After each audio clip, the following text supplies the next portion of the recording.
All right, good morning, everyone. My name is Joaquin Esquivel. I'm chair of the State Water Resources Control Board. Today is Tuesday, September 6th, Wednesday, September 6th. You know, when you have a default script in your mind. Wednesday, September 6th, it is 9:31 a.m. and I'd like to call this meeting to order. I'd like to begin by introducing my fellow board colleagues. With me here today is Vice Chair Doreen D'Adamo, Board Member Nicole Morgan, Board Member Sean McGuire, and Board Member Laurel Firestone. With us as well is our Executive Director, Eileen Sobek, our two Chief Deputies, Jonathan Bishop and Eric Oppenheimer, our Chief Counsel, Michael Loffer, our Clerk of the Board is Courtney Tyler, and assisting her is the Assistant Clerk, Emily McShane. As you can see, this is a hybrid meeting and it's being webcast and recorded. For those of you joining us virtually, you're either viewing through our traditional webcast on YouTube Live or the Cali PA website.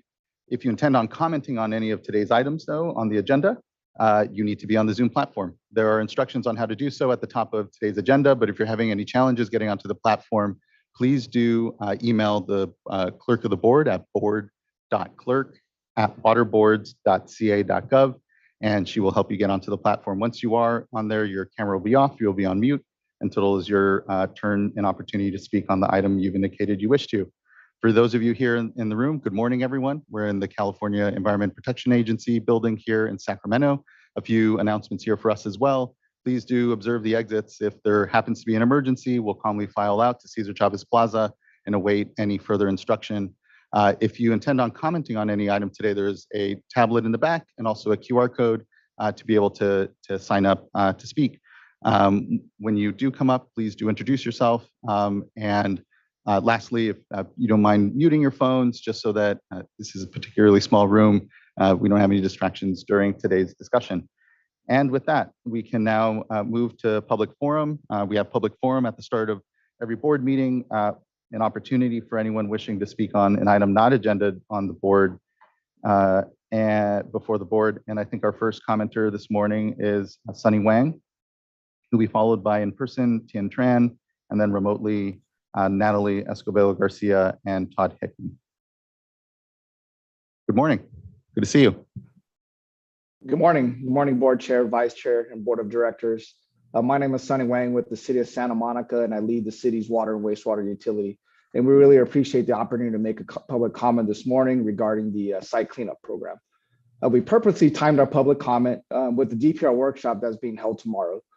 First, we would like to commend the effort that has taken to get DPR regulation to where we are today. It took a lot of partnership, collaboration between state board, regional board, division of drinking water, industry recognized experts, and several professional associations to get to that point.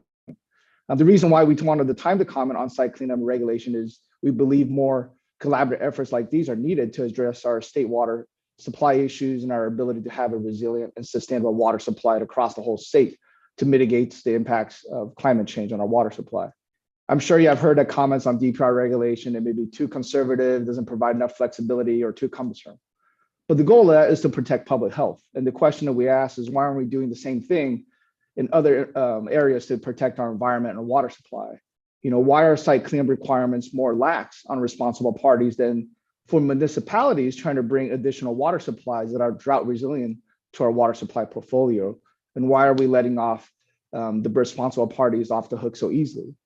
Particular importance is aligning the site cleanup regulations with drinking water regulations, in particular the 97-005 policy memo to restore impaired water supplies.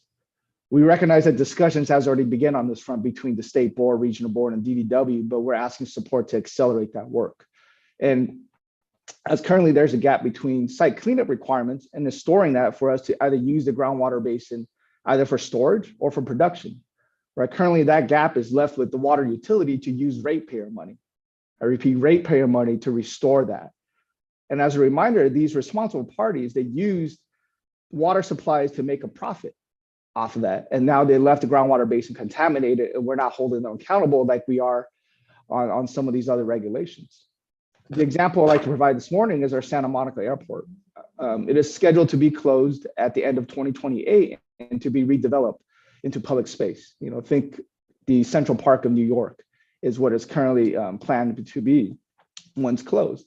However, historical contamination and industrial activities at the site has impacted local groundwater aquifer as well as soil, right? That used to be McDonnell Douglas and now Boeing that's responsible for the contamination there. With that current that we're unable to use that groundwater basin for either storage to inject purified water or to produce it. That also limits our potential future redevelopment and our ability to support affordable housing development in the area. Right? So we even have to put in, hire our own consultant and have a historical site use assessment conducted at the site to convince regional board staff that lack of progress being made by Boeing on all fronts over the past 1 or 2 decades at the site. So the question is why we've been often asked is why would we want to locate a groundwater production well at an airport? Why would you want to do that? Well, the answer is we have invested over 200 million in various water supply and we're really all out of options. We have leveraged stormwater, municipal wastewater, urban runoff, contaminated groundwater from other basins. We invested in high recovery RO systems. We partner with regional board and DDW on these several innovative projects that are first of its kind in California, including our direct injection of stormwater in our groundwater basin. We have the first MBR system in California permitted for potable reuse. We also have the first municipal flow reverse osmosis system in the world that's going to get recovery of that system to over 90%. So we really have exhausted all other options. And we're really looking for help to accelerate on this front, because currently we have to plan for additional 9,000 housing units in the city. About 70% are affordable housing. So we really need to be able to maximize the local water resources, including our groundwater basin for both storage and production. You know, I understand we may be the more vocal ones in this matter, but there are other several cities with the similar challenges, but with much less resources than we have to go up against a company as large as Boeing. So we're really asking for the state board, the regional board, DDW's help to continue collaborating together, like the DPR regulation, to advance other fronts in protecting a water supply and the environment, to speed up site cleanup requirements so we can maximize local water supply and hold the responsible party fully accountable. Thank you for the time this morning, and we really look forward to continued partnership with the state board, regional board, and DDW in protecting our environment and restoring local water supplies. Thank you for your time this morning. Thank you for yours, Mr. Wang. I really appreciate the overview of the good leadership and work that Santa Monica has done here, and the importance of the water quality nexus here amongst the work that we have. As we know, and as you highlighted across the state, we have a lot of here legacy pollution issues that need to be addressed because they are hampering our ability to best use our water resources, and can appreciate that you here plumbed the depths of where water resources can best be developed, and here are left with a real impaired source, and completely agree that we need resources, and would we'll look for ways to make sure that we're following up on that discussion. I know it's certainly of mind for many here on the board. So thank you. Thank you. Next, we have Tien Tran. Good morning. Oh, apologize. You might need to pop the mic on. At the base, there's a button there. Thank you. Sure. Okay. Good morning, board members. My name is Tien Tran, and I'm a policy advocate at Community Water Center. And I wanted to make some comments on the State Water Board's role in the implementation of the Sustainable Groundwater Management Act.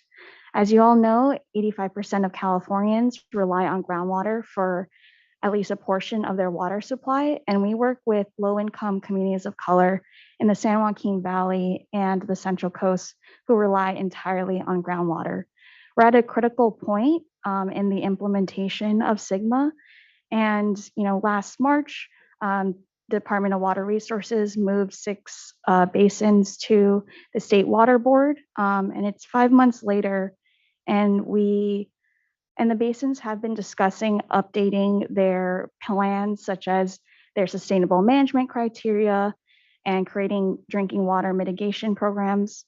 And this is a step in the right direction, but I feel we haven't seen these agencies actually adopt and implement these programs and changes. And for example, drinking water mitigation programs still don't have a long-term funding source. Without funding, agencies can't implement this program. And I really want to emphasize the urgency of the situation. Vulnerable communities are still facing dry wells and water contamination. And the role of the State Water Board is to protect drinking water needs proactively and move these inadequate plans through the probationary process. We call on the State Water Board to provide comprehensive guidance on implementing drinking water mitigation programs, especially in regards to water quality, funding, and community outreach and engagement. The probationary process is an opportunity for the State Water Board to ensure that the human right to water is upheld and that groundwater management is actually sustainable. Thank you for your time, and we look forward to working together with you and staff. Thank you, Ms. Tran. I really appreciate you elevating the continued work on the Sustainable Groundwater Management Act. I know that we had said we would circle back with informational items to really update, what staff have been doing. I think it is about time that we checked back in with folks. So we'll make sure and schedule that here soon. So we kind of a larger opportunity to talk about the many issues that we're here trying to make sure that we have front of mind. But thank you for elevating them here this morning. Next, I'd like to call up Natalie Escobedo, or call up on platform Natalie Escobedo Garcia, who will be followed by Todd Hickman. Good morning. Oh, you should be invited to unmute here momentarily. Sorry. Good morning. Sorry Can about everyone that. hear Good me? morning. That's Yes. all right. No, we can. Good morning, board members. My name is Natalie, and I'm providing comments on behalf of Leadership Council regarding the State Water Board's role in implementing SGMA, and I'd like to echo the comments given by my colleague Tien. So earlier this year, when basins were deemed inadequate, we came to the board to raise concerns regarding inadequate sustainable management criteria in these basins, GSPs. While we're encouraged by recent efforts by some GSAs to update sustainable management criteria for groundwater levels, we are concerned that no GSA is attempting to address issues regarding sustainable management criteria for groundwater quality. As previously mentioned, since the beginning of our engagement in GSP development, GSAs have not prioritized developing protective sustainable management criteria to prevent further degradation of groundwater quality. As GSPs are currently written, sustainable management criteria are inappropriately narrowed to a small list of constituents being monitored. We found that some GSPs failed to analyze the impacts of projects and management actions on groundwater quality and the potential for degradation and pollution of groundwater quality. Furthermore, GSPs failed to monitor proximity to shallow, domestic, and community wells. Given the State Water Board has expertise it has on groundwater quality and its responsibility to uphold the human right to water, it's imperative that the State Water Board build on the corrective actions CWR has proposed and require GSAs to address inadequacies in groundwater quality sustainable management criteria. Thank you. Thank you, Ms. Garcia. I appreciate your comments as well here, and I look forward to our discussion and informational item on SGMA here soon. Thank you. Last, I'd like to call up Todd Hickman, and I believe that's last on forum.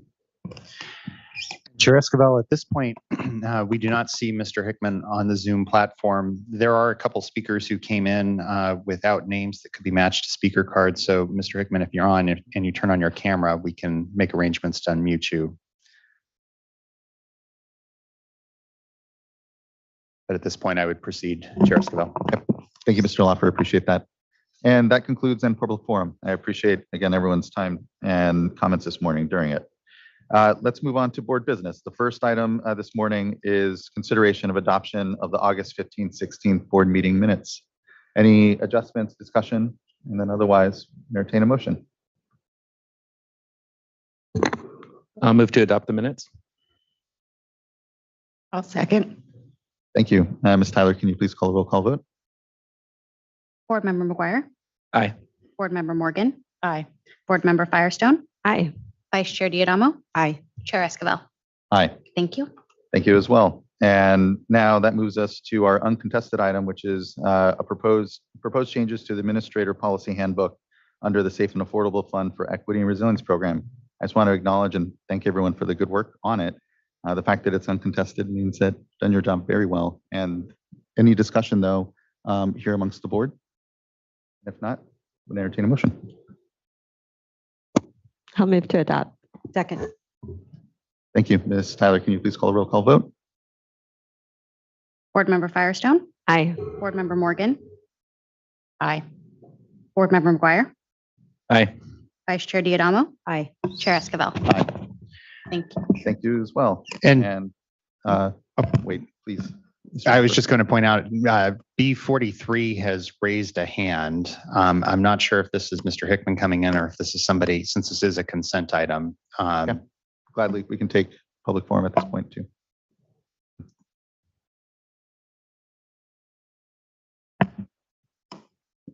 So the individual who's raised your hand, you've been given the opportunity to unmute and indicate what it was you were trying to address and whether you're trying to address the board on the uncontested item or on the consent calendar, or pardon me, public forum.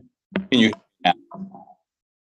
You're coming in a little spotty, but we can kind of hear you, I believe. Yes. I was actually trying to comment during the public comment period, but the way your system appears to be set up, I was not able to enable my camera or get your attention. So I'd just like to say that the system as it is very non-intuitive, and I believe that excludes a certain part of the population due to this. So I know how the process works, and I understand that we've left the public comment period. So probably it's Mr. comment.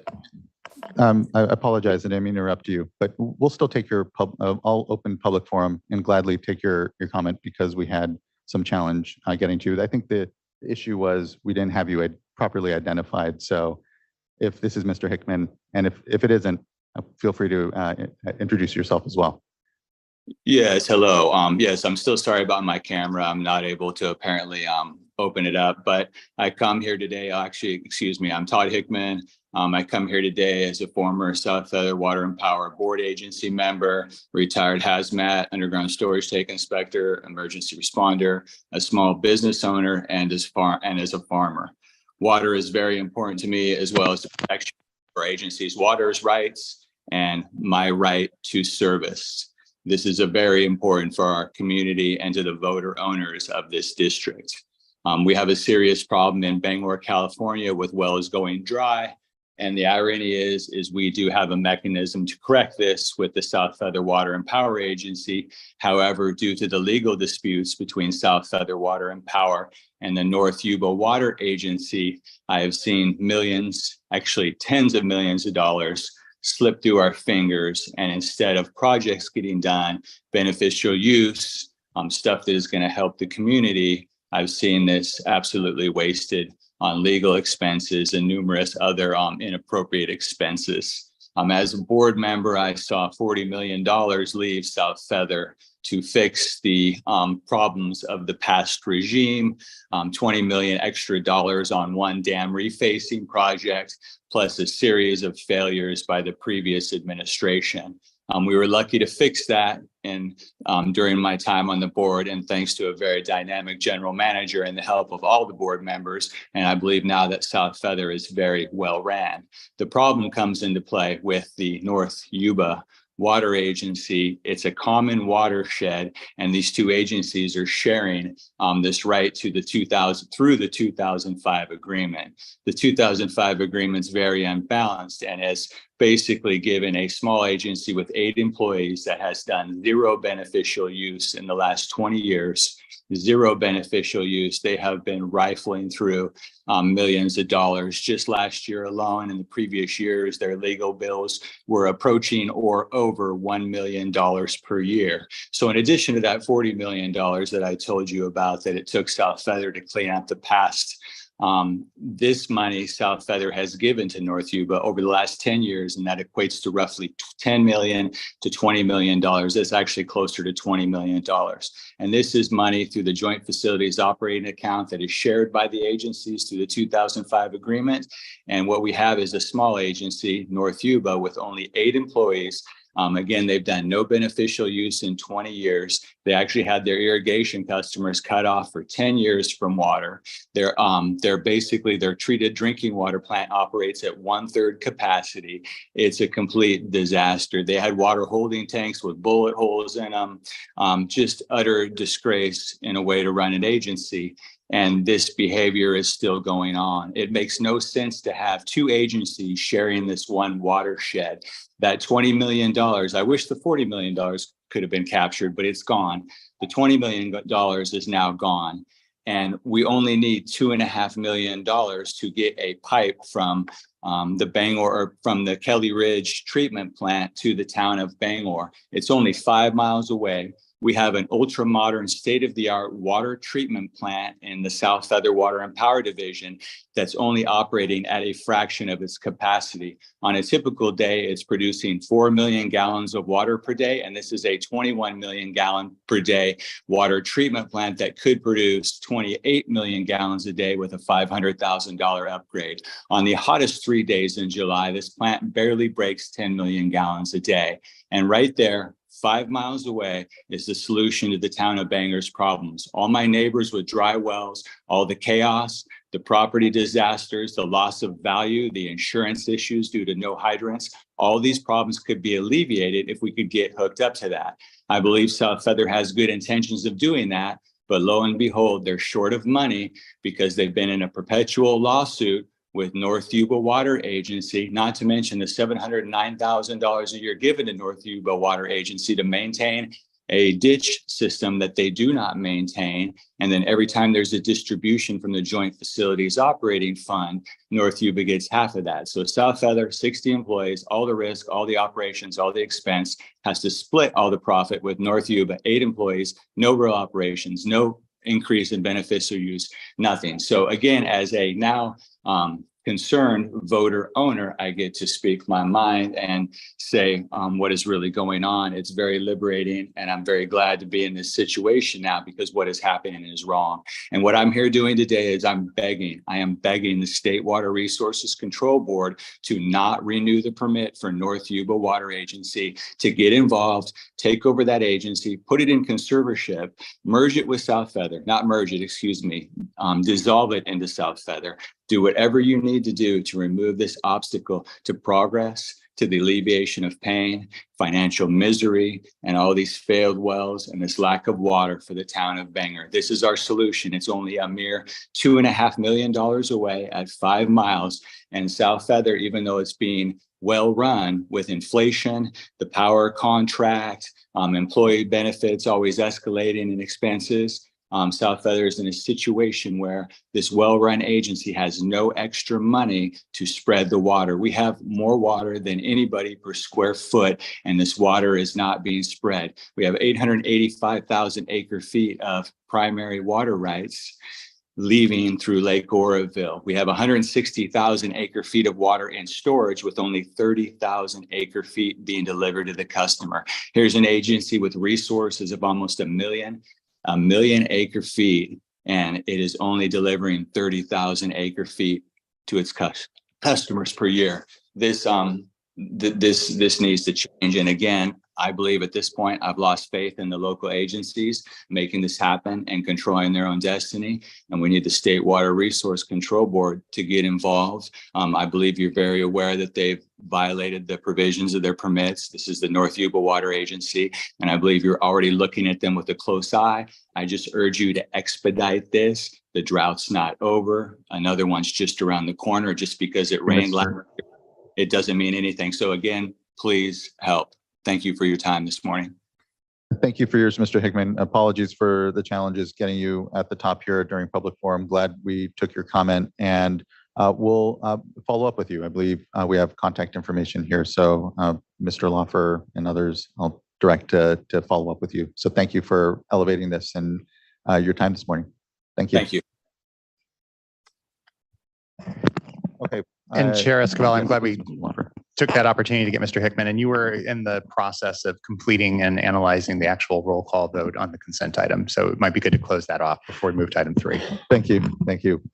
We'll close off the bubble that we quickly created of public forum within this and just go to the roll call vote on the uncontested item number 2.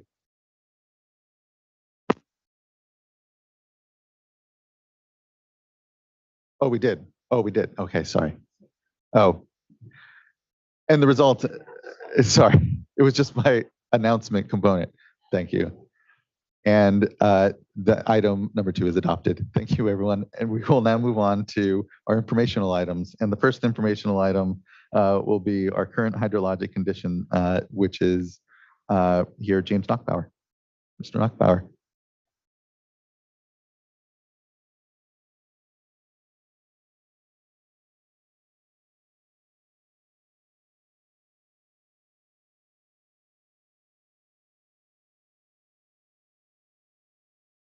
Good morning, Chair and members.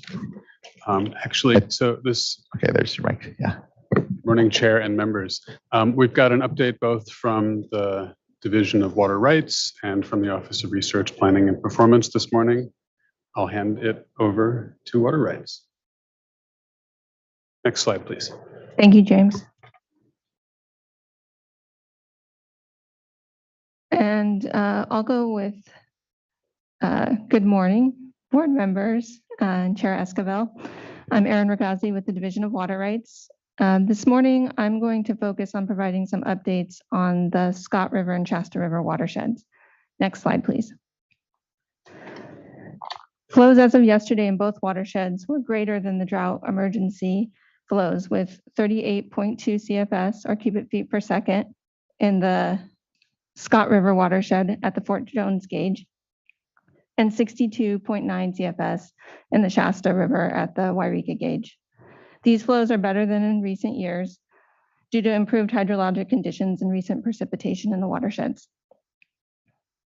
In the Scott River watershed, improved groundwater conditions also likely support these improved flow conditions.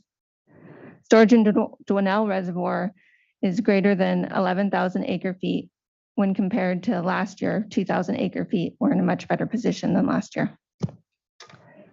Additionally, before we go to the next slide, sorry.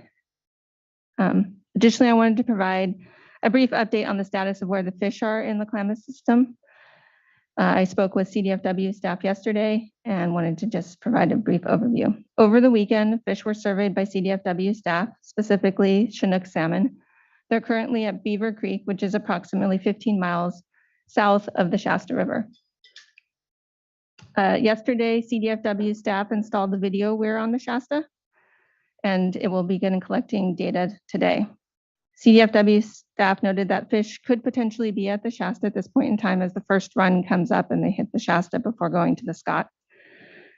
Because the Scott is behind the Shasta in terms of when the Chinook salmon go there, it does not have a video weir in place at this time. It's approximated that we should see fish in that system around September 15th, so in a couple of weeks from now. Next slide, please.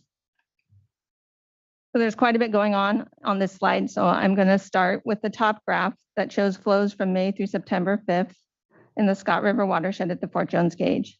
2023, this year, is shown in blue for the period before the emergency regulation concluded and has an orange line since the emergency regulation concluded. As noted in the previous slide, flows increased above the emergency flow requirement on September 3rd.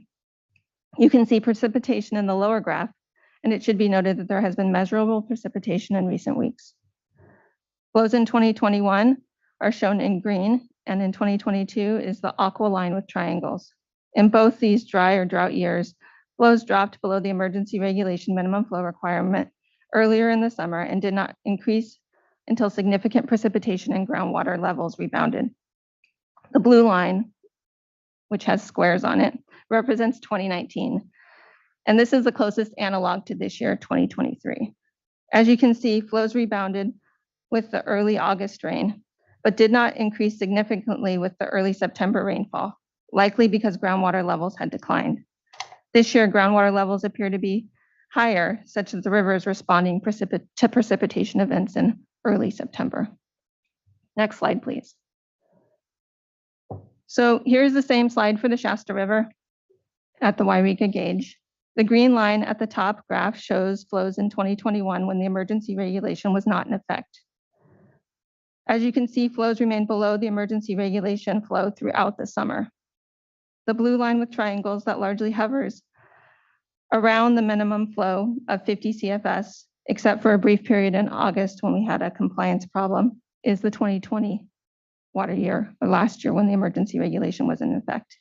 The green line with blue circles that extends off the chart there in the upper graph shows in late May and early June is 2019. Again, that's the analog for this year. As you can see, even in this wetter year of 2019, flows dropped below the minimum flow on July 13th and remain below the minimum flow except for brief periods following precipitation. As you know, this year, which is the blue line, before the regulation and the orange line following the regulation's expiration. In the Shasta, the flows dropped below the minimum flow requirement directly following the expiration of the regulation and remained below the flow requirement except for recent precipitation events. Next slide, please. Couple of quick reminders. As you know, the emergency regulation expired on August 1st. Staff continue to meet and engage with parties in the watershed through bi-weekly meetings with the county, as well as meetings as part of the Region 1 subgroup that focuses on Scott and Shasta watersheds. Additionally, we're responding to requests for tribal consultation and meeting with parties when requested. Staff continue to work on models and tools for these watersheds. As you know, on August 15th, we were here until late in the night for a hearing in response to a petition for rulemaking to establish minimum flows on the Scott River. At that time, the board directed staff to pursue an emergency regulation and work on scientific information to support a potential permanent regulation. Next slide, please. The board received one comment related to this item, specifically parties that petitioned for the rulemaking for the August 15th hearing provided a comment urging the board to give clear direction to staff to begin work on a permanent regulation immediately, to set prompt timelines for completion of a permanent regulation, and to make resources available to staff to do as much as possible on a permanent regulation while also pursuing adoption of the emergency regulation. Next slide, please. At the August 15th board meeting, the board requested that staff come back as soon as possible to provide information on next steps related to the emergency regulation effort. Accordingly, staff are here to provide information on the proposed schedule for next steps in the emergency regulation process. Staff proposed to hold a workshop on key topics in early October. Specific topics include the state of the fisheries, local cooperative solutions, flows, and data. Following the workshop, staff proposed to assess the information provided during that workshop to determine what changes need to be made to the emergency regulation and how quickly we can bring something back before the board, which may be as soon as October, but no later than December 5th. As a reminder, the minimum steps for an emergency regulation include release of a notice that includes the text of the regulation, an informational digest that supports the regulation, and a fiscal analysis. The regulation must be reviewed and approved by the Office of Administrative Law, and it's generally adopted within 10 days following its submittal to OAL. Next slide, please. We want to ensure that those that are interested in staying informed know how to do so. Here's information on how folks can follow up to remain informed about the October workshop and related items. This concludes the water rights portion of the presentation, and we're happy to answer any questions. Thank you. Thank you, Ms. Ragazzi. I know folks have been working very diligently and long on this, and so I just appreciate the get back quick here. Looking forward to the workshop in October, and I know a lot of continued discussion that we'll have amongst this. I know we have a few commenters here. Look forward to hearing their comments here amongst this as well. But appreciate the update and look forward again to that workshop. Any board discussion? Okay, thank you again. Thank you. Next up is updates from the Office of Research, Planning, and Performance.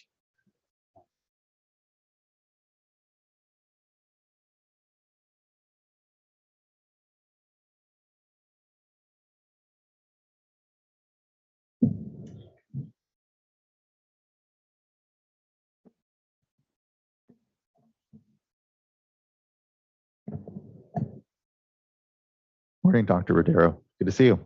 Morning, Chair Esquivel and members of the board. My name is Marielle Rodero, and I will be providing the update for urban retail supply. Ugh, good Lord. Urban retail water supplier. So first up, we have released a new data set. So the water use subjective tool as you might know, is one of the tools that staff have created to help water suppliers understand potential changes to water demand and water savings under the Making a Conservation a California Way of Life rulemaking. So staff have now released a spreadsheet containing the data that informs the tool. Additionally, the spreadsheet contains budgets that provide examples of resulting water use under the staff proposed water use standards. And I do emphasize examples because the numbers are informed by historical data and do not account for factors such as new developments or population increases that have occurred since the data set, and do not include budget components such as variances. The data set is accompanied by documentation that explains the step-by-step process to arrive at the calculated budgets. So we do encourage users to reach out to us if any further clarification is needed. Next slide, please. So while the aforementioned dataset and tool are hosted on the same page, there are some things to keep in mind. Both the dataset and tool use the same underlying data to perform the budget-based water use calculations. However, the tool is meant to be more of an exploratory product and as such does not contain the prescribed water use standards. The spreadsheet's budget-based volumes are calculated according to the staff recommendations and also contains estimated non-potable reuse volumes, which are not explicitly included in the tool, and caps on the budget-based totals that are based on prior SBX 7x7 targets. Next slide, please. And now onto monthly reporting. So unfortunately, there's going to be another delay. Cleanup of the Safer Clearinghouse data is taking longer than anticipated, which means that the release of the urban retail water suppliers data sets will take a little bit longer than anticipated. So last month, we showed the extent of discrepancies between reported production in the prior monthly reporting data set and the new data that is being collected in the Safer Clearinghouse, and showed that the overall magnitude of discrepancies between the two data sets was not overly large. However, once we moved on to other fields, such as population and residential use, it became clear that the task was going to be more time intensive than anticipated. So factors such as seasonal population and billing cycle are known issues, and those errors propagate forward when we calculate things like residential per capita use. So we are considering some interim workarounds to these issues so that we can release the data in some form, as well as talking about longer term solutions. Slide, please.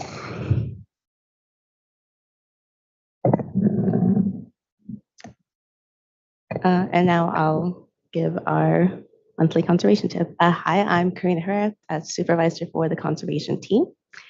And September is National Preparedness Month, and in the spirit of it, our conservation tip this month is be water wise and fire smart.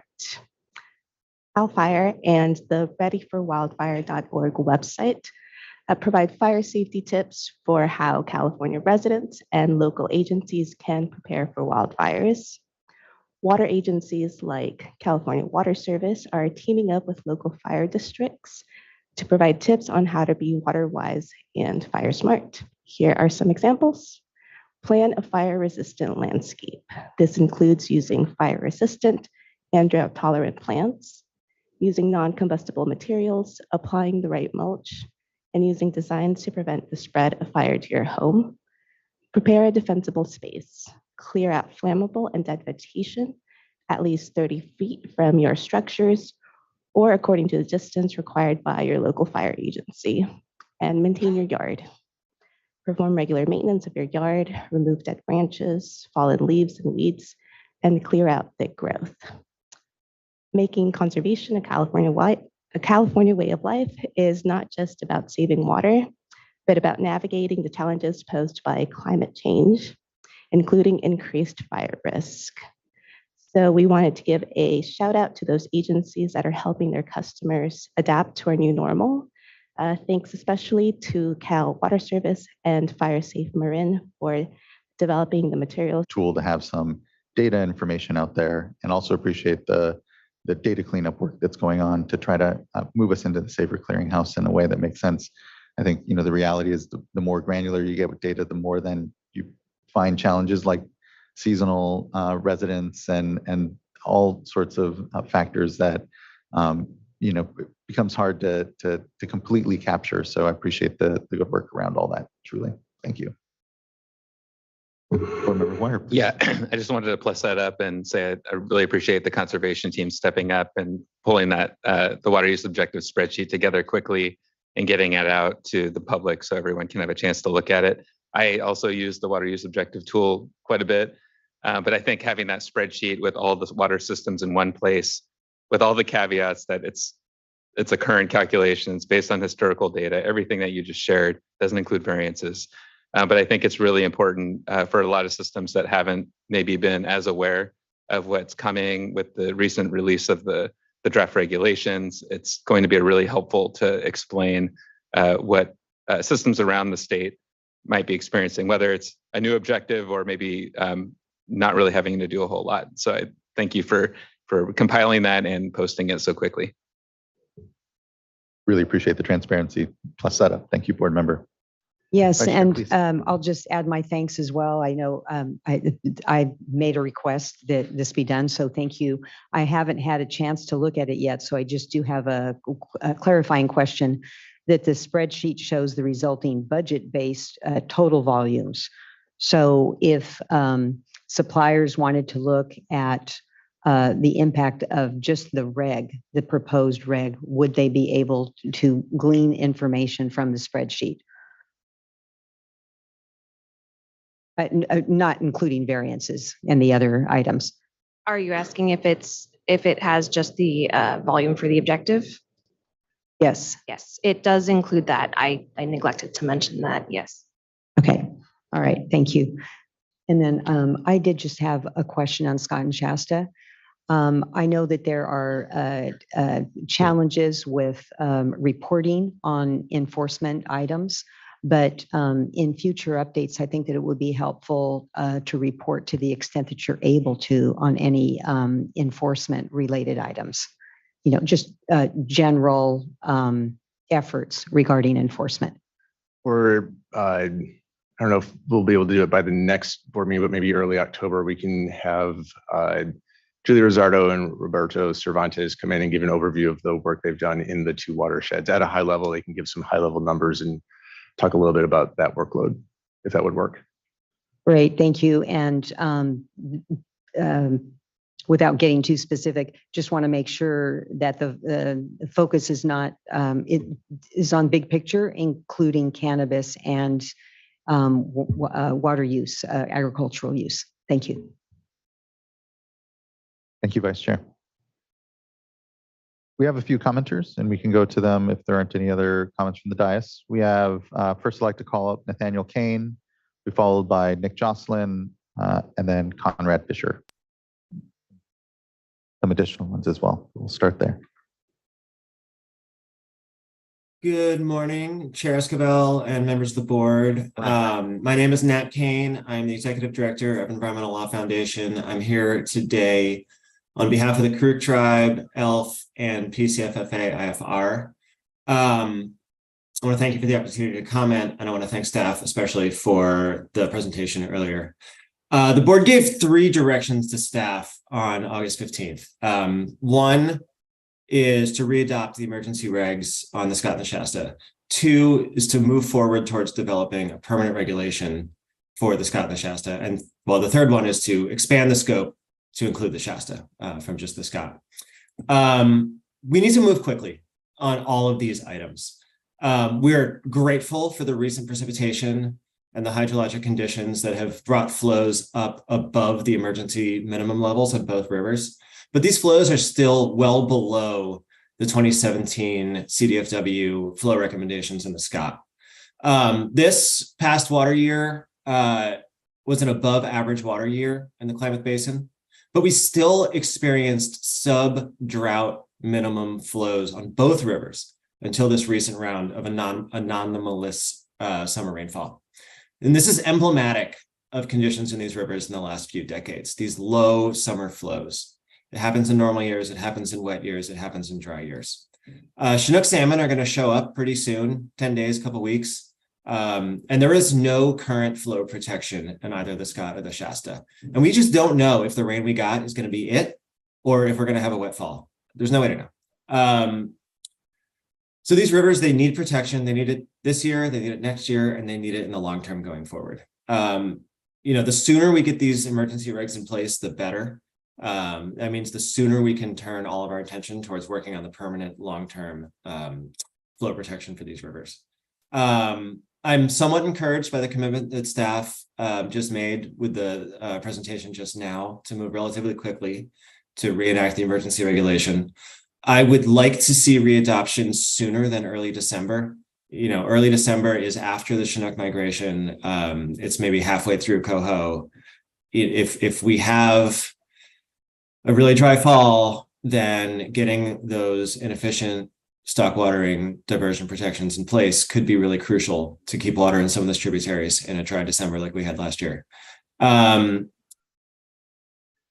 I would like to see more of a commitment towards setting some milestones for developing a permanent regulation. I did not see any proposal for any concrete steps in a permanent regulation in staff's presentation. I would like to keep momentum on moving towards a permanent solution here.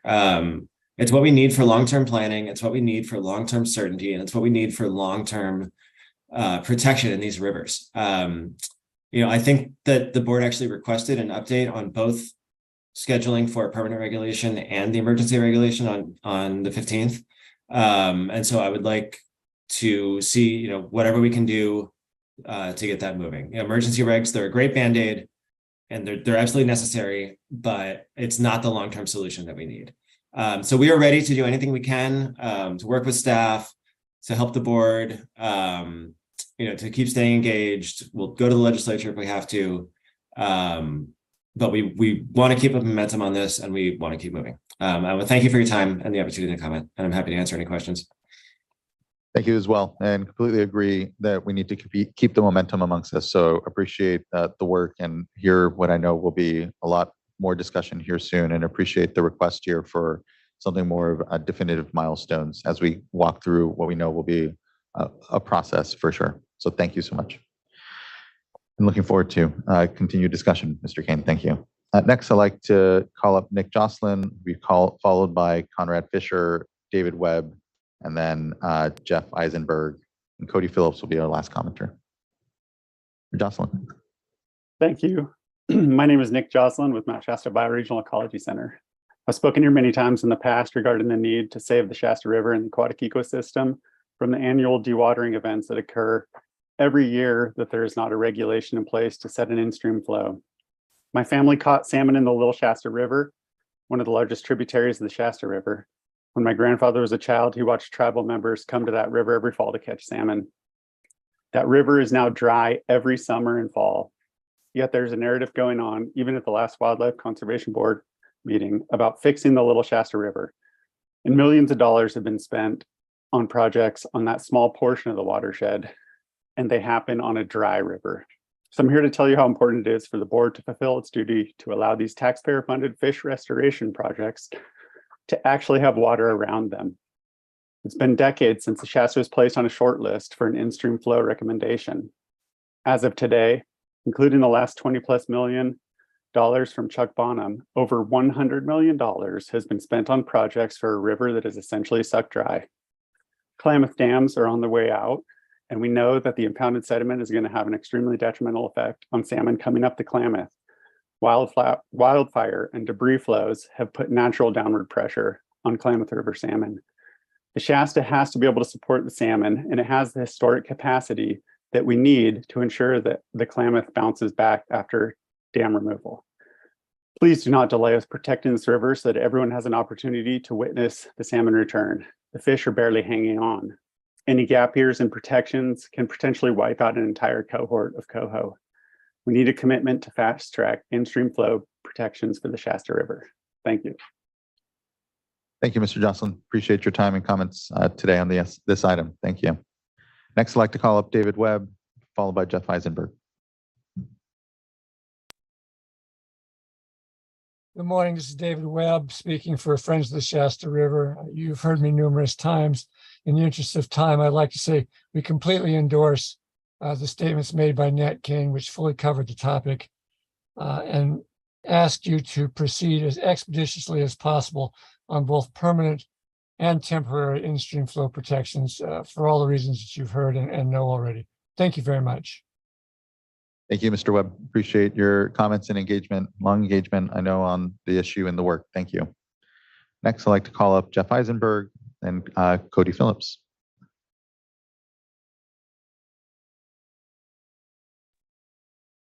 Good morning, Chairman, Vice Chair, and members of the board. Thank you for this opportunity to comment. I think I don't really have any comment to make, although I welcome any questions you may have. Thank you for your work and holding this public meeting. Thank you as well, Mr. Eisenberg. Appreciate it. And next, Cody Phillips.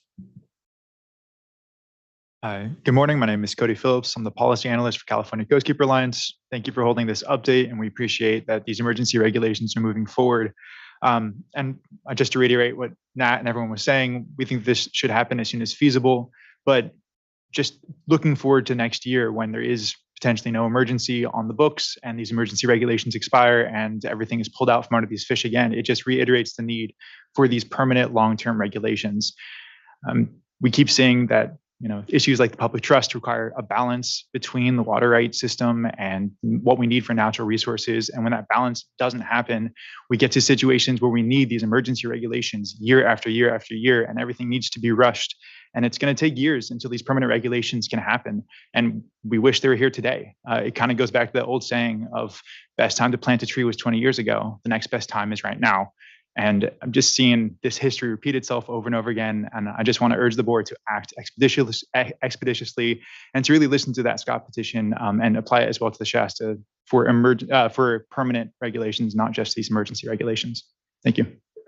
Thank you, Mr. Phillips. Appreciate the advocacy and engagement on the work here, and looking forward to, I know it's going to be a lot of discussion here in the fall, a lot of intense engagement, and just thanks for being there. I think that wraps up our commenters, but I'm looking to fellow board colleagues if there's anything further on the hydro update they'd like to comment or discuss. Seeing none. Chair Esquivel, it does appear we did have one speaker, Mr. Fisher, who had submitted a card, and it looks like he's just now joining on the platform. Yes, and I apologize, Mr. Fisher. I think I just glossed over your name because it is actually here. So apologize. Mr. Fisher, good to see you. Should be invited to unmute here momentarily. Thank you. I pressed unmute. Thank you. Sorry about that. Good to see you. Yeah, thank you very much. I was just wanted to comment on say I would support emergency regulations as soon as possible. And also, I think it would be great to truly analyze what will be the ultimate time frame to achieve permanent in-stream flow regulations. I know CEQA is one item. I just went through what was in the Water Board's presentation on the other items, and I think to the extent some of them are going to take some time, let's start now and get them done, and then truly analyze some of the other ones like peer-reviewed science and the things that could last 20 years till salmon are extinct. But on CEQA specifically, I'd love it if we could figure out some form of programmatic CEQA process, because it should not require extensive unique documents every time we try to give water to fish. So to sum up, yes, please, I support emergency regulations and regardless of the hydrology, because no matter how much rain there is in the Scott and Shasta, the rivers get enough withdrawn from groundwater and surface water that they have an artificially formed drought. So I think we have justification to have emergency declarations based on what's actually in the river, not what's coming down. And then let's start now and expedite the process of permanent regulations. So thank you very much. Thank you, Mr. Fisher. Appreciate those comments. And would note, I know the team that's working on the emergency regs are the folks that are also working in that permanent reg space. And so I think there is the benefit ultimately of here, even as we do the emergency work, it benefiting that other and a more important long-term discussion. So thank you. And Chair Esquivel, we did have one other individual, Regina Chicazola, has joined us. Thank you. Ms. Chickazzola. Hello, and thank you for having me today. I just wanted to also say that I support the emergency regulations coming through as quickly as possible. I actually was up at the Klamath Dams yesterday checking out the dam removal, and both ways I went up and down the river, and we're talking to people about where the fish are and water quality conditions. And I think this board is aware of the massive sediment issues that have been happening on the Klamath River due to all the fires, especially around the Scott River area with the Head Fire and McKinney Fire. But despite this, the Scott River, what's coming in from the rain flow and in the Shasta River are coming in clean, but they are very low. The salmon have already reached Ishipishi Falls and Somes Bar, so it does seem like that rain triggered them to run up the river faster. And as they run up the river, they're coming into this massive amount of sediment, which is really going to impact them. And also, as you know, this is one of the worst salmon years we've had in a really long time, and salmon fishing is shut down for tribal members beyond ceremonial use. So I just wanted to make sure these salmon that are coming up actually make it to their spawning grounds in the rivers, because they don't have the option to hold in the Klamath River this year because of the massive amount of sediment. And we do have nothing but dry weather that is predicted. I watch pretty obsessively because since I've seen you last, there's been a fire really close to my house. So I just wanted to flag that the conditions are ripe for really bad things to happen if this Shasta and Scott rivers do dry up while the salmon are running. And the salmon are running now, and they're going to be starting to hit those rivers, probably not in a couple weeks, but a couple days to a week. And we really need those rivers to provide for them to cold water for them for refugia, because they can't hold in the Klamath River. The Klamath River is in the worst shape that I've possibly ever seen it in. Anyway, I obviously support long-term solutions too. I am grateful for this board for all the time that you're putting into finding those solutions. I'm grateful for the long meeting that you had a few weeks ago about this. And I know it was flagged that there is a way to make this process happen quickly. And I know that we have a little trepidation because we want to make sure that there's lots of opportunities for public comment and things of this nature. But I do want to reiterate, this is an emergency and time is of the essence. Like sometimes fish might come up later, but right now they're coming up early this year. And we need to make sure they have somewhere to be and somewhere to spawn, because we are dealing with an emergency and we are dealing with multiple years of emergencies for these fish, and one of the lowest harvests we've ever, or one of the lowest runs that we've seen. Anyway, so just wanted to make sure that I flagged that the emergency part of the emergency regulations really needs to be taken seriously. Thank you so much for hearing from me today. Thank you for joining us, Ms. Chickazzola. Appreciate, as always, the advocacy and engagement in our discussions here. So thank you. I believe that concludes our commenters for the item then. And without any further discussion, closes out the hydrologic update. Really appreciate, again, I know really incredible work that continues on, even as we're in quite the wet year, still yet in the context of important drought conditions. We still have quick memory of, for sure. So thank you all. Next, we go to our next informational item, which I'm pretty excited about, and I know a number of board members are as well. And really appreciate just the whole crew of collaborators here that are with us to discuss our wastewater needs assessment. And so I'll give folks a moment here to transition to item number 4.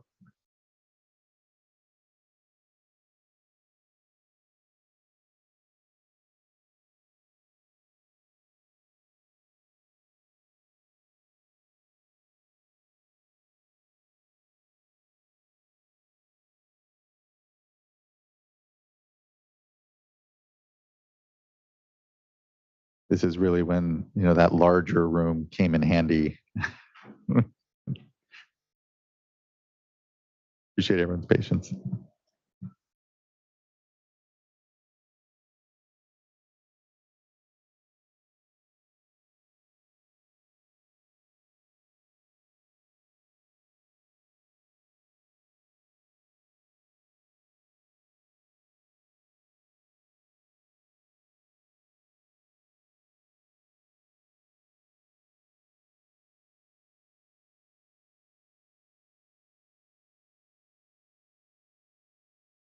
It's a cozy panel and it's a cozy group. So We're happy to be here. yeah.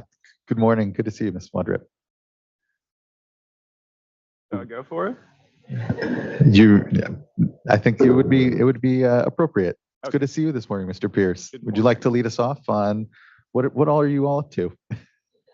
Yeah, thank you for having us, and excited to share a little bit about the statewide wastewater needs assessment that we're embarking on, sponsored by the board. My name is Greg Pierce, coming to you from UCLA. I'm joined here on the panel by Maureen Kerner from Sacramento State, Samuel Sandoval Solis from UC Davis and UC Extension, and then I think you all know Laurel Wardrop and Stephanie Torres. So you might want to bring the mic a little closer to you just to make sure everyone. Is this thank good? You. Yeah, that's good. Thank Okay, you. excellent. I think we can move to the next slide, which gives a little bit of information on the overarching project goal for the wastewater needs assessment. This is a first time effort by the State Water Board, by the state, by any state, as far as I'm aware. So there are a lot of different goals and objectives and means to reach them, but the overarching project goal of the statewide wastewater needs assessment is to identify, provide potential solutions for, and motivate further attention to sanitation as well as broader wastewater compliance problems across the state. This is to support the Water Board's vision of clean, safe, and affordable water, both for human uses and environmental resource protection. And again, we see this work, and the board sees this work as really supporting the language in the legislated Human Right to Water, Assembly Bill 685 from 2012, around access to water-related sanitation services. Next slide. A little bit about the logistics of the project. The project, or the funding for the project, was approved by board resolution last year. And the funding for the contracted work is $4 million. The lead unit within the Water Board, sort of managing the work, is the Division of Water Quality.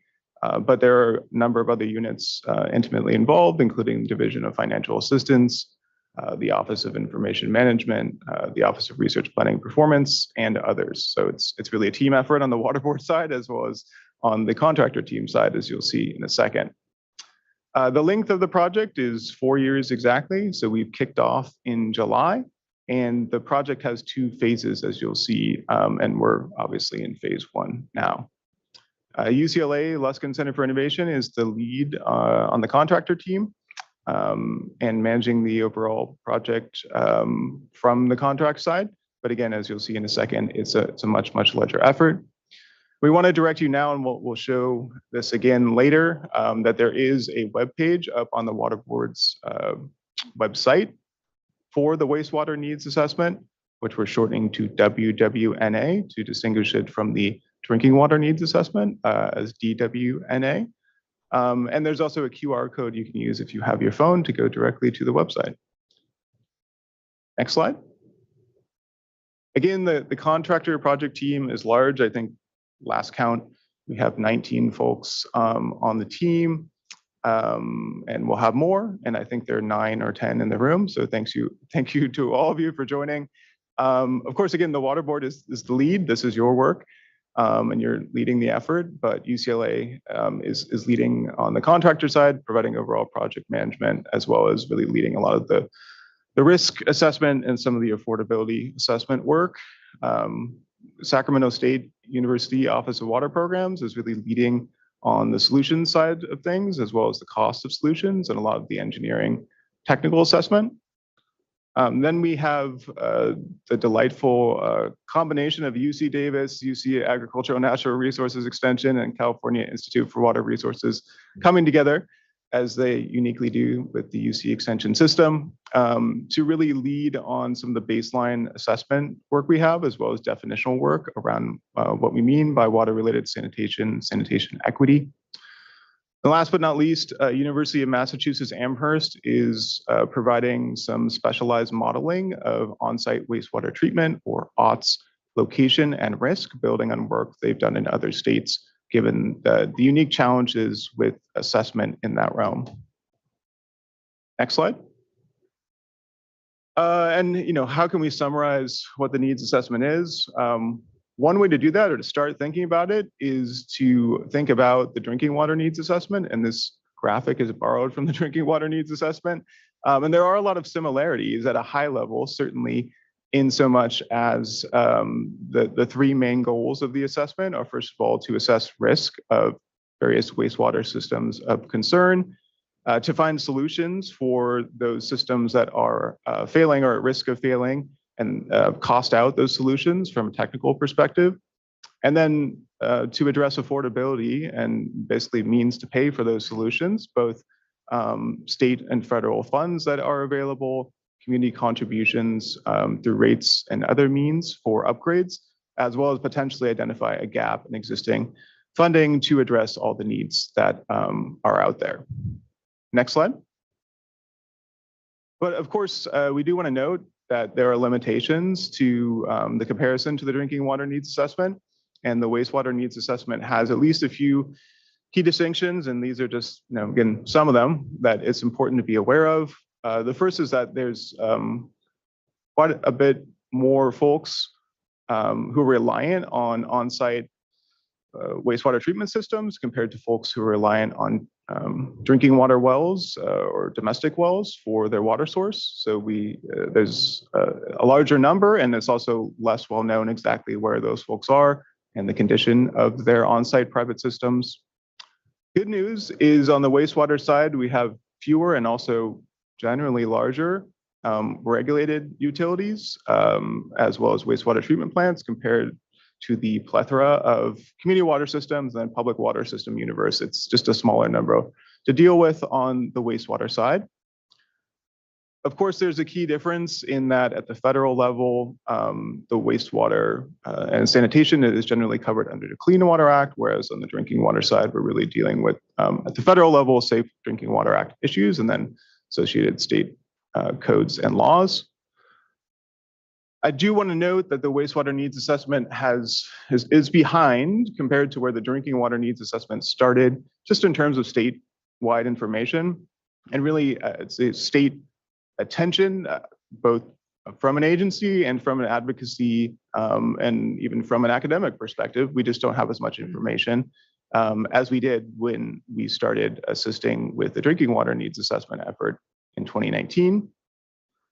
And then, of course, there is no safer or safe and affordable funding equivalent for wastewater at this time. So there's less designated funding to carry out the work and really potentially address the needs that are identified through this assessment at this time. So it's important to note that, and we'll talk about a special element of our work that recognizes that at the end of the contract. And then, to end on a positive, we have the special role and really the existing knowledge and expertise of the regional boards on the wastewater side that wasn't as prevalent on the drinking water side. And we have, again, a lot of information, expertise, and even specialized positions through SB 1215 at the regional boards that will be really essential, and their knowledge and their participation in this effort will be great to have. Next slide. So to dive into the details, I apologize for the amount of text on this slide. We have a lot of objectives, and we're going to start with phase one, be much more detailed here about phase one than phase two. But our first objective in phase one, and something we're already beginning to do, is to engage with the public and collaborate with partners, including industry, community-based organizations, public agency groups, and others. We'll end this presentation with a few avenues for participation and expertise input. One of the key tasks and unique tasks of the wastewater needs assessment is to identify hotspots of sanitation issues and communities of concern that aren't currently on the state or even regional board's radar through a unique qualitative survey and follow-up interview process to gather information, and to also let a lot of on-the-ground folks know about this effort in a unique way. And then in the process of phase one, we're really identifying across the board data gaps and possible solutions at a high level. And we're taking a special focus on identifying disadvantaged and severely disadvantaged communities subject to sewer access needs, as well as the broad challenges of sanitation faced by non-traditional communities, tribal sovereignties, and by climate change and climate change impacts that are expected especially to affect wastewater access and compliance concerns in coastal areas and in other ways through a variety of mechanisms.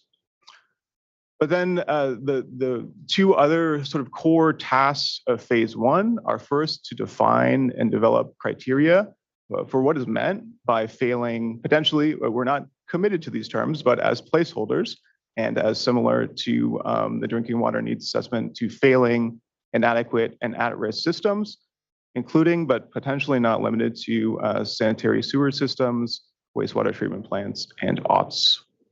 And then to define and develop the criteria, really the methodology, to use an academic word, for the technical solution set and the costing out of estimated technical solutions. Next slide. And then I'll summarize phase two, years 3 through 4 is essentially to execute on everything we did in phase one. But again, to employ methods and really to begin to release the details of methodology and results for expert and public input around an actual list of failing, inadequate, and at-risk wastewater systems of concern, as well as a risk assessment methodology to identify potential and recommended technical solutions for those same systems, to estimate costs and potential funding sources to deploy those solutions, as well as, again, the potential funding gap. Then last but not least, what I mentioned before, to develop a roadmap for ongoing implementation of the wastewater needs assessment effort after the 4 years of the project. What exactly that looks like is to be determined somewhat by what we find in other circumstances, but that is an explicit part of our scope. Next slide. All right, last but certainly not least, there are a number of avenues for public participation, including that we are forming a technical advisory group, which will have an open invitation for applications. We haven't yet, that application form is not out, but it will come out soon, and we will use a number of avenues to promote that, so everyone's aware. There should be about 30 slots for interested parties or individuals. We anticipate that the technical advisory group will really kick off right at the beginning of year 2 of the project and last through the end of the project. We anticipate roughly quarterly meetings and associated prep work, and thinking that the meetings will be exclusively virtual to allow for more participation. And we do have a limited number of stipends available for participation by community-based organizations or other individuals. Again, there are two main ways you can follow the effort for now. The Water Board has built a webpage. You can again access the bit.ly link or the QR code you see here. Get on that webpage and sign up for a listserv that will keep you apprised of major developments, meetings, new materials related to the wastewater needs assessment. We also do anticipate at major intervals of the project, especially as we get toward the end of phase 1 and phase 2, a public webinar and workshop process that looks roughly similar to what the drinking water needs assessment process undertook in its initial form and even to today in terms of both updates to methodology and updates to results. Next slide. And that's all I have. Thank you for in advance for your questions and comments.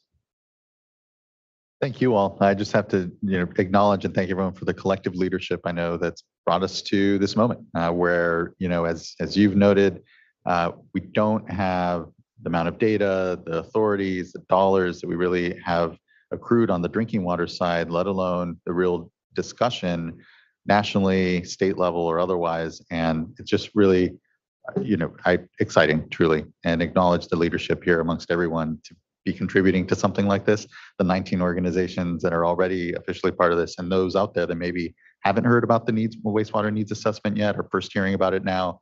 I appreciate the intentionality of making sure that we're creating that connective tissue out there to folks that just want to know maybe about their own community, the status of access to sanitation within it, and the criticality of maintaining, let alone expanding, especially to communities that haven't had that same access here in the face of climate change and all these threats. So for all those reasons, just thank you.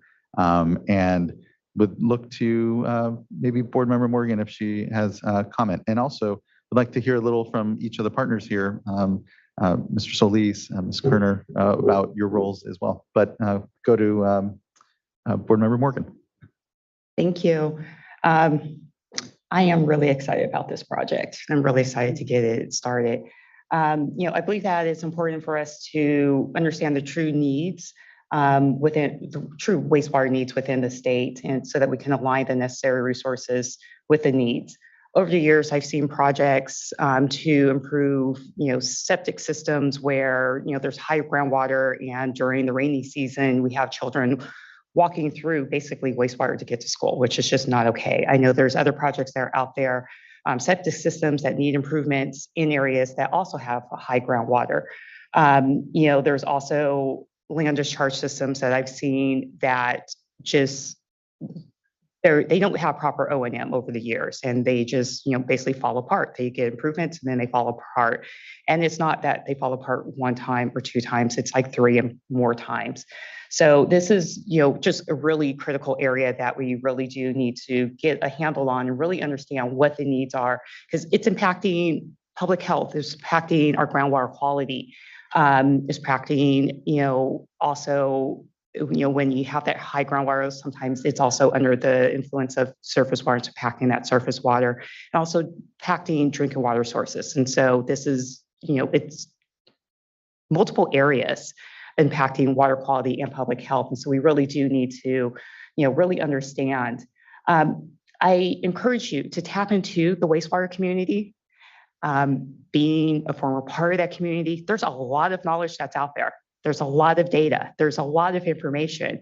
I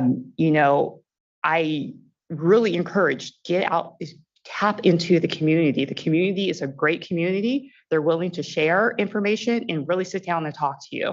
So, and I also encourage, form that technical advisory group sooner rather than later, because the wastewater community is a very tight-knit, great community that's really willing to help. And really, I believe that will really serve to move this project forward quicker, and just really share that data and to help understand what the wastewater needs are within the state. It's one of those areas that most don't like to really talk about. It's not shiny, it's not great, but wastewater professionals love to talk about it. They will give you all kinds of information. So, this is wastewater. I mean, it's an area that I started my career off in.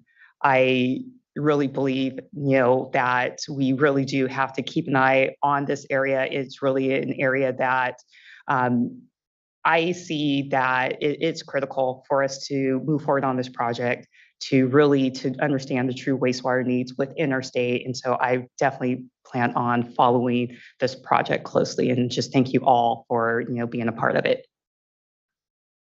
Thank you, Board Member, for your passion and leadership and getting us here as well.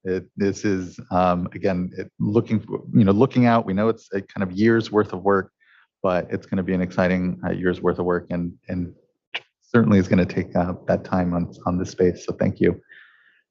Other board colleagues with comments, and then would like to hear a little further from the panelists around the work.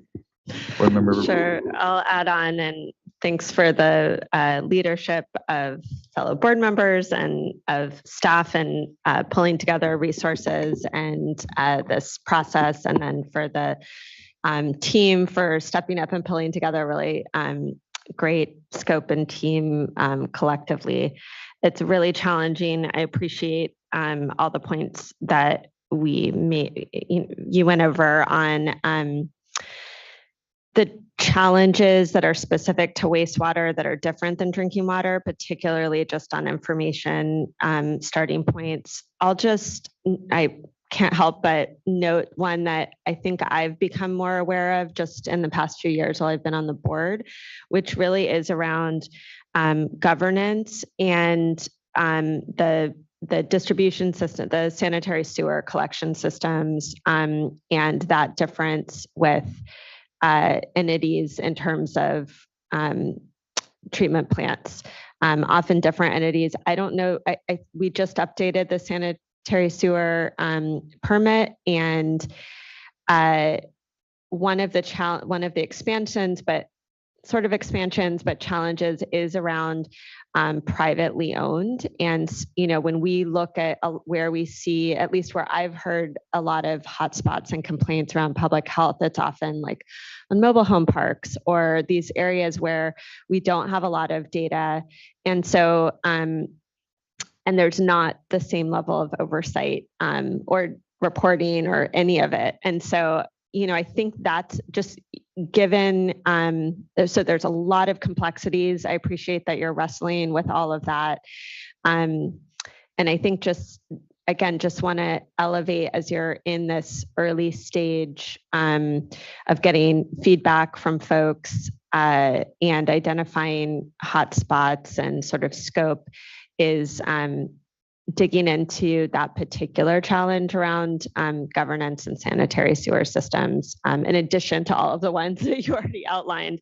I'm sure you're already planning on that, but figured I'd emphasize it because it wasn't specifically called out on the slide. And then just, in addition to, also related to governance, we've also seen a lot of areas where it's the same small and relatively small entity or special district that's doing both drinking water and wastewater. And obviously we're further along and have more powers and resources on the drinking water side. But, when the same entity that can't function on the drinking water side often also can't on the wastewater side. And so figuring out approaches and identifying those areas and scope around those, what really I think we're going to have to tackle both at the same time and with the same entity and think about those governance solutions as well as the technical ones. I'm also really excited and I'm excited to follow it. I definitely am looking forward to the first update we have on the, phase 1 work and then just to, where we get at the end of this and what we're able to do with it. So thanks again for all the leadership and excited about it. You're here. Thank you, board member. Yeah, although, somewhat lagging, if we're going into communities and we're touching drinking water systems, we may as well, to your point, be having that discussion around wastewater at the same time so that we get the full effect of what are limited dollars truly. So thank you for that. Any other comments? And would be helpful to hear from Mr. Solis, Ms. Kerner, just some thoughts as you kind of embark on this. And just thank you for being critical partners amongst us here as well. Well, can you hear me? Yes. So one of the things is just to emphasize, as you were mentioning, the importance.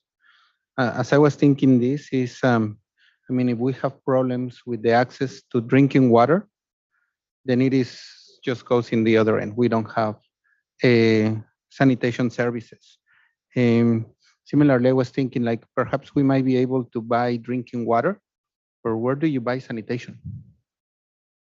So you can go and grab a bottle of water, have it in there from a grocery store, but then you have to actually go to the grocery store to get sanitation or other places or to the gym, right?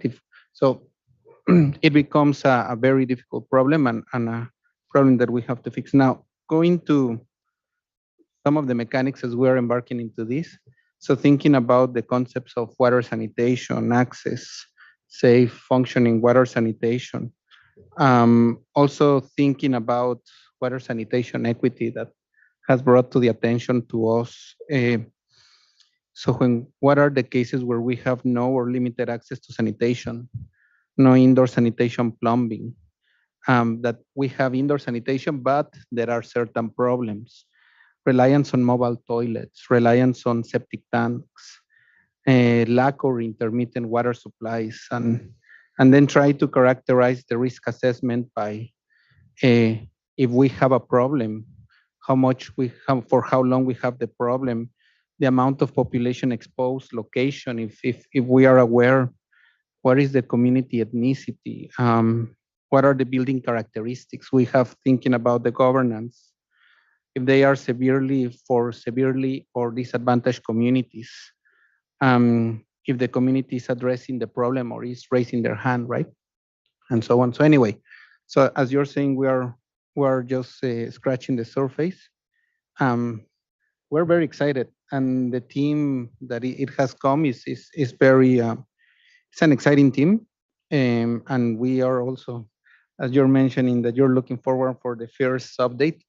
So do us. We will do our best job to do that, but definitely it's a project that we're embarking. Thank you. Thank you, Mr. Solis. Really appreciate that. And to your point, yeah, the interim solutions we think on the drinking water side, we have them. We have less so when we really talk about interim sanitation solutions, other than some of the on-site challenges, and that's what we're trying to move away from. So, really appreciate those insights. Ms. Kerner, good to see you. Yeah, nice to see you. Thank you. First, just thank you for the opportunity to be included in hopefully making a big difference in such a great need, and to Luskin Center, UCLA, for including us, and UCANR.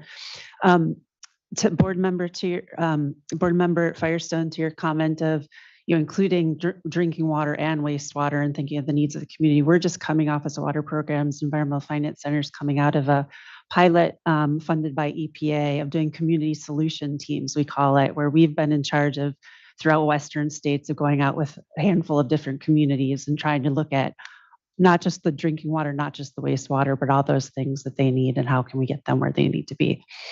As far as the effort on this project, we're kind of, OWP is going to be kind of, think of the data hub of, we're collaborating with everybody to say who has what data, where is it, how do we get it, what do we do with it, how do we assemble it so it's going to be used for the long term, and just bringing all those knowledgeable people together and bring the data into a not familiar, useful piece. Thank you.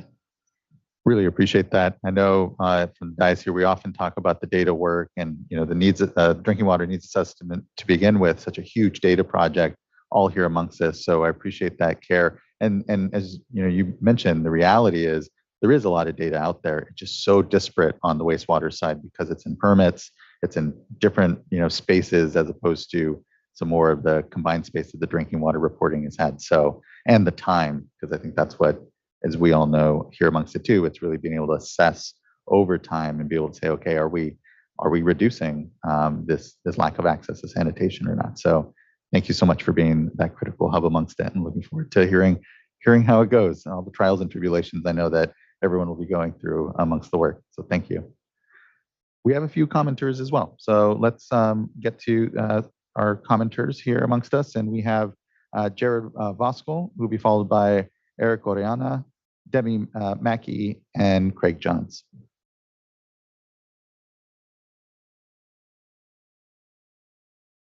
Good morning. Good to see you. Hi, good morning. They say the best time to plant a tree is 20 years ago, and the second best time is today. I feel like this item and the next item, that's very apropos. Good morning, board members. My name is Jared Voskuhl on behalf of CASA, the California Association of Sanitation Agencies. CASA represents over 130 public agencies and municipalities that provide wastewater collection, treatment, resource recovery, and water recycling. We are very excited for this item today. It's so great to see all of you in person. We've been doing meetings years ago, I think, to this point, just kind of teeing this item up for that evaluation they're going to perform. We connected this group with our members in the cities to kind of share what electronic data they have with other members, associate members who've done comprehensive service area evaluations of doing septic to sewer extensions of service, just to share methodology to provide that type of information to this great group of experts assembled here. So, here we are today, and just want to reiterate our support for this endeavor.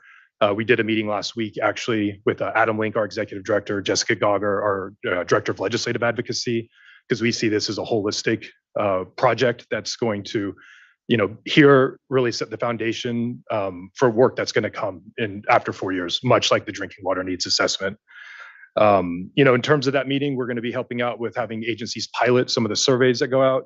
We'll have agencies looking at what additional electronic information they have, they can share with boundary maps, and just to help enhance that evaluation. There are two things I wanted to flag on this. One is the need for sanitation versus the sanitation agency needs.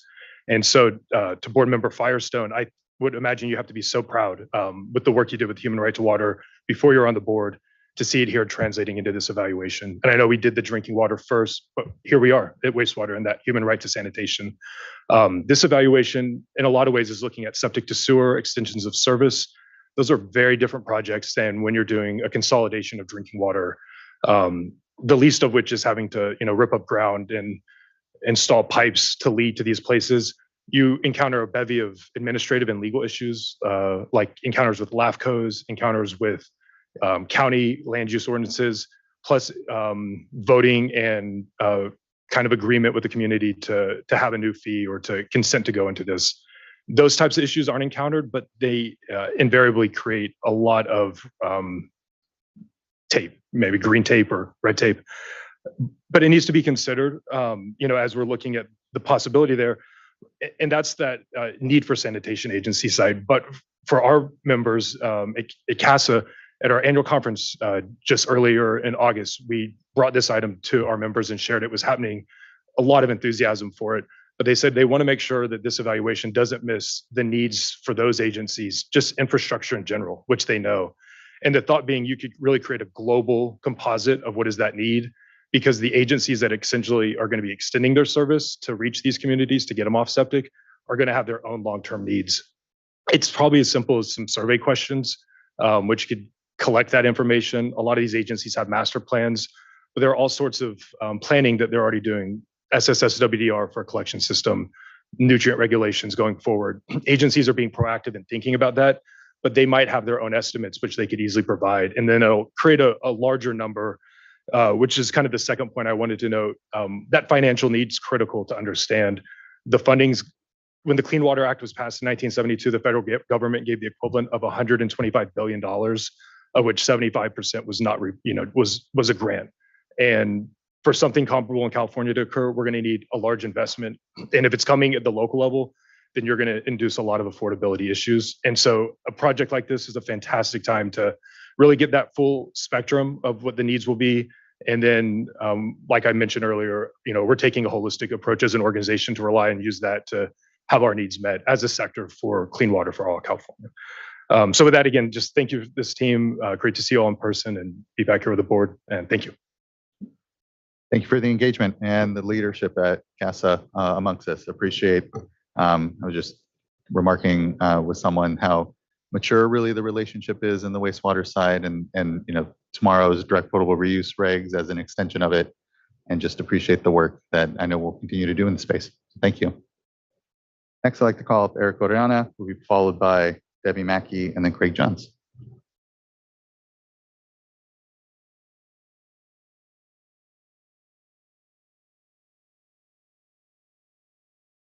Morning. Good morning, Chairman, board members, and staff. Eric Oriana, Senior Policy Advocate on behalf of Community Water Center. Just wanted to share comments here in strong support of the work that's going on here. We've seen a lot of progress being made through the SAFER program, and all of that is critical. The data through the needs assessment has been critical to getting a lot of that good work done. I was in East Arosa just last week, a community that has significant wastewater challenges. We've heard from residents how important wastewater solutions are for them. In the past, they've experienced wastewater flowing back into their homes, and that's just one community throughout California. In the other communities that we're developing technical assistance projects with, they've highlighted wastewater solutions as a significant priority to them, and how it was stated earlier, we're working toward drinking water solutions in a lot of these communities. And if drinking water hasn't been a priority for them, it typically hasn't been for wastewater as well. And so just wanting to make sure that the state is providing a comprehensive solution for these communities that says that we want to provide safe and clean drinking water. We want to provide the basic services that so many of us have the right and privileges to take advantage of on a daily basis. And so I just wanted to note that many of the communities, farm working communities, are the ones who are still not living with adequate access to sanitation. And so we see this work as critical to addressing the inequities that have existed. So thank you for the work that's been doing. We commend you all for advancing this work, and we're excited to the more work that this will provide through this data being available. So thank you and encourage you all. Thank you as well, and appreciate the continued engagement around this and leadership and building this momentum and work. And so thank you for continuing to connect to communities or across it. Really appreciate it, Mr. Oriana. Next, I'd like to call up Debbie Mackey.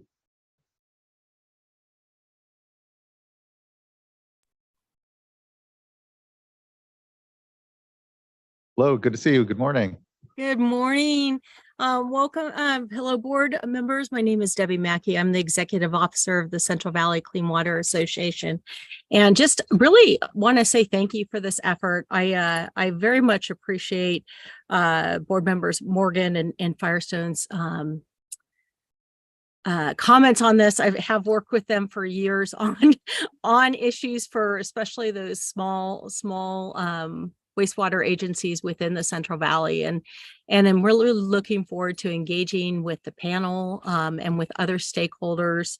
And I just want to tell you, appreciate your comments too in addressing this issue. It is going to be a big issue. And especially as we get smaller, it does get harder because a lot of times we move from those NPDES permits, which have regular monitoring, which is electronically available and you know, I want to say more on top of things, to smaller systems, which may not be or may have fairly passive systems, and the data might be a lot harder. So working together to come up with ways that we can identify the needs and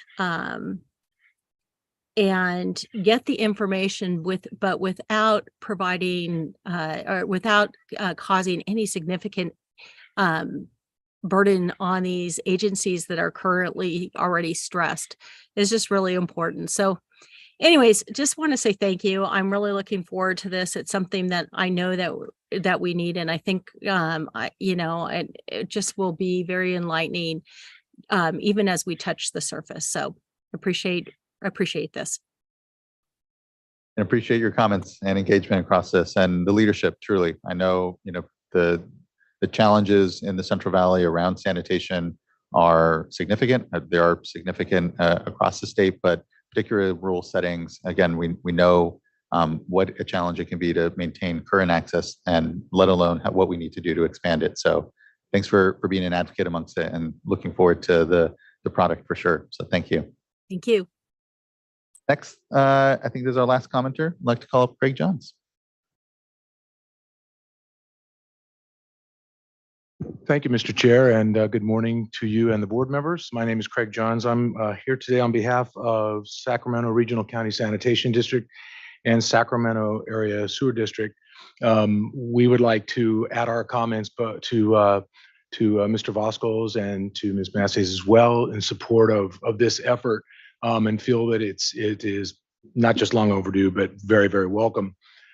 SAC Regional and SASD have been working on a number of septic conversion projects, as some of you may well know, over the years, and have a lot of experience and expertise. I suspect they would love to be involved in the technical advisory group if there's an opportunity to do that. One of the things that, and I really appreciate the presentation, and I was furiously trying to take notes on certain issues, and I may have missed it, and I'm going to go back and look at the slides when I have a chance. But I didn't hear anything about the potential implications of, or challenges, obstacles related to Prop 218 issues associated with funding these projects, because it is a big issue and it's going to be a bigger issue going forward. I won't belabor that point. I know that everyone up on the dais and your staff as well are aware of that, but I just wanted to highlight that as an issue and something to think about as the assessment goes forward. Thank you. Thank you for that good point. Really appreciate that, Mr. Johns. And yeah, as Board Member Firestone had said, governance is what comes to mind there certainly, and how we end up really ultimately financing and funding this critical service that is pretty disparate and challenged sometimes. So I appreciate that insight, and thanks I was recently, just last Friday, at the SAC regional plant, the Echo Water project, touring some of the progress and work there. And to your point, the region here is gone through quite the consolidation when it comes to at least the collection services and work, and I think can be a real model in some of our discussion of how to better regionalize a lot of the systems. So thank you. Board members, any further comment, discussion? There'll be plenty of additional discussion for sure, but anything further to leave us with?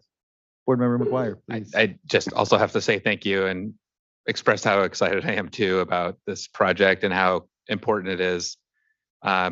Civil engineer here, also with some experience and background assisting small wastewater collection and treatment systems find solutions. And I can't emphasize how important it is to get our arms wrapped around how big this challenge is. We all know it's out there. We all know, I think we've seen from the drinking water needs assessment, just putting a dollar amount to that need is incredibly helpful in articulating the challenges that we have when it comes to our water space and the infrastructure investments that are needed. So here, the same applies. And I also wanted to just say that I've been thinking about this, and I think the access to sanitation question is a really important one to answer when we're looking at septic systems, when we're looking at small communities that have had spill issues. But when we get to the part about defining the risk of failure of a system, I think that's going to be a challenging conversation to have here. And it's a little bit different than the drinking water space because there it's a little bit clear meeting or not meeting drinking water standards. Here, we have a collection system or sometimes a distributed septic system. Then we have a treatment facility, which makes a discharge either to land or in other cases under an NPDES permit to a surface water. So here we have potentially public health impacts, but we also have potentially water quality and ecosystem impacts of a system that may not be functioning as needed or expected. So I look forward to that part of the conversation, really trying to define what failure means for these systems. I don't think it's that clear, and it's really important, I think, as early as possible to get a sense for what that looks like for these different facilities. But thank you for being willing to do this work, committing to it over a 4-year period. I too look forward to the first update and when that happens and working with you all. So again, thanks very much. Thanks for that, board member. I really appreciate a good comment and insight there. I think, communities might be able to help us identify when they see a failing system and otherwise it is going to be quite the discussion. So really appreciate it. I think that concludes this item, unless there is anything further from the dais. And just otherwise, thank you, everyone. We're looking forward to what will be our first update, and even before then, the workshops and engagement that I know we'll all be tracking, and here looking to make sure we draw on the greatest minds that we can. And so just appreciate the all call here and elevation of the work. Thank you. Appreciate it. That concludes item number 4. And let's go ahead and give ourselves just a 10-minute break, come back at 11:25, and we will get into item number 5, which is our intended use plan on the Clean Water SRF. I'll note item number 6 then, I believe it is, isn't supposed to begin until 1 p.m. We may go a little after 1 p.m. in order to have a lunch, depending on how late or how long we go on item number 5. All that to say, we'll see you in 10 minutes at 11:25. Thanks, everyone.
Oh yeah, I put it there. It kept falling out of my pocket, so I had my cup there too. Oh yeah.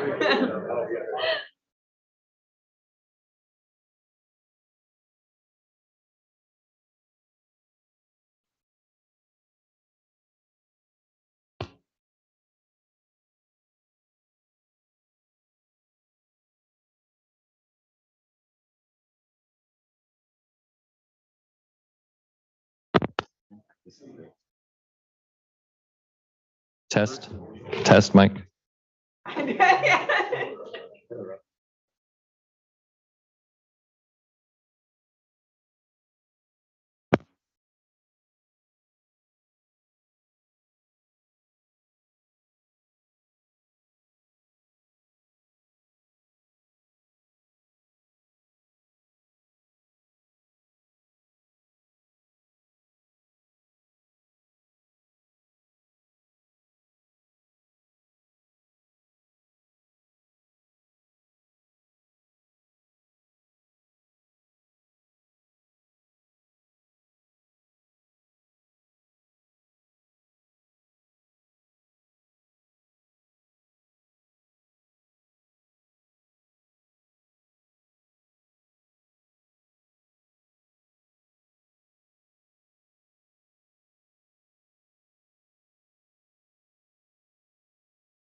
All right, it's 11:27. We can return back. Hope everyone had a good quick break.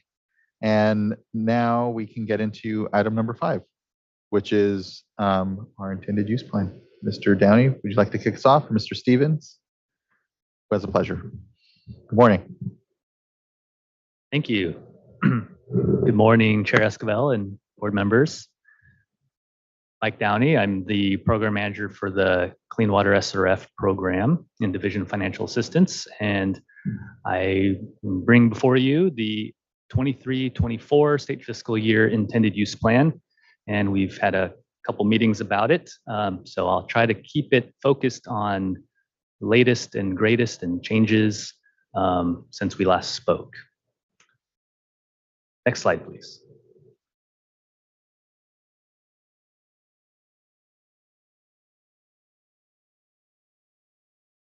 Just real quick overview, talk about how we got here, and then I'm going to focus on public comments and some alternative funding scenarios and recommendation, and then again, focus on those changes to the IUP.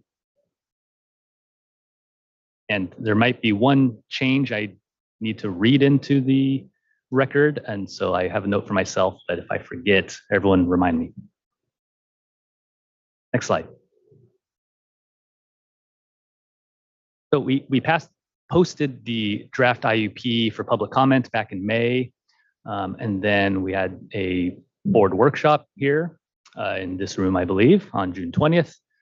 And then we did end up postponing adoption. And so at the July 18th meeting, we had an informational item on the status. And part of that status was to have another stakeholder meeting to discuss some alternative scenarios based on the public comments and oral comments we received at the workshop. And then that brings us to today's, hopefully, adoption meeting. Next slide. So this is my attempt at summarizing the public comments. First off, just concerns about funding capacity, not adding enough projects to the fundable list, and also the concern that that annual capacity includes the rollover projects that aren't executed yet, but remain on the fundable list. Also comments around a funding cap, and we were recommending a $50 million per project funding cap. Main comments were about not applying those to the older rollover projects that we're not expecting to be capped. Also received comments about consolidating funds, and the idea there would be around allowing multiple projects on the fundable list. Instead of providing 2 agreements for $50 million each, could we do 1 agreement for $100 million? Money is still going to the same entity, and so that was the idea there, and that would help administratively move this funding faster. We did receive a comment about increasing water recycling grant maximums, but mostly around the cutoff score, requests to add additional projects, lower that cutoff score. The last bullet, there was a comment about changing the cutoff score to 16 and adding 0 projects to further get through the rollover projects. So just a little bit of demonstration of we've received comments on the same topic with different solutions. And then overall, one of the main comments was asking to delay adoption of the IUP in order to talk through some of these scenarios a little bit more. With that, we'll go to the next slide. I'm not going to discuss all of these, and there's even more, but there are a few different scenarios that we used to, we worked with our financial advisor to model with our financial model for capacity. And some of these scenarios are implementable, if that's a word, and some of them were more used for baseline, some boundary conditions. So again, I'm not going to rehash all of them. If you'd like to hear more, we can anyone can feel free to contact me or, please ask. But what we settled on with stakeholders and staff was a recommendation for number 5, part B, which is really to lower the cutoff score to 13 and not cap the rollover projects, but yes, cap new projects at $50 million. This would be followed by the following year's fundable list of adding new projects within that sustainable capacity. And then the following year, which would be the 25-26 year, having a hiatus and not adding any projects to the fundable list for that year. So essentially moving some of that future capacity up to now because there is a need now for these projects. And so that was the new alternative recommendation that came from the stakeholder meeting. Next slide, please. So again, the change sheet doesn't list out all those wacky scenarios. We did just include scenario F, which represents what I just described. So this would reduce the cutoff score to 13, which would add 17 projects instead of 7. This also increases the estimated loan commitments from $620 million to $1.3 billion above the sustainable loan capacity, but with the modeled scenarios, with the plan that we're recommending, would not have a huge impact on the long-term sustainable loan capacity for the program, which is one of the things we're using to guide the decision-making for the fundable list each year. I'm going to take a slight detour now to kind of roughly talk about some, in large terms, about some of those fundable list projects. If you can go to the next slide. So we're just looking at some of the demographics for the fundable list projects. And I am also very excited about the wastewater needs assessment. And at the moment, we don't have a great data set to kind of compare how does our fundable list look compared to the needs statewide for California. So this is the type of information we're planning to include in this year's annual report, Clean Water SRF annual report and Drinking Water SRF annual report. I'll add that it's also part of the Racial Equity Action Plan and one of DFA's action items to start reporting on some of that data that we do have to start to kind of create that baseline or create some historic examples of how we've been funding. And I'm hoping that it dovetails nicely with future wastewater needs assessment and for further context. So this is very high level, very rough. There's more detail that will be in the annual report, but just to get a sense, we have the executed projects for 22-23 for loans, and just as for context, compared to the fundable list projects. So just an idea of large systems and small systems that we'd be planning that are on the fundable list for loans, DAC status. Next slide, please. Actually, if you could just back up to the previous slide real quick.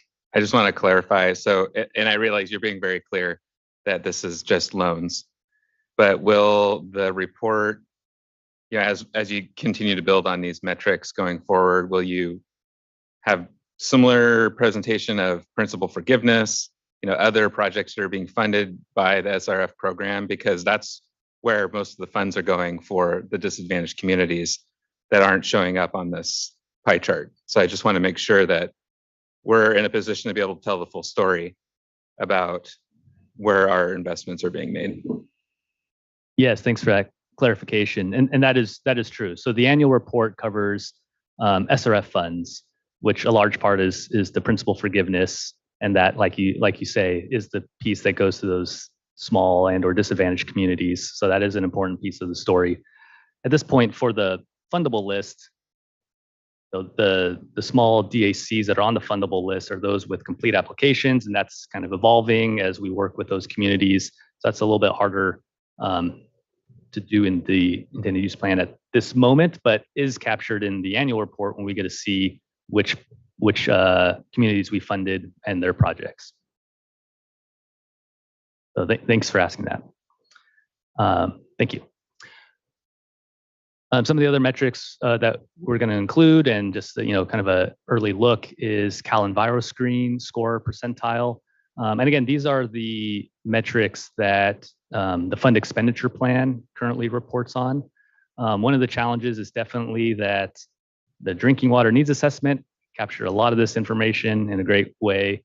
And so we're trying to figure out how to calculate some of those on the wastewater side and do it in a consistent fashion and using a lot of mapping. So this is, again, kind of rough estimate, early look, but the Cal EnviroScreen score percentile, we have percent below poverty level and average household size as those metrics.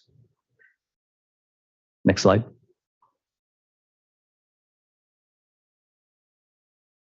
We're also using predominant identity characteristics to look at community makeup. And again, looking at last year's funded projects versus projects that are on this year's fundable list.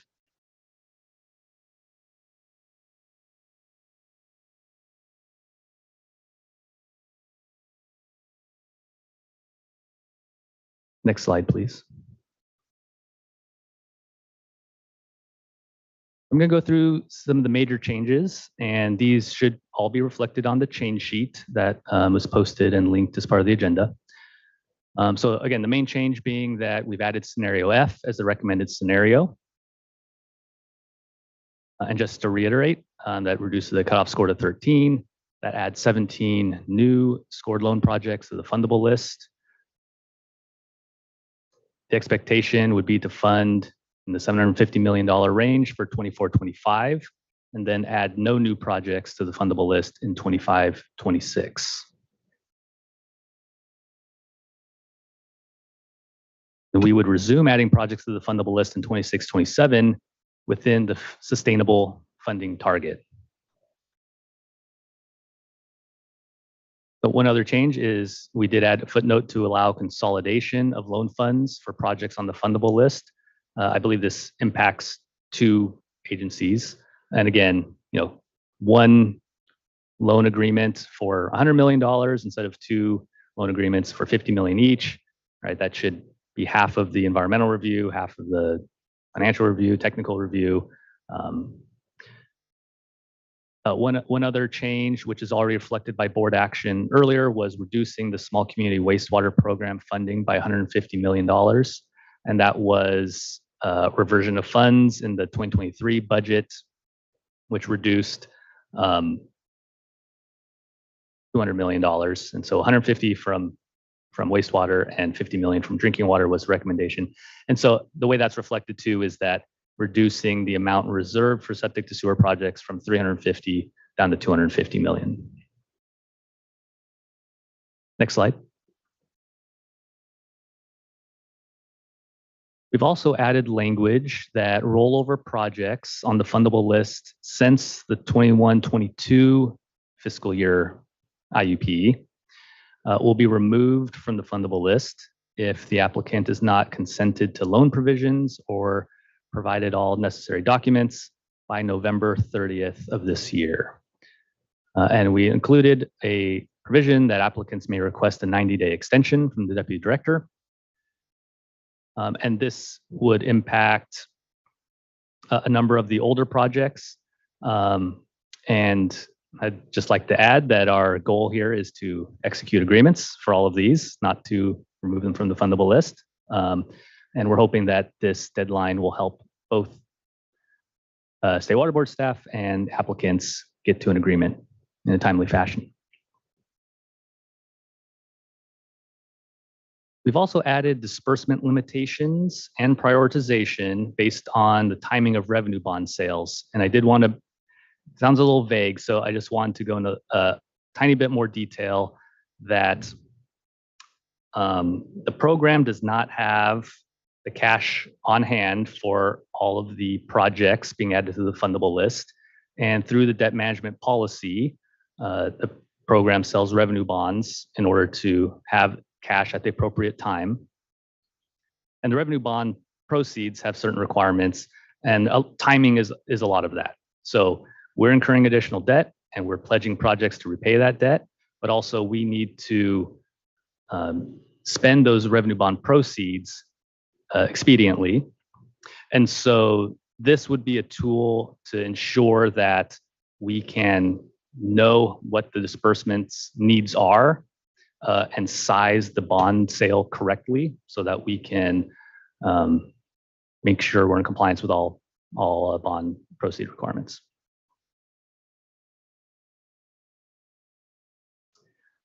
We also added statistics on community size and DAC status to Appendix K. Appendix K is the list of congressionally directed spending that Congress has identified SRF funds for specific projects in California. And just as a reminder, the State Water Board is not administering those funds. EPA is administering those funds directly, but we wanted to add some additional context for the types of communities, which communities have received that directed spending and the types of communities they are. Next slide, please.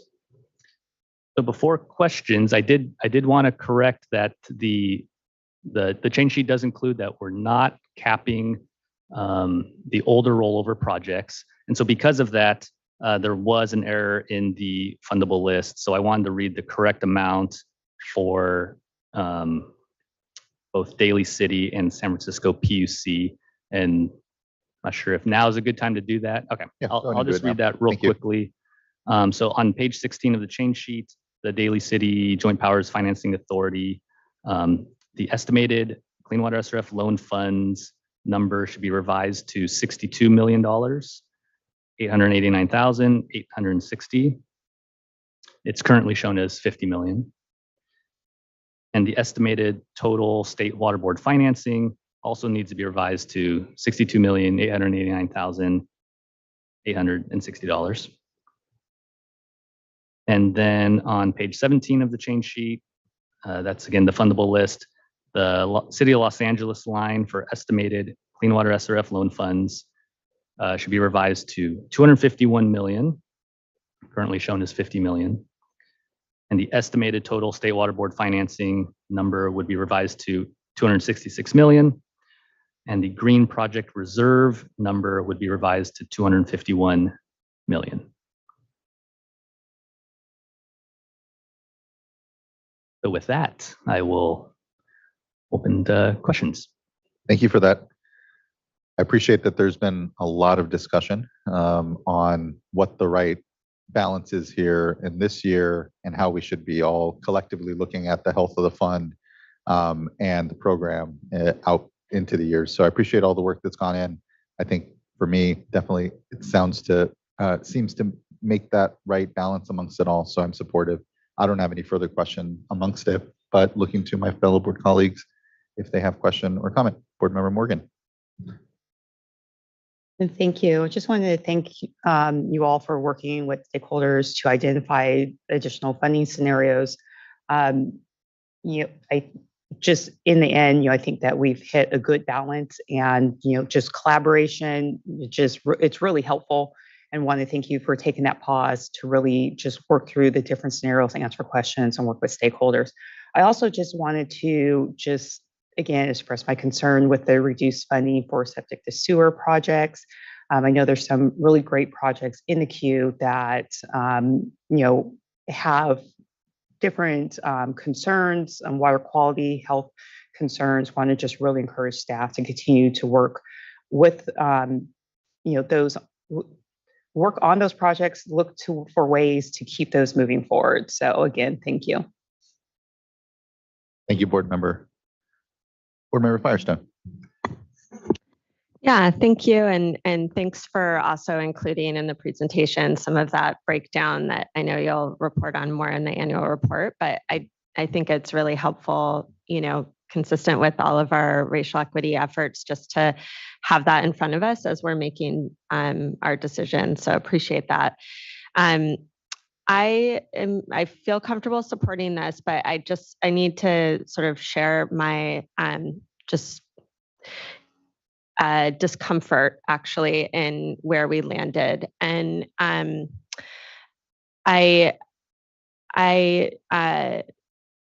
the reason that I'm supportive is, at the end of the day, these are really important projects that are ready to go. They've had their plans, and I want to make sure that we're at this critical juncture, helping them to get forward and utilizing the funding that we have, because we don't know what happens in the future. We already saw some of it that we thought we had not materialize. So I think I appreciate wanting to make sure we use it now. On the other hand, what we're doing here is deciding to use money from future year that we were planning on using in future years, and maybe the same board, but maybe a future board, in terms of allocating to different projects. And particularly, so we're basically saying we won't have those loan funds. We'll take a year off. And right now, later this year, we're going to be considering amending the policy for our SRF. And we're part of that is looking at how our priorities are changing, how we want to factor in racial equity even more, in terms of understanding the implications of our policies in terms of those outcomes, factoring in all water resiliency policies and nutrients and all of these things. When we adopt those new policies, we are then going to have no money to fund those new projects under those new policies for a year. So it's basically taking away that maybe there's new money, and I really hope there is, and I really encourage all of us to try to make sure that we bring in more money for this effort. But I just feel it's important to recognize that consequence. Again, I still land on supporting this. I echo my fellow board members in the importance of collaboration and really taking time to dig into options and listening to how to make things work. But I did want to voice that concern. And I just hope that as we move forward on our policies around our loan program, that we're able to get additional funds and be just mindful about how the decisions that we make today impact what's available to support the priorities. And it just takes some time by the time we make the policy changes, to get those projects and see those results come in. And then kind of the decision that we're making today is we won't have funding maybe in that first year to do that. Again, hopeful we do have funding. I do support this. I will, but just felt the need to make that observation and appreciate everyone's work on it.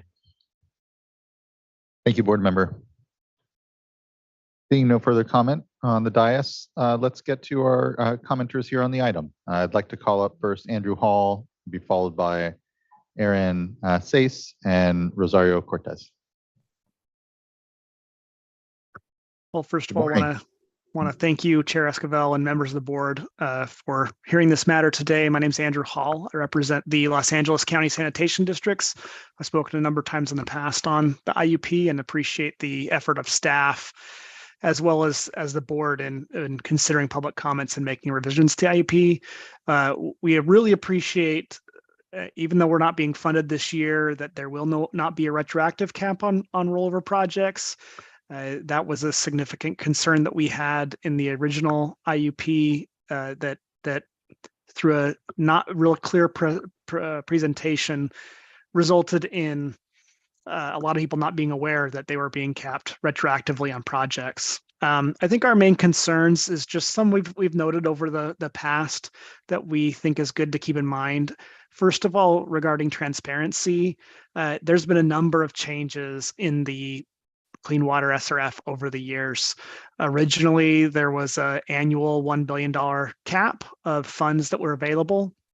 That with a new financial advisor was then changed to a $600 million annual cap with ability to go above if necessary. Then it was changed to an average of $600 million over 5 years. A lot of times these changes were not clearly highlighted that they were making those changes over those period of time. It was kind of embedded in the document and or was mentioned briefly. Last year, we had the issue with a significant delay on the IUP and then proposed no funding without really any advanced communication with stakeholders. And this year, as I mentioned, the footnote that retroactively cut funding for projects from a previous year with really no other mention. That wasn't mentioned in the presentation that was given to stakeholders. We recognize that staff has a heavy load. They're not only doing things with the clean water SRF and the drinking water, but also the drinking water SRF, as well as all the other programs. And we recognize that sometimes you get so involved in stuff, it's hard to communicate. Just want to encourage further transparency so that those that are using these funds can best use those funds. We also do think it would be useful to be able to address some of the concerns that Board Member Firestone mentioned, particularly with the funding that was available with CASA and water reuse. We were supportive of efforts to get matching funds that, based on our discussions with State Board staff and State Board's financial advisor, would provide more funding into the pot for the clean water SRF. And some of those monies were then directed to the drinking water SRF. And it's definitely, again, hard to make priorities between the two systems and recognize that. But it was definitely challenging as clean water folks to be able to work so hard on getting that state match through the budget appropriations and then see some of that money be used for other purposes than what we had originally proposed. Again, I want to thank you for your time in considering this matter and for the opportunity that we have to continue to participate in this program. Thank you. Thank you, Mr. Hall. We'll continue to make a priority the transparency of this program. I'm proud of the communication we have had. And again, we've put a lot of data out there. I know there's a lot of meetings. We'll continue to make sure that we're being communicative here and appreciate the acknowledgement that we need to do more. Next, I'd like to call up Aaron Sace, who'll be followed by Rosario Cortez. Good morning, Chair Esquivel and board members. My name is Erin Sassy, and I am the Government Relations Officer for the Elsinore Valley Municipal Water District. I am here to comment on the recommendation to designate the Deputy Director of Financial Assistance to provide authority to set a maximum per project limit for projects under the Small Community Wastewater Program. EVMWD has 2 septic to sewer conversion projects, both which are located in severely disadvantaged communities. And over 1 year ago today, board staff had reached out to us about our projects. And after this, we started an aggressive outreach program, which resulted in currently 80% and 76% official opt-in for our projects from its residents, respectively for Avenues and Sedco Hills. The State Water Resources Control Board and Clean Water staff have been excellent partners in this process, and we appreciate the collaborative effort that has led us to where we currently stand today, which is that we are ready to begin these critical septic to sewer projects. We do understand how difficult it is to mitigate reduced funding, but we know that there's a lot of staff that we appreciate, and we specifically would like to thank Matthew Chambers and James Garcia for their continued support for these beneficial projects. The communication with the Clean Water staff has enabled us to reduce our projected costs to fall under the proposed cap of $50 million per project.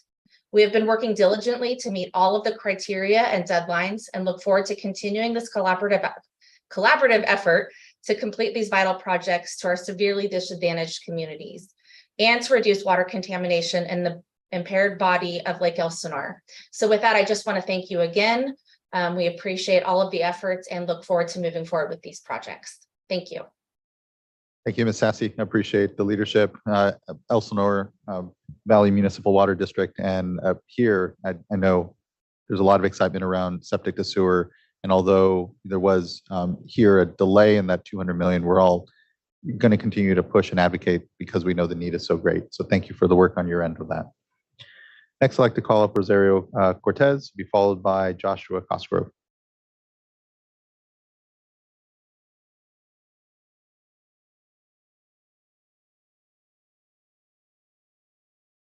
Oh, so apologies. I think you need to turn on the mic still. There's a button at the base there.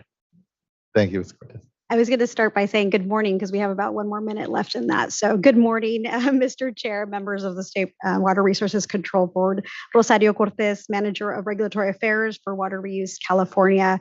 Water Reuse California appreciates the opportunity to provide comments on this 23-24 intended use plan.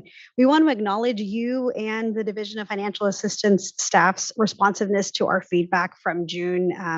We were very appreciative when you were willing to defer the adoption of that draft IUP so we could continue the conversations. Your leadership in instructing your financial advisors to provide an analysis of impacts from additional funding scenarios was timely and has allowed for more projects to get more funding. Additionally, we did want to share the comments that CASA submitted in writing related to the change sheet 16. And we would agree that if that extension could be a little longer or removed from the final IUP, that would be appreciated. And because of you choosing to spend a little more time on the IUP, we will see 1.3 billion in new funding and no retroactive cap on rollover projects. And we just think we're so grateful for your thoughtful deliberation and appreciate the partnership going forward. Thank you. Thank you, Ms. Cortez. Next, I'd like to call up Joshua Cosgrove, who will be followed by Denise Burbank. Thank you, Honorable Chair and members of the board. My name is Joshua Cosgrove. I am with the wonderful and diverse community of the city of Daly City. And on behalf of that city and our project, the Vista Grande Drainage Basin Improvement Project, we provided written comments and now oral comments on this item.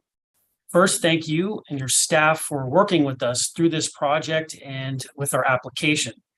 The SRF loan is critical to the success of the Vista Grande project, and it is the foundation of our financing plan. Daly City respectfully urges the board to keep this project and other projects on the fundable list and not to remove projects or to have a deadline. Many SRF programs in other states have bypass procedures so that complex projects like Vista Grande can be worked out while other projects may get funding. Vista Grande is very complex with multiple project partners and many regulatory permits and requirements that required a long time for negotiations and discussions and analysis. But Vista Grande also will provide many regional benefits to the drinking water systems, wastewater systems, stormwater treatment, flooding, environmental recreation, many, many benefits. Most particularly, we will greatly improve Lake Merced, which is a priority of this board and the San Francisco Bay Regional Water Quality Control Board. I thank you very much for the opportunity to provide these comments and to speak in front of you. Thank you. Thank you, Mr. Cosgrove. Appreciate your time, leadership on your local project, and here engaging on this discussion around the IUP. I appreciate it. Thank you for your time today. Next, I'd like to call up Denise Burbank, who will be followed by Bill Zanoni and then Craig Johns. Good afternoon, I guess now. No, Chairman officially. Esquivel, board members, thank you for allowing us to come speak with you on this matter. I am from the Olivehurst Public Utility District, and I would like to read our statement. To date, more than 15 million in local funding has been invested in the project to regionalize the wastewater system of two disadvantaged communities in Yuba County. The planning, design, and environmental requirements are complete. The project stands ready to go to construction. This project is critical to the future of Yuba County and specifically these communities. The project utilizes the capacity and expertise of the Olivehurst Public Utility District to allow Wheatland to decommission its out-of-date wastewater treatment plant and convey wastewater to OPED's modern efficient treatment plant. This project will create jobs in these disadvantaged communities and provide infrastructure to support critical needed housing. We estimate that the construction of this system will require approximately 1,500 jobs for the workers in Yuba County. Recognizing the limitations of state funding, we have been able to reduce the grant request from over 139 million to approximately 50 million. By deferring some project elements to the future, the project cost has been reduced. In addition, Yuba Water Agency is committed to significantly increasing its contribution to the project through loans secured by future connections. If the project is to receive grant funding from the SWRCB, it would result in an approximate 50% local match, which we believe would be one of the most cooperative and beneficial approaches to a regional wastewater project in California. We need a $50 million grant to make this project go out to bid immediately. We are confident that we could deliver a finished product within 18 months. This project connects two disadvantaged communities to provide more efficient, modernized wastewater treatment groundwater for both of these disadvantaged communities, protects the groundwater, which provides the municipal water source for both of these disadvantaged communities, provides jobs in disadvantaged communities. We sincerely hope you will strongly consider the importance of this project to the community and effective use of the grant funding it represents to make your final funding determination. Thank you for your time and consideration. Thank you. Thank you for your time. Thank you for being here with us today, Ms. Burbank, and for your leadership at the local level here on all this. Thank you. Next, I'd like to call up Bill Zanoni. Good afternoon. I'm Bill Zanoni. I'm the city manager for the city of Wheatland. So I'm going to follow up on Ms. Burbank's comments, but I'm going to put this up here because I'm a little bit taller. For the past 3 years, the city of Wheatland and the Olivehurst Public Utility District have been diligently working on what we believe is a very vital and important project that will allow Wheatland to develop a regional wastewater system along with the Olivehurst Public Utility District, and also decommission Wheatland's aging and environmentally challenged wastewater treatment plant. The work done to date in developing this project, which connects the two disadvantaged communities of Wheatland and Olivehurst, has had significant financial support from both Yuba County and Yuba Water Agency. To date, more than $15 million of local funding has been invested in this project to complete planning, design, and environmental requirements. At this time, the Wheatland Regional Wastewater Project stands ready to go to construction. The estimated total cost of this project is $139 million. At the recent direction of State Water Resources Control Board staff, we have developed a plan to construct the base project with a reduced funding request by deferring some project elements to the future, reducing some costs, and identifying significant additional local funding. The immediate need for grant funding has been reduced to $50 million. If this project receives grant funding from this board, it would result in an approximate 50% local match from other local sources. We believe this Wheatland Olivehurst project would be one of the most cooperative and beneficial approaches to a regional wastewater project in California, along with benefiting and improving the water quality of the Bear River. So to summarize, this project is shovel ready. The Wheatland Olivehurst Public Utility District project has completed its design and all of CEQA and NEPA review. Unlike some past awarded projects that don't promptly proceed, if we were to receive notification of an award, funds would begin to be spent on construction this fiscal year in the spring of 2024. We are ready to move forward. This project will connect two disadvantaged communities to provide more efficient, modernized wastewater treatment, and will provide groundwater for both of these disadvantaged communities. The regional wastewater project is a long-term sustainable solution that provides significant environmental and water quality benefits. Finally, with a reduced grant request of $50 million, this project would recognize a roughly 50% local cost share, which we believe is a significant investment for a disadvantaged community project and a significant leveraging of state and federal funds. So I thank you, and a bit from the City Council of the City of Wheatland, thank you for your careful consideration of what we believe to be a remarkably impactful project. Thank you. Thank you as well, Mr. Zanoni. And likewise, I really appreciate the leadership at the local level to bring together these discussions, this regionalization and consolidation. The voluntary work that's gone on is just really appreciated. So just thank you. Next, I'd like to call up Craig Johns, who we've followed by Jared Voskuhl, and then Alexandra Gunnell. Good afternoon again, Mr. Chair and members of the board. My name is Craig Johns for the record, and I'm here today on behalf of Sacramento Area Sewer District. I wanted to point out, and I should have before, that Terry Mitchell, the Director of Regulatory Affairs for SASD, sends her regrets for not being able to be here today. But she asked me to just come in and speak on a very limited issue, somewhat related to item number 4 before, so that'll help me be a little bit more efficient in my comments as well. And this has to do with septic to sewer conversion projects. I want to point out that I'm only here today to flag this issue, and we hope to have the opportunity to work with your staff as the SRF policy changes go forward in the next few months, and then the IUP for next year. But it's an important issue, I think, that is worth bringing up and bringing to your attention right now.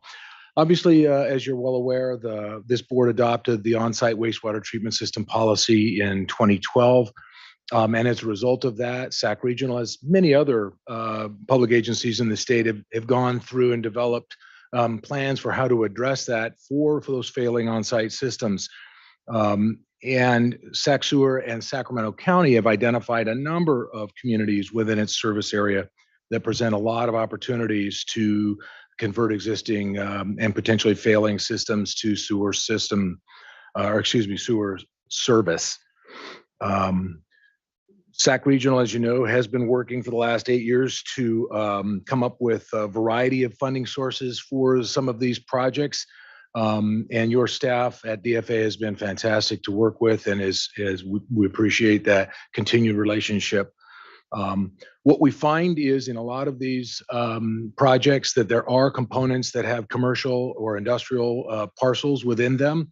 Obviously, those present funding challenges for public agencies like Sac Sewer District because the current version of the IUP has language in it that excludes those types of parcels from being able to qualify for project,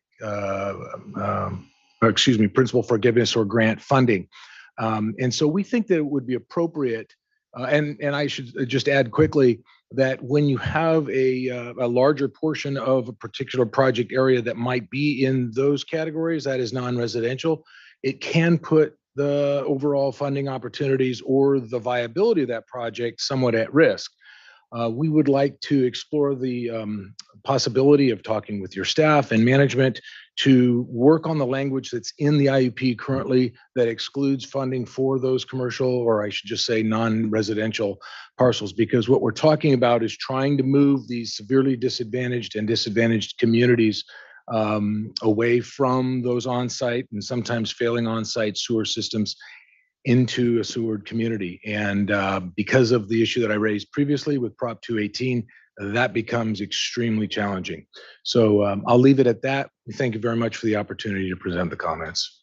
Appreciate that, Mr. Johns, and thanks for good comment. And is it mainly in the IUP that's articulated? And otherwise, I just wanted to flag that I know that we're having a discussion around the SRF policies writ large as well, but it might be in the IUP that limitation is necessarily there.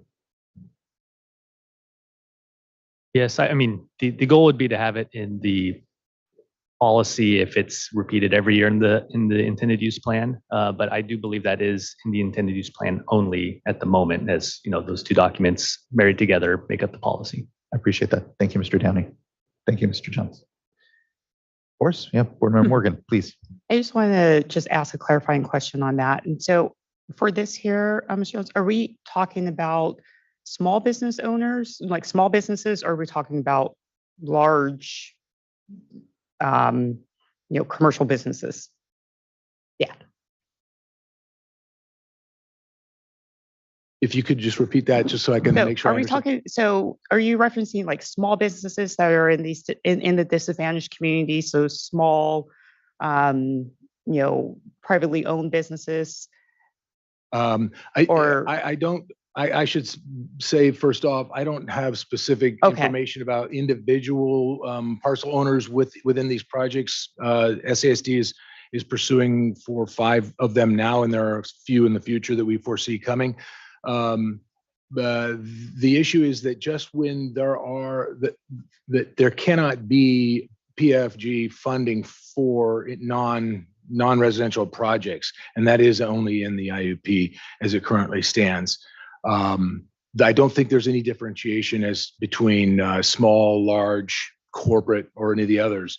And I couldn't even tell you, frankly, what the breakdown, how that would work out in terms of whether or not you have a high percentage of non-small businesses or non-disadvantaged community-owned businesses within the community. And so I don't want to purport to suggest I do know, but something clearly we could get more information for you on. Okay, thank you. Thank you for the question. Thank you, board member, and thank you, Mr. Johns. Next, I'd like to call up Jared Voskuil, be followed by Alexandra Gunnell and Paul Eldridge. And I believe our last commenter will be Dudley Mackey. Good to see you. Hi, good afternoon, board members. Jared Voskuil on behalf of CASA, the California Association of Sanitation Agencies. Again, for those who weren't following the last item, CASA represents over 130 public agencies and municipalities that provide wastewater collection, treatment, water resource recycling, and resource recovery. A lot of comments I will try to pack in today, but just at the top, thank you so much for this year's IUP engagement. I know last year's and this year's, there's been a lot of dialogue with staff, and to be here with the recommendation before you, we are very appreciative of the deferral that we requested in our comment letter in June to provide more time to explore additional scenarios. And we're also appreciative of the revised recommendation for scenario F. With regards to the item I want to bring to your attention today, it's with change 16 in the change sheet, and our letter that we submitted on this provided context for our request, but there were a few items to share with you and concerns. One, just quickly, change sheet 16, what it would do is essentially put in place a new 2-year requirement to have a project reach an agreement or otherwise be removed from the fundable list. They'd be granted a 90-day timeframe to reach an agreement, but otherwise they would face removal after 2 years.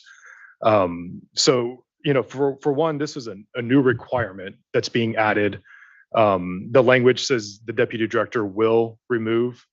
Last year there was comparable language. It was softer, but it said the deputy director may remove. And so with that increase of authority, that is what we would consider a substantial policy change, kind of given the magnitude of the stakes if they are removed. And because of the conversation about SRF amendments and policy amendments being picked up later, as well as the creation of the SRF Stakeholder Advisory Group, we would appreciate if such a change could go through that channel to really be vetted.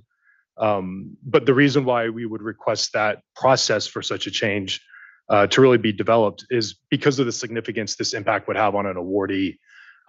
It's a year-long process to prepare all of the materials to apply and then to be placed on the fundable list, only having 2 years to reach an agreement when there are a lot of complexities oftentimes that intersect the process.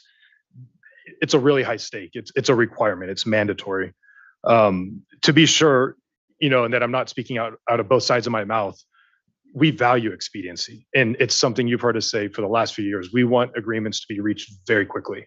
And I want to make sure to disentangle. We are not now walking back on that saying, but now we want more time.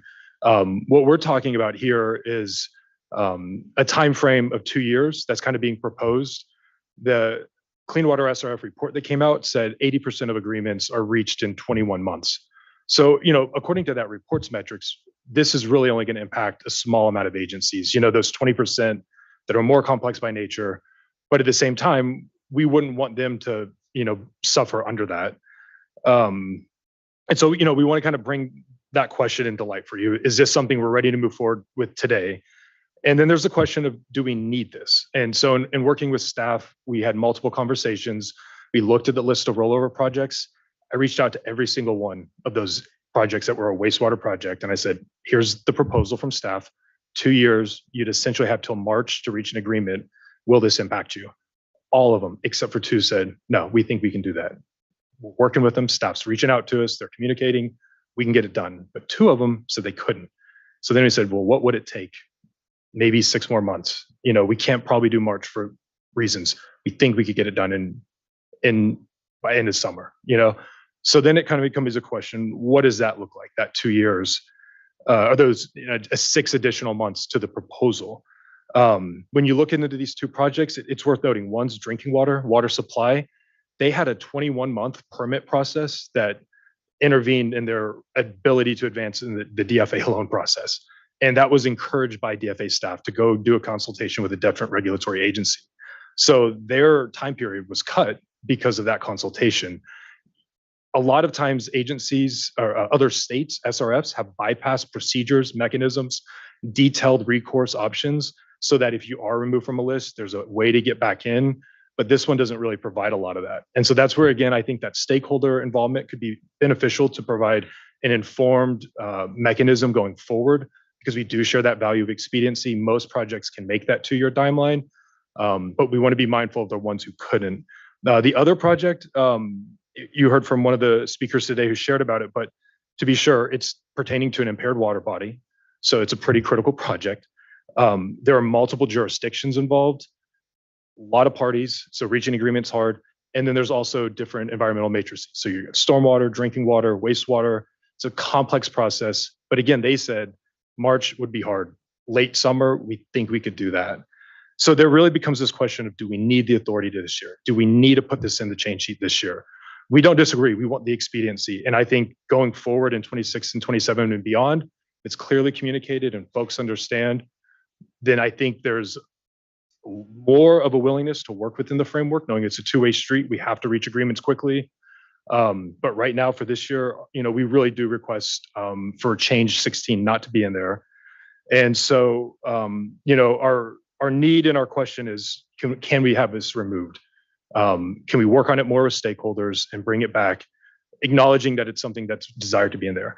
If removal's not an option, or if this is something that really, that there's a direction for management, we want to create this expectation now, let people get warmed up to it, then we just ask for some tweaks on it, so it ultimately is not a punitive mechanism this year. One of those tweaks is the 90 days extension.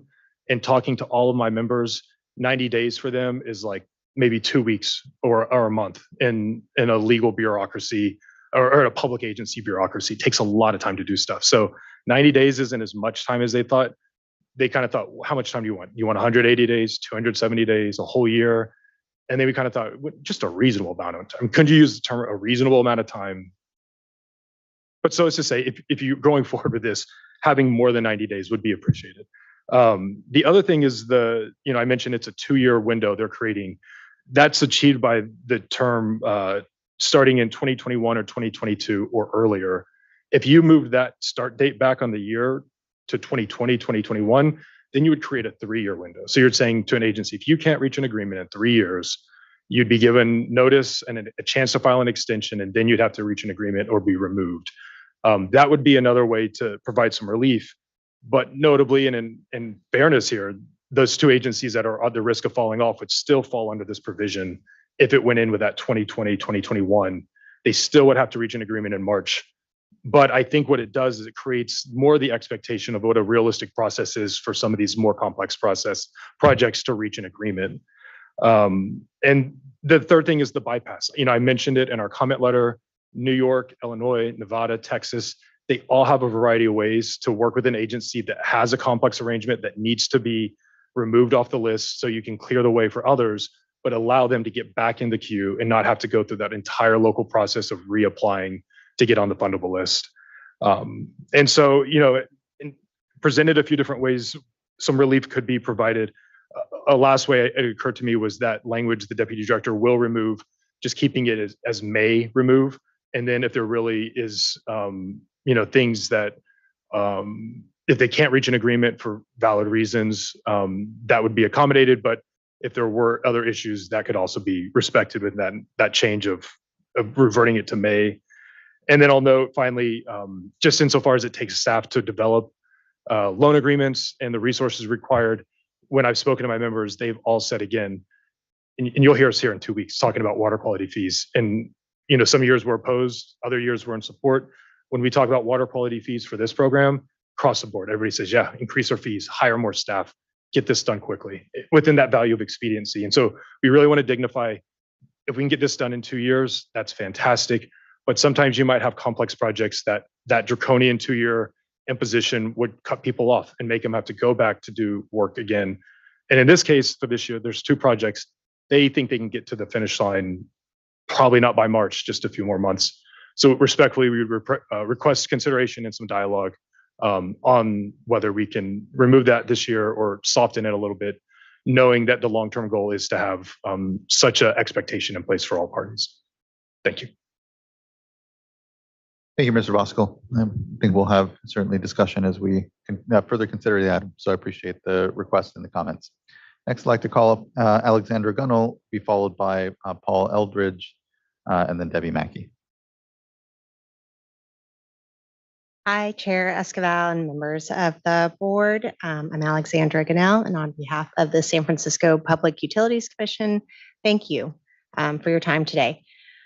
As it's been said already, we greatly appreciate that you all were willing to delay adoption of this IUP, and we really want to thank all of the water board staff for the work that they did to bring forth these additional scenarios, to talk with stakeholders, to have this collaborative process. And we just feel like this is an excellent example of the work that's been put in and the partnership that has been developed and continues to be developed with stakeholders on this important program. We also appreciate that you added flexibility for applicants with multiple projects on the list. We feel like this change can enable staff and applicants to explore opportunities for expediting the number of applications that you have on there, reducing those, reducing administrative burden, all with the expectation that we are trying to reduce the number of rollover projects together. We want to thank you for removing the proposed funding cap. We think, again, this is a display of cooperative partnership and reliability and agreement on expectations when you're supporting the original funding commitment.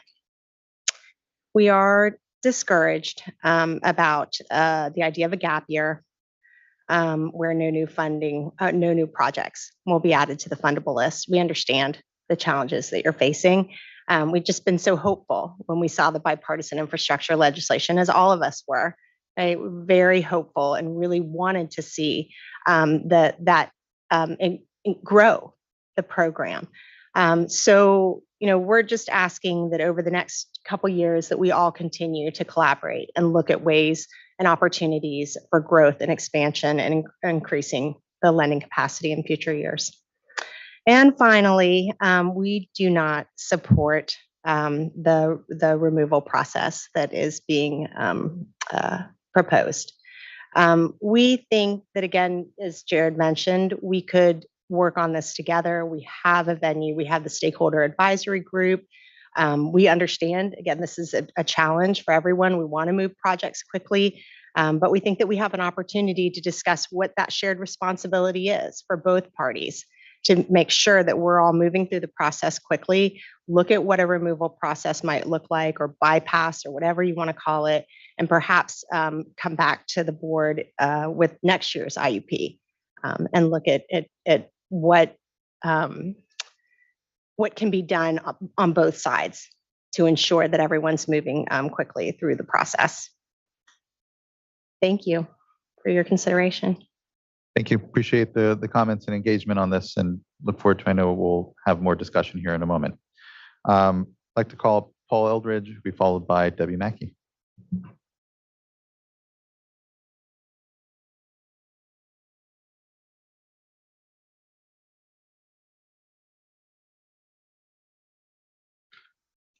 Good afternoon, Chair Escabel, board members. Thank you for the opportunity to be here this afternoon. My name is Paul Eldridge. I'm the general manager at Union Sanitary District. And as would appear that I am one of the last public speakers that stands before you in your next break, I will be brief in my comments.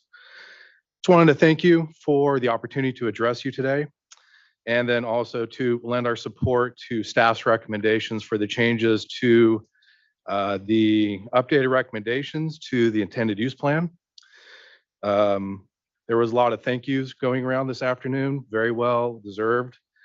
USD certainly appreciates the collaborative endeavor and the collaboration and the ability to work together to come up with what we believe is maybe not an ideal situation, but certainly a best for the circumstances that are before us. So with that, thank you very much and appreciate it. Thank you for those comments and the engagement on this. It's appreciated and just much appreciated. Thank you. Next, I'd like to call up Debbie Mackey. I believe that'll be our final commenter on this item. Good Thank you, afternoon. Chair. Good afternoon. Thank you, Chair Esquivel and board members. Debbie Mackey with the Central Valley Clean Water Association. And I want to also start with thanking staff with thanking this board and with other stakeholders and really for the leadership that CASA has shown on behalf of the wastewater community and in facilitating some further discussions and that with your staff also. So like others, I do support the change in the number, the ability to extend. I share the concerns that board member Firestone said that, hey, we've got a lot coming up, and we I saw a lot of board decisions over the last couple of years that were made on the basis that there was going to be funding. So without that funding, there's going to be tough times ahead. But really, the two things that I wanted to just focus on yes, I support the ability to have a little bit more flexibility than just the 3-month, and with the 3-month extent or the extension. I think that is reasonable. It is, things do happen. And I think that there's a way to move forward. I do think that is a subject for the stakeholder group. It's, we've gotten started on certain issues, but as you heard today, like from Mr. Johns, there's other issues that we really are important to just engage on to as we all try to best meet our water quality challenges, and part of that is a big part of that is funding. So again, I appreciate the opportunity to comment. I appreciate the comments and everyone's comments here. As you all know, we've delayed the intended use plan to be able to have this space and discussion. And the reality is, here all amongst us, and I know we realize this, is that the need is just so much greater than the resource we have. And regrettably, when it comes to the SRFs and the bipartisan infrastructure law, it hasn't been a plus up. It has been fair to middling at best. We've seen a 50% reduction in the state revolving fund baseline capital grants that we've been receiving. This year alone, we're looking at 10 million out of the 200 million we usually receive in this coming fiscal year if the current budget negotiations in DC go through as is. So there are real structural challenges here. This is not just California that is facing this, it's other states. And so just appreciate everyone's acknowledgement and patience that this is something that we're all collectively grappling with. And if it were simply a matter of the board desiring to just say yes to everyone and that, we don't want to, it'd be easier, but it's not. And we know that. And so I just want to thank everyone's patience and engagement around it to best understand what are the pressures on the program. How can we maximize what is a limited resource we have for a very heavy burden and need in the state? And as we just talked about on the wastewater needs side, that's going to generate even more of a pressure on these programs that are incredibly limited. So we're trying to think of the long term. We're trying to do our best to manage here amongst it and just know that the tool of trying to get folks not, rolling over year after year, which then becomes something of a point that folks try to make to say, well, you said you're trying to aim for X cap, but you're not, the accounting on how best do we, have a stable program and here meet the expectations of folks that are in the middle of negotiations, if you will, in funding agreements with us around it. Anyway, I think it's a difficult space. I know it's not one we all want to be in, but I do appreciate people's patience and engagement around it. And when it comes to, I guess here then, the desire to move folks off of the fundable list, I hear definitely the need for more structure around what the process is to get back on.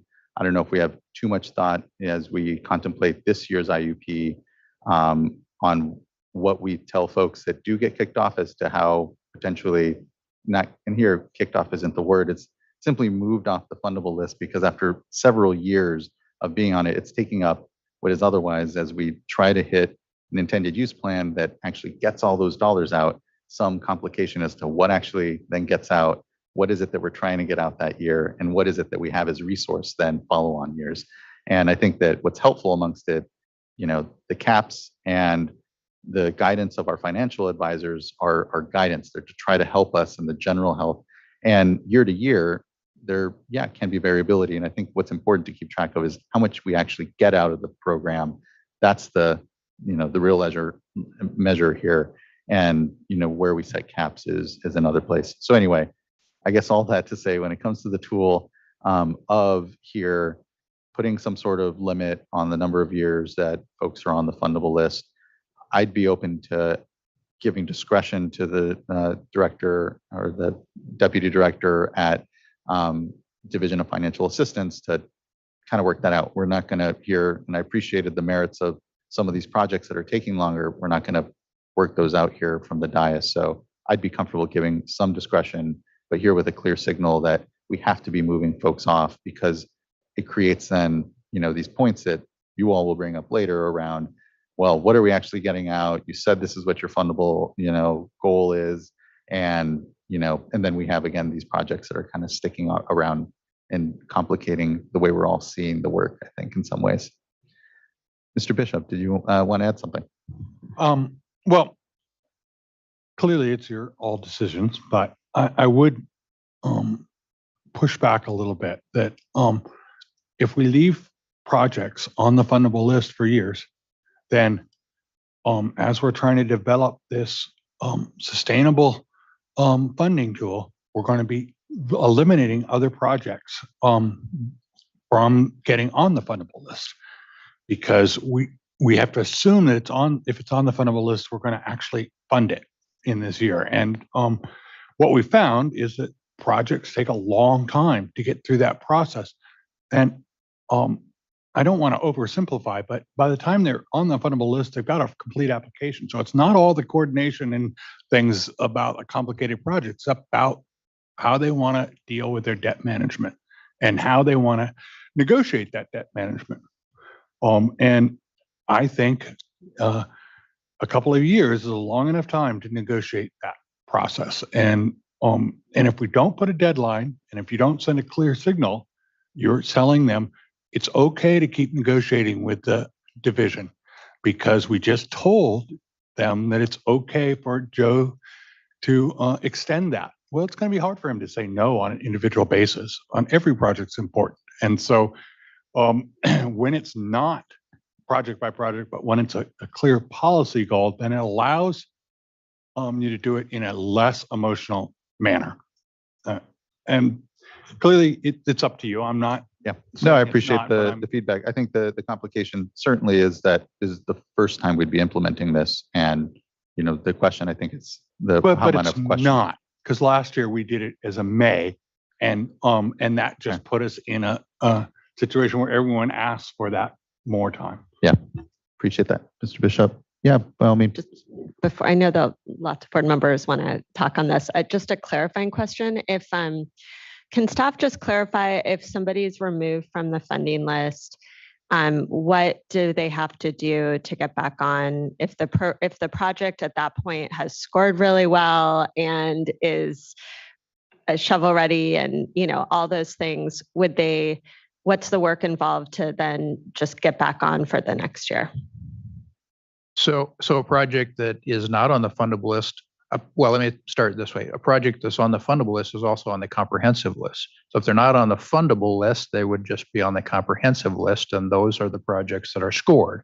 Now, with the additional information that we know about that project, we might not score it exactly the same way. Part of the scoring is, do they have a complete application?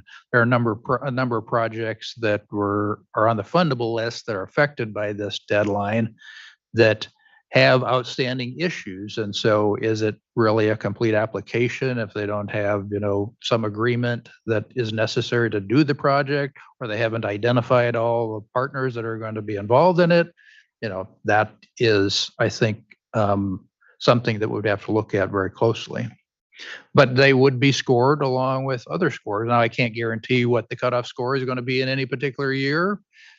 So, no guarantees there. So they wouldn't have to do another application. It would just be the next year they would be scored, and they just don't have the certainty that they're on the fundable list, and they lose out for that year. And then, certainly the big thing this year is that there's a cap for future years, and then there's no funding, a year or two after that. So it's, especially for projects that are on this year, there's a lot at stake. Am I understanding that right? Yes, Okay. yes. They're Interesting. Thank you, board member. Yeah, I just wanted to also just Board member ask- Morgan, and then Joe. Yeah. Thanks. Ask a question here. Understanding those that, it's different part of negotiation and, just needing to clarify that we need to keep moving. But those that where, hey, and I believe this was brought up where they go to another agency for a permit, and that agency has taken a long time to issue that permit. And they're now ready to move forward, and we're going to say, no, this is just a hard cutoff. That's a change in the way that we've operated our funding program. And I think, just the way I'm looking at it is we've almost created this expectation from other agencies that, okay, they're on the list and that funding, it's there, and the other agency, there's no urgency from them. And so they just go through their normal process. It's an 18-month process. They then complete it, and then they can continue on with their funding. Then we continue on with our funding. And so this would be a substantial change and something that I believe that, we need to communicate to others and allow the agencies to be able to communicate as they're going to get permits and clearances from other agencies that they're now on this timeline. And they're going to lose the funding for the project in order to move forward. And this is what the timeline is.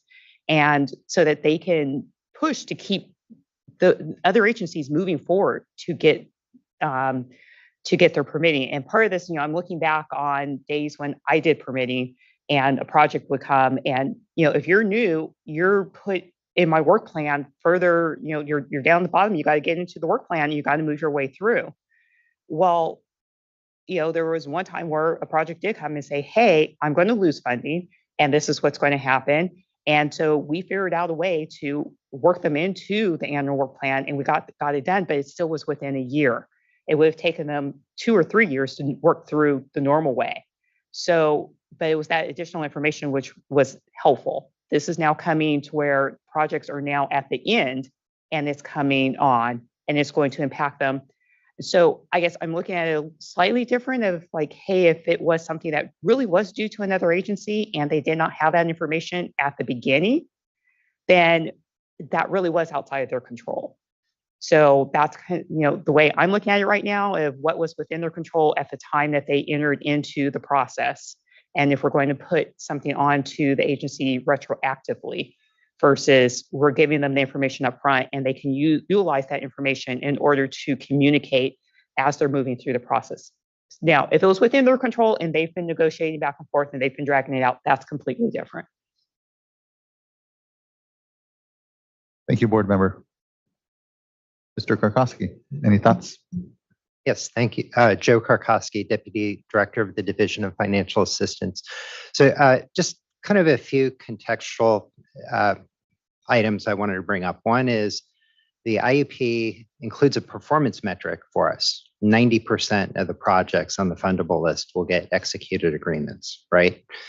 So that's part of what we're thinking about too, and looking at some of these deadlines, especially for projects. The ones that were mentioned are in their going into their fourth year now on being on the fundable list, right? So I understand kind of the expectation setting, but going into it, you go back to the IUPs when they originally got on, they were scored high because they're ready to proceed. So presumably a lot of these issues that are hangups now should have been identified and, communicated up front that there are potential problems, whether it's with, in one case, there's a financing authority that they're trying to establish that has a lot of complications. So wanted to mention that as you're, deliberating and considering where we should go. The other thing, again, is we're talking about 2 projects now. I've already talked to Mike and Christopher about making sure that we are engaged, meeting weekly if we need to get over whatever those remaining hurdles might be. And, it's not just an additional 3 months either. We're talking about, until March, which is right around the time we need to have our next draft IUP out. So we feel like that timing is really important so the board can make a good decision going into next year's IUP. Now, certainly as an alternative, I agree with Jonathan. It's most helpful when the board is very clear, like this is the policy direction, this is the deadline. You've already heard, I think, in the context of the septic to sewer and the regionalization projects, folks gave testimony that said as soon as they understood what the cap was going to be, they've figured out some alternative solutions. So my sense is the same thing will happen with these 2 remaining projects. We'll all collectively work to find a solution. Now, should there be some, like Board Member Morgan was saying, some extenuating circumstance where one or both of these projects can't get over the finish line and we feel like, okay, it's just a little more effort needed, we can certainly come back before the board and bring that issue or that item to allow some additional time, because again, it is the board setting that particular policy direction. But I did want to tell you that our intention is to engage with those systems that still need to get over the finish line. Like Mike and I were working with one of the systems today, and Matt as well, to figure out what are those remaining issues. So we will, our intention is to do that so that we can make sure that deadline is met. Appreciate the context. And I guess for me, the thought of having an individual item, just that, as you know, this board agendas there's a lot before the board. And so creating further work for this board at the dais later down the line when, I don't know, we'll see if there's some thought, further consensus on whether to keep things as they are or if folks want to see more flexibility. So thank you, Mr. Karkowski. I think, just speaking for myself, I'm comfortable with everything there. There's just this question on, how we treat these 2 systems, it seems, and that's why even more for me, it's, but I want to hear from folks. Sorry, and maybe I can just ask one more question before discussion is just, can we get a little bit more, it does seem really reasonable to, especially ones that have been on for 4 years, but to think in 2 years we can get to an agreement. And so I'm just not picturing what the problem would be. So can we get a little bit more context of an example of these really extenuating circumstances and just what those are? I just don't, I'm just having trouble picturing it. I should be clear, we, as CASA, we don't advocate for individual projects, but in reaching out to these agencies, I did learn some kind of sharing. One's Carpinteria San and Carpinteria Valley Water District, a Central Coast water recycling project. They're the ones who had to go to the additional consultation to the National Marine Fisheries, and they had that 21-month kind of side process. You could essentially just say those types of consultations don't toll, that 2-year time frame if you really want that. I feel like going forward, I just think it's kind of the notice and the process of that not being essentially customary for projects on the fundable list. There kind of was a longer time frame for it. The other one is Daly City, and you heard from the representative there. And Joe mentioned them. They have a complex financing authority, but even that was disclosed in their application. I think it's not footnote 11, but attachment F11. And I kind of looked through there and they talked about, well, we still have to form these structures. We're still trying to figure out who's going to be in this, and we need them to have that time. I don't know how they quite met those timeframes that they put in their application, but I do know they put that up front saying this is going to be a complex project. There's, I think, over 5 different cities or agencies that are involved beyond the principals. And so because it's that multi-jurisdictional, multi-stormwater, drinking water, wastewater type of overlap, that's kind of led to it. But again, I just want to reiterate, I think that when the fundable list calculation and capacities estimated, those 2 projects are assumed to have reached funding. So the current capacity calculation has assumed they will reach it. And both those agencies think they'll get to where they need to be within 3 to 6 months, probably after the current March deadline. And so it's just a little bit more time at the very end to round the corner. And just follow-up questions, and maybe this is for staff, and I'm sure this is something I could look at my computer for, but are those projects over the 50 million cap? And are they so that if they didn't make it, if they were reevaluated for next fundable list, would they be affected by this change that we're making and applying a cap? Yes, Daly City is slightly over the 50 million cap. So it's one of the projects that would not be have the cap this year because they were added when there wasn't one. Carpentry is just under the cap, but kind of think, as project costs come in higher and things change, right? So that could impact someone later down the road. And then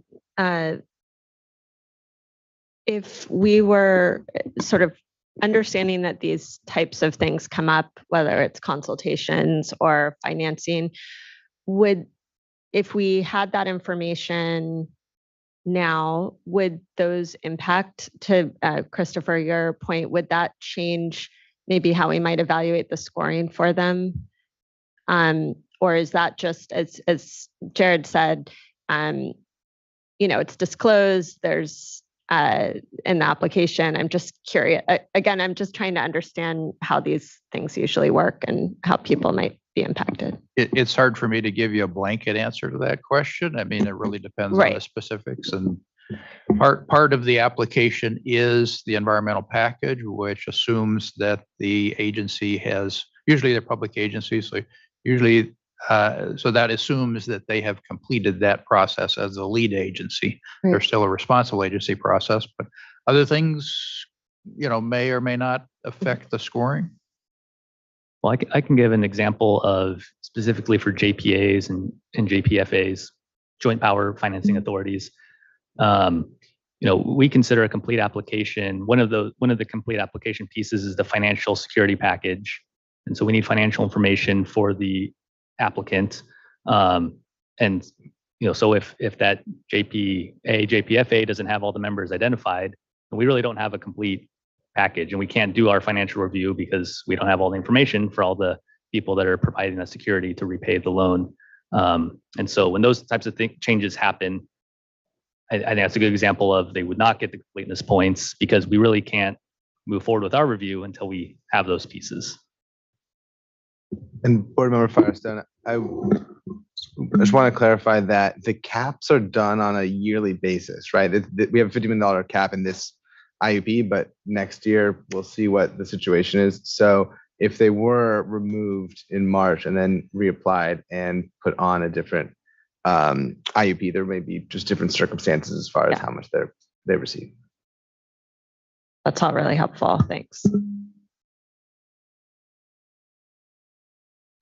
Those are good questions. It's helpful to me too, as I'm thinking about this. Could you just also briefly touch on the bypass procedures? And a number of stakeholders mentioned that as being a suggestion for possibly future consideration. Is that you have the ability currently to bypass projects, or is that something we're kind of going back and forth today between the IUP discussion and also what a future policy update might or might not include? So could you just fill in the blanks for me on the bypass approach and what that means? I'll try. It's a deceptively simple question that so I'll try to keep this. So bypass, we actually don't use the word bypass in the Clean Water SRF program. That's a term that's of art that's used in the Drinking Water SRF, and it's specifically part of the federal drinking water statute.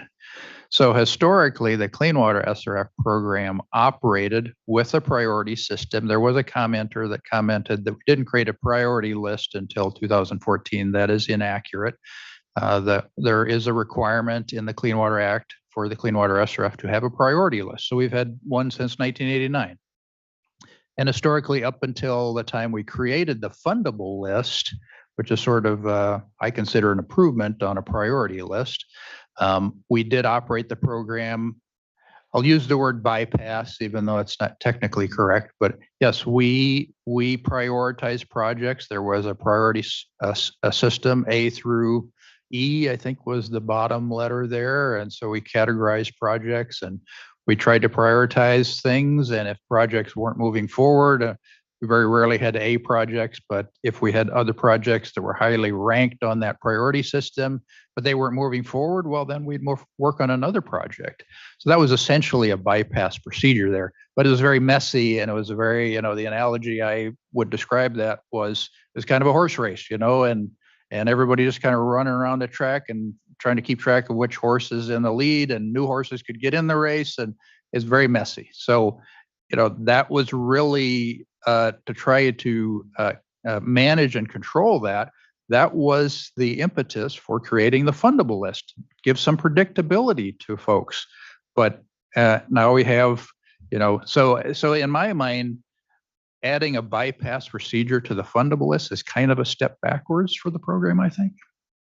That's helpful. Thank you. I didn't understand coming into this exactly how that works. So thank you for that. I think the history helps tell the story. And I think different ideas or we can take into consideration as we get to the policy discussion later. And so for today, the real question before us is, do we go forward with change number 16 or not, or some version of it? And it's interesting thinking about the, for me, it's really a matter of when does the clock start here? Is it when the project is added to the fundable list, or is it some other date when basically the funding agreement negotiations really start in earnest, that we should have a start date and an end date or a window that an applicant should have that, be able to work with the board and getting that resolved in a timely fashion. And I think that's what you're really, I believe that's what you're interested in here, in saying, hey, these projects have had ample time to do that. And thinking about these two, because that's really what we have here, and just this 1 year decision. Because again, that's what we're also talking about today. All of this could change in the future. I'm in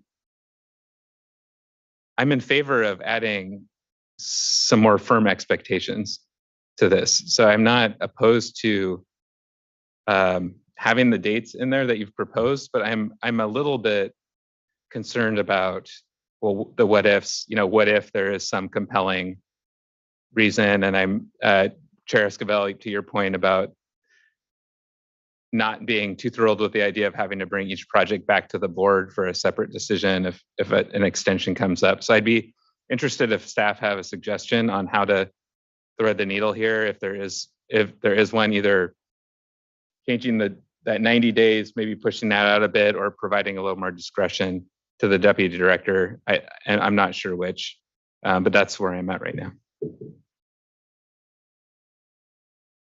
So just something for you to consider. The most compelling arguments are for issues outside of their control. And interpret from what we heard today that that would apply to Carpinteria, but would not apply to Daly City because the forming of the JPA and getting those agreements is inside their control, in my opinion. So that would somewhat split the baby if you said that the deputy director can provide up to 30 days for projects, or longer if the issue is outside of the applicant's control. That would allow, but it wouldn't solve both problems, in my opinion. Yeah, I mean, I agree. We need a really strong signal. I don't think what we had before was strong enough. I think that's what we learned. That's why we're proposing this. Again, if we're allowing people to stay on this, we are not allowing future people to get that money that may be ready to go and that are doing all the things they need to do. So, either way, good projects are going to get done, but we're trying to move things quickly and again, hold ourselves accountable and everyone accountable to meeting the performance metrics we're all trying to hit. I agree. I do like the idea of thinking about both some release valve in a situation that's super extreme and out of the applicant's control, where you don't have to bring it back to the board. But I think what we've done in the past is when we say that, everyone thinks that they would qualify for that, and it still ends up on the on the executive director's plate. But I'm not the executive director, the deputy director. So not deputy director. I'm not even using the right whatever Joe your title is. So I think if we are gonna, I'm open to a some kind of release valve, definitely keeping what we have, but maybe adding a release valve of in extreme unforeseen circumstances out of the applicant's control, the deputy director can extend for some additional period of time, and or make an exception. But I think being clear that that's not the norm, and just not everybody that has challenges meeting the deadline. I think I did want to just remind everyone too, that's not just the two. I mean, there's two projects that I think are most impacted, but there's a handful of other projects that the deadline we do think will be very helpful to actually getting to that agreement point. So it's not all smooth sailing. Definitely lots of hard work in the next few months. Thoughts from other board members? Board Member Morgan. So I am too, in favor of having clear expectations and the deadline included, but then also having that, where it can clearly be just demonstrated that it was outside of the applicant's control, that there could be the exception. And so I'm not sure how to put that into the language where it was, clearly outside of their control. So it, it doesn't end up being where everyone says, well, I couldn't do X, where they clearly could have. And so, I'm talking about, where they were reliant upon an outside agency for a review or a permit, that something that was delayed, not their own negotiations.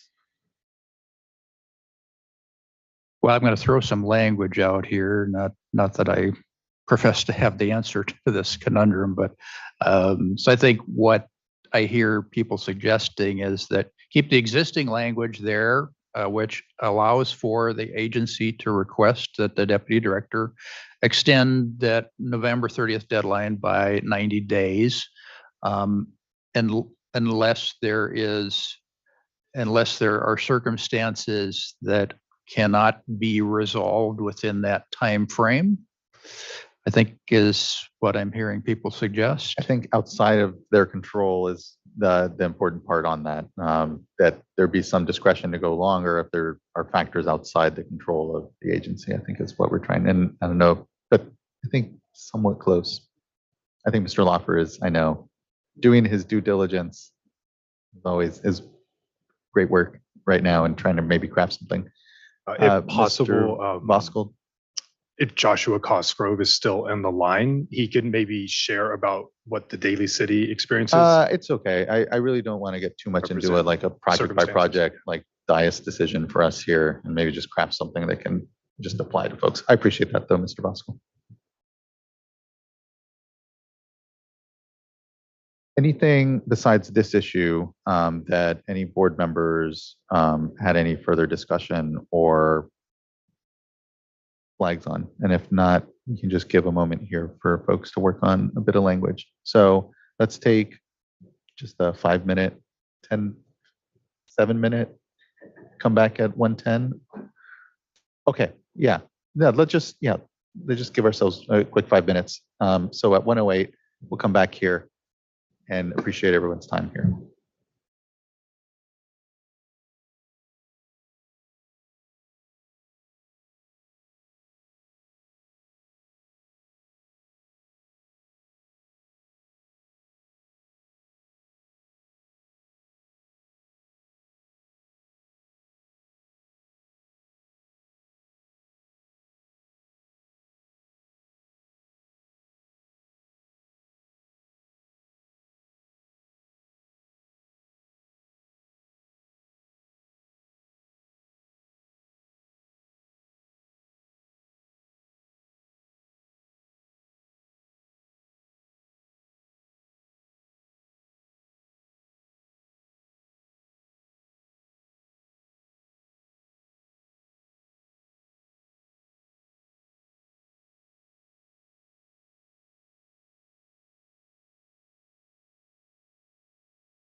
Appreciate everyone's patience for a quick break. And Mr. Lawfer, appreciate your always good wordsmithing as well amongst it. Thank you, Chair Esquivel. And before I share the language, which actualizes, I think, the discussion that was going on about circumstances outside of an applicant's control, I just want to make a couple quick points. First of all, it's important to recognize that in the dates that are being set in change sheet 16, so the March dates, the opportunity for that 190-day extension that has to be on file before October of this year. Yeah, that's setting the expectations and creating a clear pathway. And as the discussion has shown, I mean, there's always an escape valve, which is if a worthy project is not able to make it across the finish line as part of this funding cycle, the deputy director can always bring that to the board and the board can proceed. I know there's some concern about bringing too many projects to the board, but that remains a baseline opportunity for the board. The other thing, in terms of recognizing the change I'm about to show, there's a lot that's going on in the Division of Financial Assistance and in OCC to support the Division of Financial Assistance, including potential issuance of new revenue bonds. All of this is being tied into a period of time that any extensions are going to start moving to the period of time when you're going to be looking at the next list next year. So I want the board to be mindful of those types of changes and the consequences of those as I put up the language that we've worked out. And so in a moment here, you'll see on the screen, this would be potential change to change number 16 on page 10 of change sheet number 1. And I'm going to read it into the record just for accessibility purposes, but it involves the rollover paragraph that I think is the second paragraph on that page 10.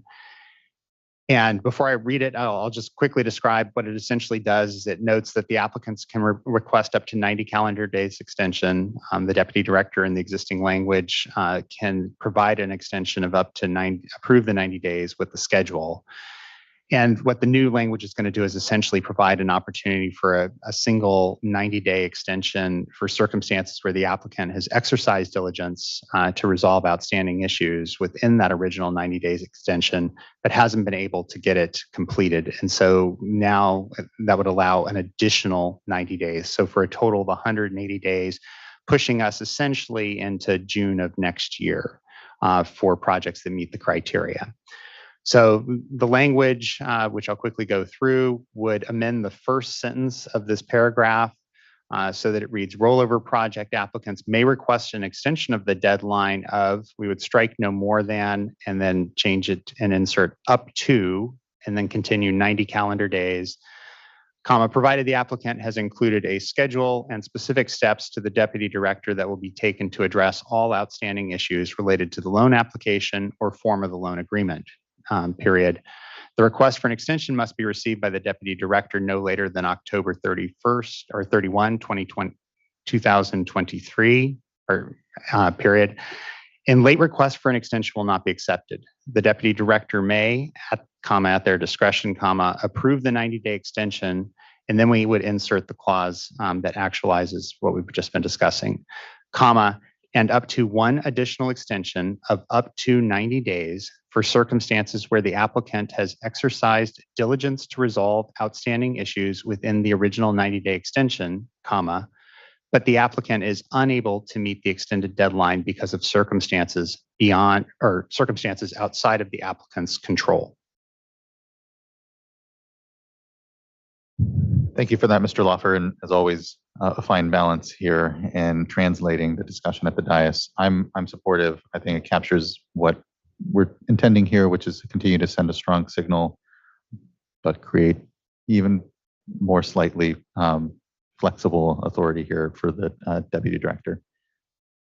Any further discussion from fellow board colleagues on that or the acceptability of it?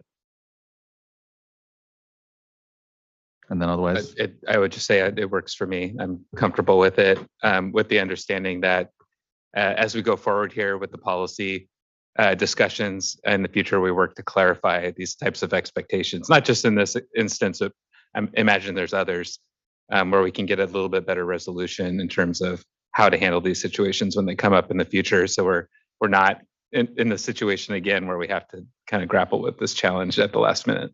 But otherwise, I appreciate the proposed change.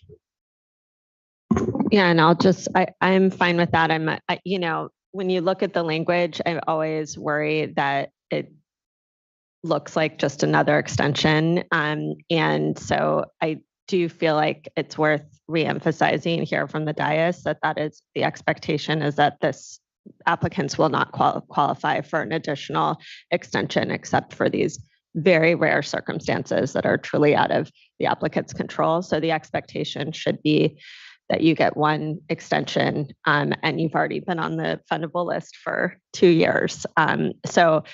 Again, I'm good with it and I'm happy to make a motion with the change sheet and the changes read into the record.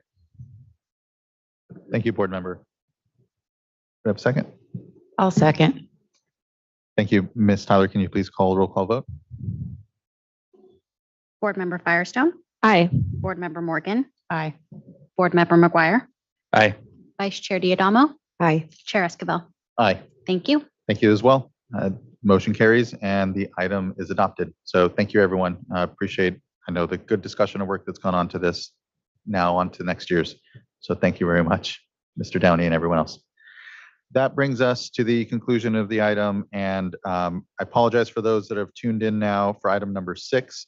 We still need to take a lunch. We will take an abbreviated 30-ish minute lunch here, and we will be back at 1:45. Let's go ahead and just say 1:50, give ourselves an extra 5 minutes for lunch. And so be back at 1:50. We'll continue on to item number 6 and appreciate those patients for folks that tuned in now looking to start on the item.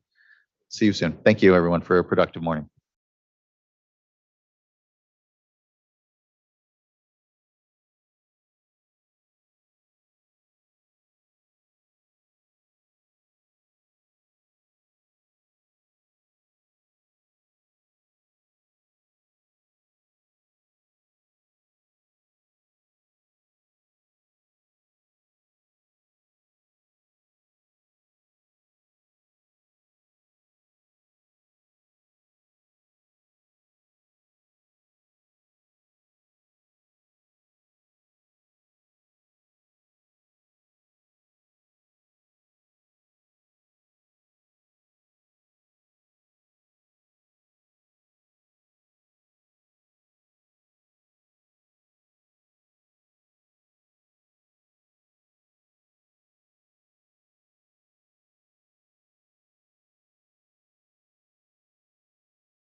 Good, all right.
Created by Paul.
Okay, it is 1:52. We can get back. Thank you, everyone, for the time here for the lunch break.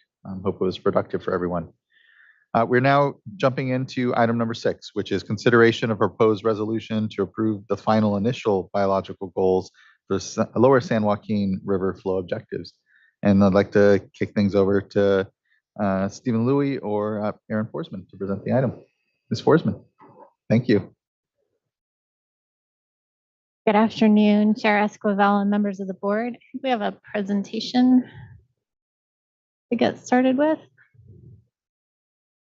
While we're pulling up the slides, my name is Erin Forsman. I'm an environmental program manager in the Division of Water Rights in the Bay Delta branch, and I will begin the staff presentation for consideration of a proposed resolution to approve the draft final initial biological goals for the Lower San Joaquin River flow objectives. Next slide. So this slide shows the meeting agenda for today. The staff presentation will review relevant background describing biological goals, including the Bay Delta Plan requirements and progress on biological goals efforts to date. Next, we'll go over the principles that were used to develop the biological goals. Then we'll describe the proposed draft final biological goals. Throughout the presentation, there is opportunity for board questions and discussion. Public comment opportunity follows the staff presentation, and then we'll have the board's discussion and consideration of approval of the biological goals. Next slide. So this slide officially begins the staff presentation with background information for the draft final biological goals. And it starts with the water quality control plan for the San Francisco Bay, Sacramento, San Joaquin Delta. We will refer to it as the Bay Delta Plan for short. The State Water Board adopts and implements the Bay Delta Plan pursuant to requirements in the Federal Clean Water Act and the California Porter-Cologne Act. The Bay Delta Plan identifies beneficial uses of water, such as municipal, recreational, agricultural, and fish and wildlife. It includes narrative and numeric objectives that provide reasonable protection for the beneficial uses, a program of implementation describing a broad strategy to achieve the water quality objectives, and any needed monitoring and special studies. The Bay Delta Plan is periodically reviewed and updated. In response to declining fish populations, the State Water Board considered revisions to the Bay Delta Plan for the Lower San Joaquin River and its 3 salmon-bearing tributaries, the Stanislaus, the Tuolumne, and the Merced Rivers, for the reasonable protection of fish and wildlife beneficial uses. On December 12, 2018, the State Water Board adopted new and revised flow objectives for the Lower San Joaquin River, the Stanislaus, Tuolumne, and Merced Rivers. The new and revised objectives include narrative and numeric components. The numeric flow objectives apply from February through June, and they include, or they require 40% of unimpaired flow within an adaptive range of 30 to 50% of unimpaired flow on each of the Stanislaus, Tuolumne, and Merced Rivers at the flow gauge closest to the confluence with the Lower San Joaquin River. As a quick reminder, unimpaired flow refers to the flow production of a water basin unaltered by diversions upstream or imports and exports to a watershed. It's essentially an estimate of the water supply available for in-stream and consumptive uses. The minimum base flow objective applies on the Lower San Joaquin River at Vernalis and requires flows of 1,000 cubic feet per second, that's CFS on the slide, within an adaptive range of 800 to 1,200 CFS. The Bay Delta Plan includes a program of implementation, which outlines the broad strategy for achieving the narrative and numeric objectives and reasonable protection of beneficial uses. The program of implementation for the Lower San Joaquin River flows requires the State Water Boards to complete several additional actions, including establishing a watershed group, the Stanislaus, Tuolumne, and Merced Working Group, and we'll refer to that for short as the STM Working Group. And that group is established to assist with implementation of the Lower San Joaquin River flow requirements. The program of implementation also requires State Water Board staff to develop biological goals to assess the effectiveness of new and revised flow objectives. Next slide. So this slide reviews the Bay Delta Plan requirements for the biological goals specifically and for the STM Working Group. So the Bay Delta Plan requires development of biological goals for Lower San Joaquin River salmonids and establishes that the biological goals for other species can be developed or may be developed in the future. Biological goals are quantitative metrics to be used as benchmarks for assessing progress toward meeting narrative objectives, which can be accomplished using complementary actions, including water rights, water quality actions, and non-flow activities.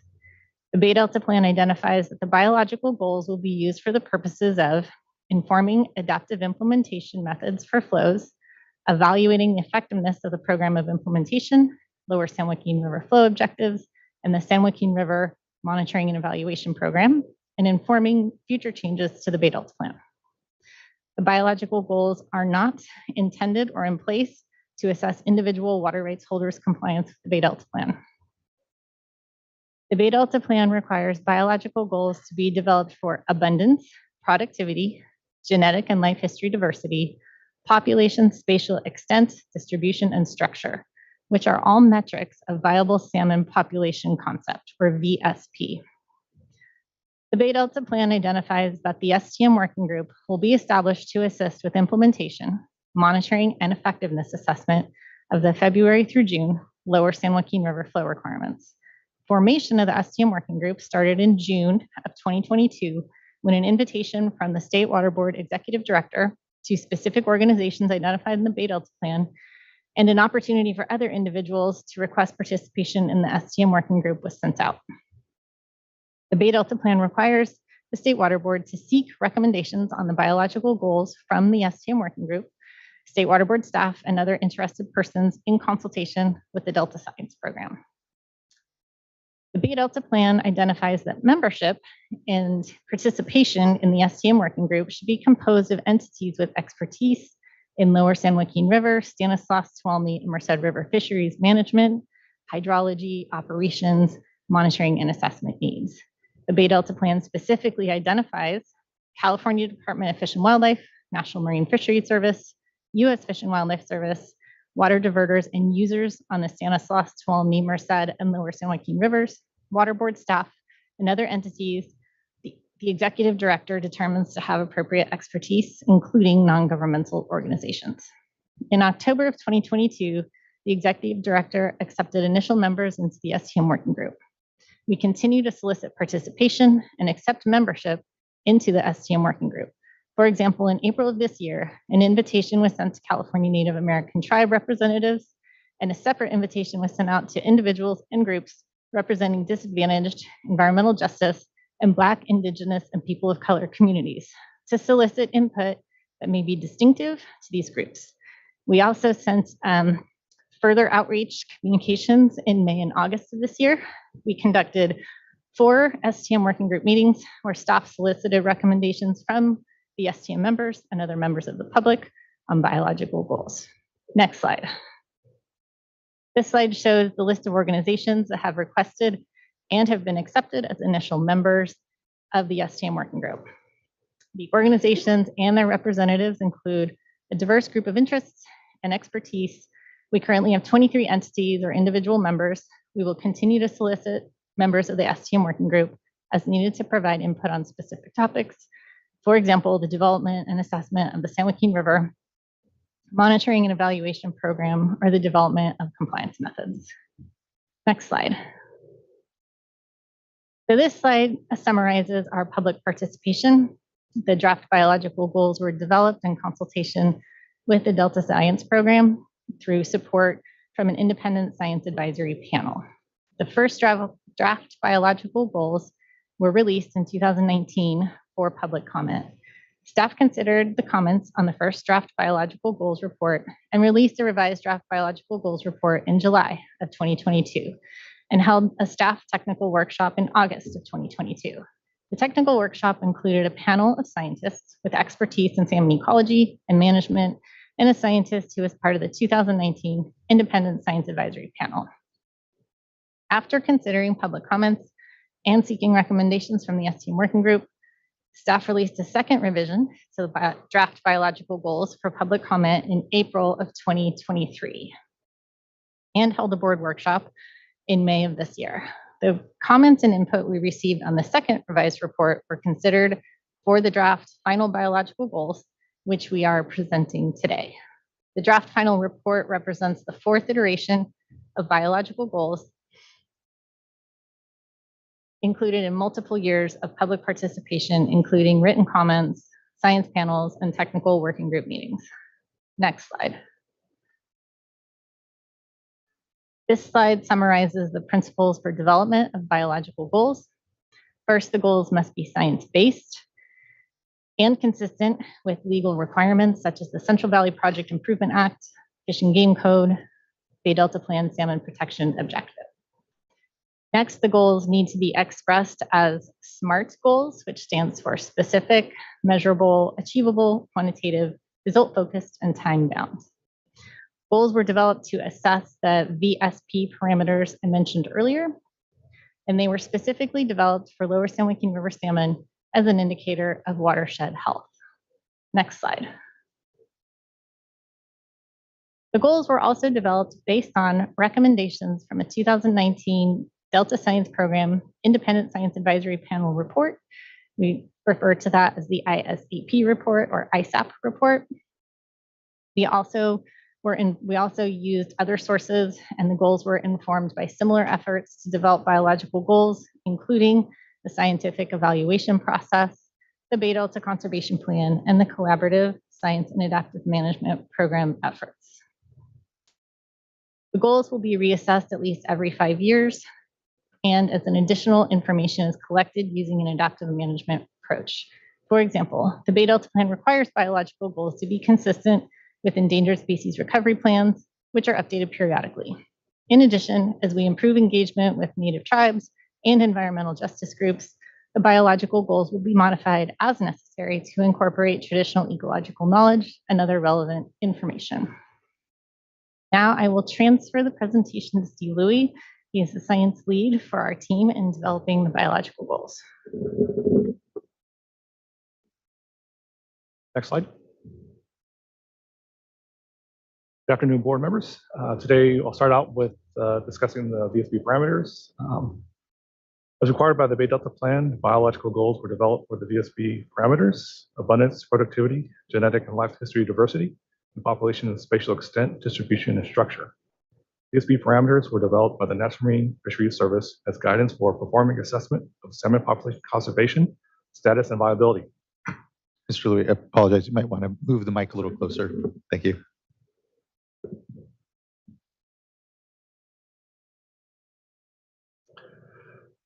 The narrative portion of the Lower San Joaquin River flow objective requires that inflow conditions be sufficient to support viable native fish populations. The bullets display the proposed metrics to be used for each of the VSP parameters, which will be described further in later slides. Next slide. Next slide. This slide describes the major changes in the draft final report. A thematic response to comments section was added to address the comments received on the second revised report. The next major change was to the juvenile freshwater survival goal, with an increase from 1.5% to 2.2%, which was in response to input that we received during the May board workshop, as well as in written comments. Populations exhibiting the 2.2% freshwater survival are anticipated to have population growth rates that will reduce the timelines for attaining the abundance goal when compared to the previous 1.5% goal. As well, makes the attainment timeline equal for all the tributaries. The 2.2% freshwater juvenile survival is more in line with the average survival typical of West Coast Chinook salmon populations. Due to the quantitative link between some of the goals, the change in the freshwater survival goal results in subsequent changes to the other goals that we'll see later. During the board workshop, we heard that it was unclear how the goals compared to the current conditions. So a new table was added that shows the current estimates and summary statistics for juvenile survival. The purposes and roles section and table 1-1 were modified to help clarify how the goals would be used to inform the implementation of the Bay Delta Plan. In addition, more text was added throughout the report that states that these biological goals are indicators that represent viable populations and meeting the salmon protection objective, and acknowledges that attaining both of these may require actions outside of the tributary watersheds. We received many questions on how the board would monitor and assess the biological goals. So we added a section and table describing the potential monitoring and assessment needs to evaluate the biological goals. Next slide. This slide shows table 1-1, which summarizes the roles for the biological goals. The columns have swapped from the previous version, but the primary content of the roles remains the same. However, some of the text have changed in the top portion to clarify the intent. The Bay Delta plan requires that 2 criteria are fulfilled to allow the board or executive director to approve the adaptive implementation of the lower San Joaquin River flows. Those criteria are seen in the footnote, but simply adaptive adjustments can be approved if first, the best scientific information indicates that the adjustments will be sufficient to support and maintain viable native fish populations. And second, the adaptive adjustments will meet any biological goals. The top section of the table identifies that the 4 juvenile biological goals are the goals to be used for the second criterion. The implementation of the flow objectives is expected to have the greatest effect on the juvenile life stages. So this life stage is the most important to show improvements. The intent of the roles is to ensure that we are supporting the juvenile life stage prior to allowing adjustments to benefit other life stages and water uses. Also clarifies that adaptive adjustments can be approved if the best scientific information shows that adaptive adjustments indicate achievement, furtherance, or future achievement of the goals, and not just meeting the goals. The adaptive adjustments may be necessary to achieve the goals, so we want to be able to approve them if the science shows they will help. We believe that adaptive adjustments or adaptive management of the flow requirements can provide the greatest benefit to the fish populations. Meeting the 2 criteria does not result in the automatic approval of the adaptive adjustments. The board or executive director may use all available information to then approve or deny the proposed adjustments. The bottom 2 sections of the table have not changed, and they describe how the biological goals will be used to inform potential actions in the lower San Joaquin River, the Delta, or other activities of the Bay Delta plan implementation. Next slide. First goal will be used to track the productivity VSP parameter. Productivity essentially is a population growth rate of a species. The first goal is a full life cycle goal and is measured as a cohort replacement rate, or CRR. The cohort replacement rate is a ratio of the number of offspring that return to spawn to the number of parents that produce them. And the metric is a measure of how well the population replaces itself. The next productivity goal is an intermediate goal, and it measures the juvenile survival in fresh water. The juvenile survival goal is an indicator of the water quality and habitat conditions that are most directly influenced by water management and restoration activities in the tributaries. So the juvenile productivity goals will be the primary indicators of tributary performance and Bay Delta plan implementation activities. Finally, we have the juvenile production goal. The juvenile production goal is complementary to the juvenile survival goal, and it is the number of out migrants necessary to meet the salmon protection objective. The percentage of juvenile survival is expected to decrease as the population increases and approaches the carrying capacity of the rivers. So this metric will allow the juvenile productivity goal to be met through either the percent survival metric or the juvenile production metric. Meeting the juvenile production goal is evidence that the inflow and habitat conditions are providing the carrying capacity sufficient to support the natural production of viable populations. Next slide. Here are the cohort replacement rates for productivity. Fundamentally, the long-term average CRR must be greater or equal to 1, or the population will be in decline. These goals have not changed from the second revised report. So the increasing trend and the pre and post fishing CRRs of greater than 1 are the same, as well as the attainment timeline. Next slide.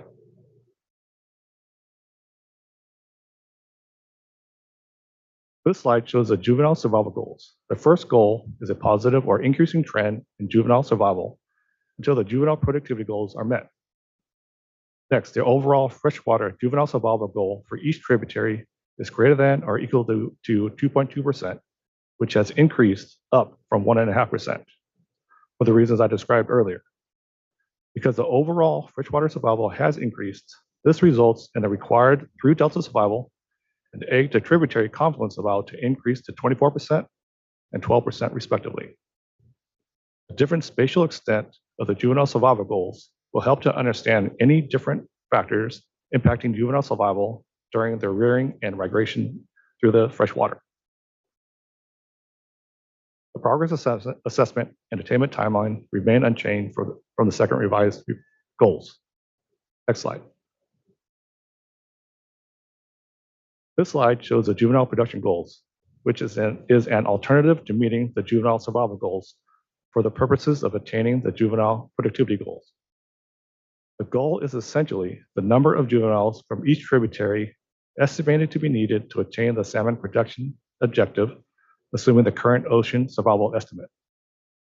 The Delta exit goal has not changed from the previous version, and the goals are 400,000, 700,000, and 300,000 juveniles for the Stanislaus, Tuolumne, and Merced rivers, respectively. Confluence goal is quantitatively linked to the juvenile survival goal. So this goal has been reduced to reflect the change in the juvenile survival goal. And this results in production goals of 2.2, 3.8, and 1.8 million juveniles exiting the Stanislaus, Tuolumne, and Merced rivers, respectively. This juvenile production goal will be assessed on an ongoing basis and can be used to attain the juvenile productivity goal in any year that it is met. Next slide. Here's a table that was added to the draft final report that shows the baseline estimates of salmon survival in the freshwater region through the Delta and within the tributaries. As expected, the mean survival rates are lower than their respective survival goals. However, the goals are within the observed ranges of the survival in the recent past years. This suggests that the survival goals are attainable in years when the fish are provided adequate habitat quality. The implementation of the Bay Delta Plan is expected to provide consistently better habitat quality, especially in drier years, which will improve the lower ranges of survival. Next slide. The next goal is for the abundance VSB parameter, which is essentially the population size. And it is important because species with larger population sizes have a lower risk of extinction. The abundance goal metric is the escapement, which is a number of adult fish that return to the river to spawn. Escapement is an important indicator of a population status because it integrates all phases of a fish's life cycle from birth to reproduction. Escapement is currently reliably monitored in all Central Valley rivers, and escapement estimates are available near real time. The escapement goal is quantitatively linked to the juvenile survival goal and the salmon protection objective, meaning the goal is the estimated escapement needed in conjunction with the juvenile productivity goal to attain the salmon protection objective. Accordingly, the escapement goal values have changed slightly since the second revised report, corresponding to the change in the juvenile survival goals. Only natural origin spawners will be counted toward attaining the escapement goal, which will focus the actions that benefit the naturally produced juveniles and their subsequent return to spawn in later years. Next slide. These are the proposed escapement goals for the lower San Joaquin River tributaries. Like the previous goals, the positive increasing trend has not changed. Next are the escapement goals for each of the tributaries, which have decreased to reflect the new increased juvenile survival goal. The goal for the Stanislaus River is an escapement of 5,300 spawners, and for the Tuolumne and Merced rivers, 10,500 and 5,000 spawners respectively. These escapement goals will be assessed as a 5-year running mean. With the new juvenile survival goals, the attainment target is now consistent for all 3 tributaries at 15 years, which is based on the population growth rates associated with attaining the juvenile productivity goals and collecting adequate years of data for the calculations. The Chinook salmon are anadromous fish and live a majority of their lives outside the tributaries. Many external factors will impact adult abundance and the attainment of this escapement goal. Available information regarding these other factors will be considered when assessing this abundance goal. Next slide. The next few slides are indicators of population diversity. Diversity is important because variations in a population help to ensure its survival by contributing to its stability, resilience, and persistence. More diverse populations are at less risk of extinction because they are more able to respond to ecological changes. The initial biological goals include goals for genetic diversity and for life history diversity. These goals have not changed from the second revised report. Next slide. First goal is for genetic diversity because genetically inherited traits create differences among salmon that allow populations to adapt. The contribution of hatchery genetics has been identified as the greatest threat to the genetic diversity of natural populations because it prevents the natural populations from adapting to the changing environment. The goal is to reduce the proportion of hatchery origin spawners, or PHOS, in the lower San Joaquin River as a whole. The goals are to reduce PHOS to 15% or less by year 12, to 10% or less by year 21. These goals and timelines are the same as the previous report. However, additional language was added to the draft final report that acknowledges that additional non-flow actions like hatchery management reform will likely be necessary to attain these biological goals. Next slide.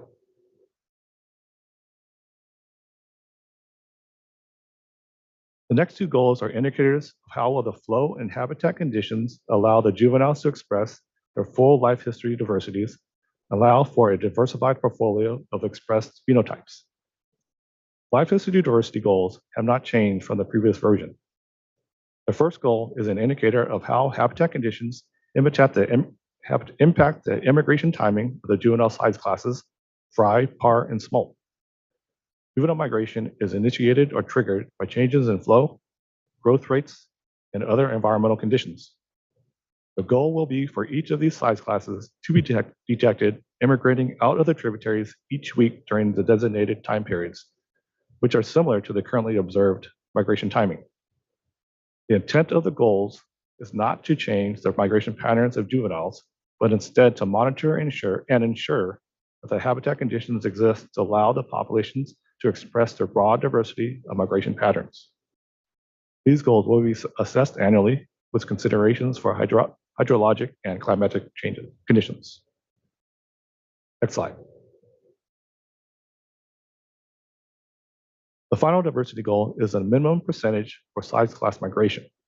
And these goals are intended to reduce the chance that management of the river systems promote a single class and to help to enhance the portfolio of life history diversities.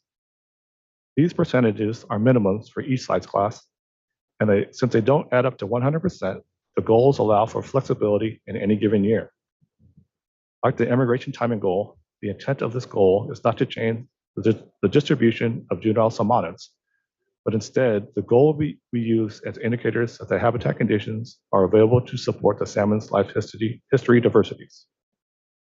The goal contains two different minimum size classes depending on the water year type. Two different minimum of size classes depending on the water year type, because the current data shows that the older par and smolt size classes typically make up the greater proportion during drier years. This goal will be assessed annually, and the attainment target is year 12 to achieve the goal. Next slide. The last biological goal is for spatial structure. Like life history diversity, a broad geographic distribution of salmon populations or subpopulations help to distribute risks to the overall population and reduces risk of extinction. This goal remains unchanged from the previous version. The initial spatial structure goal is to attain the abundance, productivity, and diversity goals in each of the 3 tributaries. Next slide. This slide summarizes the draft resolution that the board is considering today. The draft resolution approves the final initial biological goals for abundance, productivity, diversity, and spatial structure described in the draft final report. These draft final initial biological goals were developed to meet the existing requirements of state and federal law in the Bay Delta Plan. The goals were developed in consultation with the Delta Science Program through an independent science advisory panel and with recommendations from the SCN Working Group and the public during multiple technical workshops and reviews of multiple drafts of the biological goals report. While the biological goals are based on the best available science, there is uncertainty in the information and the goals. And to ensure that the goals in the future are informed by the most current information, the goals will be reviewed at least every 5 years and updated as appropriate. And consistent with the Bay Delta Plan, the review of the biological goals will be coordinated with the SCM working group. As well, board staff will coordinate with the SCM working group on other aspects of the Bay Delta Plan implementation, such as annual operations plans, the monitoring and evaluation program, and compliance methods. The biological goals development process with stakeholders has identified that the continued contribution of hatchery spawners will reduce our ability to attain the biological goals. So the draft resolution directs staff to coordinate with state and federal fisheries agencies to evaluate the impact of hatchery management on the viability of natural salmon populations and to identify potential hatchery management reform actions to reduce the impact of hatchery strays on the natural populations. Next slide. Written comments on the agenda item were due to the clerk on August 31st at noon. The clerk received comments by the deadline from 3 parties, which included the Tuolumne River parties, San Joaquin Tributaries Authority, and the Merced Irrigation District. 2 other comment letters were received after the deadline, but they are not listed here. There were 2 major categories of comments, technical and legal. First, I will discuss the technical comments, and then staff from the Office of Chief Counsel will address the legal comments. Next slide. Technical comments, for the most part, repeats or minor variations of comments that we received previously. These types of comments were already considered and addressed in the draft final report. For example, we received comments minimizing or denying the relationships between tributary flows and fishery responses. Scientific basis of the lower San Joaquin River flow components of the Bay Delta Plan relies on scientific studies demonstrating the need for flows of a more natural pattern and magnitude to benefit native fishes. The relationship between tributary flows, juvenile survival, and adult returns was documented as part of the Bay Delta Plan amendment process that was completed in 2018.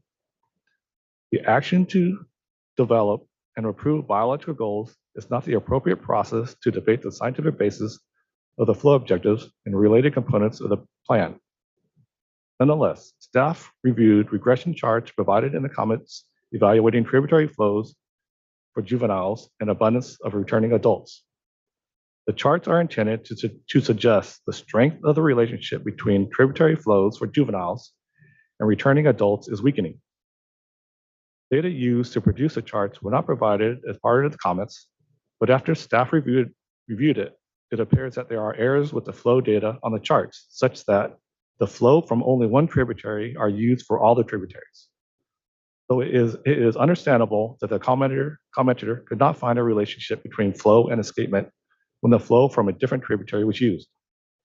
Furthermore, no statistical, ecological, or regulatory rationale was provided to support the chosen time periods of pre and post 1990 and pre and post 2000. The validity of the regressions is uncertain. Comments stated that the biological goals are unattainable. However, no analyses have been presented that show that the biological goals are unattainable with the implementation of the lower San Joaquin River flow objectives or the Bay Delta Plan's program of implementation. What the data do show is that many of the biological goal values have been attained by 1, 2, or all the tributaries in 1 or more recent years, including the juvenile survival goals, cohort replacement rates, and juvenile diversity goals. So in the years that adequate habitat conditions are provided, the populations respond favorably. We received a comment that hatchery spawnage should be counted towards the escapement goal. We previously evaluated the issue with the SCM working group, and the majority of input that we received did not agree with including hatchery spawners. So the escapement goal excludes hatchery contributions. Finally, we received comments that the assessment of the biological goals will require both a robust monitoring and analytical framework. Staff agree, and this concept is already reflected in the draft final report. The biological goals will inform the development of the San Joaquin River Monitoring and Evaluation Program, and the assignment of responsibility for monitoring will be completed in the future when the board assigns responsibility for meeting the flow components of the Bay Delta Plan. Overall, there weren't any new technical reasons to modify the biological goals provided in the recent comments. Next, Tina Cannon-Leahy from the Office of Chiefs Counsel will discuss the legal comments received. Good afternoon, Chair Esquivel and members of the board. I'm Tina Cannon-Leahy, and with me is David Koop from the Office of the Chief Counsel. I'll be brief. As you know, there's litigation pending in Sacramento Superior Court right now on the Lower San Joaquin River and Southern Delta update to the Bay Delta Plan. The Superior Court has coordinated 12 cases together under the name State Water Board cases. An entire week of oral argument was had on the State Water Board cases last week on Porter Cologne claims. There will be 4 days of oral argument on CEQA claims this month, and followed by 2 more days of oral argument on remaining claims, such as waste and unreasonable use and public trust. 4 comment letters on the draft biological goals were received from parties to the State Water Board cases. Those letters raised mixed legal and technical issues. Of course, staff have addressed the technical issues. One letter is from the San Joaquin Tributaries Association, which was mentioned earlier, and its members are Modesto Irrigation District, Turlock Irrigation District, the City and County of San Francisco, acting through the San Francisco Public Utilities Commission, or SFPUC, the Oakdale Irrigation District, and South San Joaquin Irrigation District. A subset of the members of the San Joaquin Tributaries Authority, which is Modesto Irrigation District, Turlock Irrigation District, and San Francisco PUC, also submitted their own letter and attached 60 pages of briefing from the State Water Board cases. The third letter was received from Merced Irrigation District, and then there was also a 4th letter from Central Delta Water Agency and South Delta Water Agency that doesn't discuss the interim biological goals, but discusses claims raised in litigation and claims about implementation. OCC has reviewed the legal issues in these letters and found that they do not have merit. These issues include, but are not limited to, allegations that the board should not or cannot act because litigation is pending, that the board's approval of biological goals requires California Environmental Quality Act, or CEQA, review, that the biological goals are somehow an amendment to the Bay Delta Plan, or that the board's approval of biological goals is an alleged underground regulation. The board may act today. Even though the litigation is pending, there is no court order preventing you from taking action to approve the initial biological goals. As explained in whereas paragraph 9, when Aaron Forsman goes over the draft resolution, approving the biological goals, which are metrics that the board can use to assess progress, is not a project within the meaning of CEQA, and that is explained in the resolution. The biological goals do not amend the Bay Delta Plan, as Ms. Forsman already described. They were required by the Bay Delta Plan. And in addition, the biological goals are not an underground regulation. They are not a rule or standard of general application in the legal sense of those words. Finally, to the extent that parties are re-raising issues currently being litigated in the Sacramento Superior Court right now, this board meeting is not the proper forum to debate them.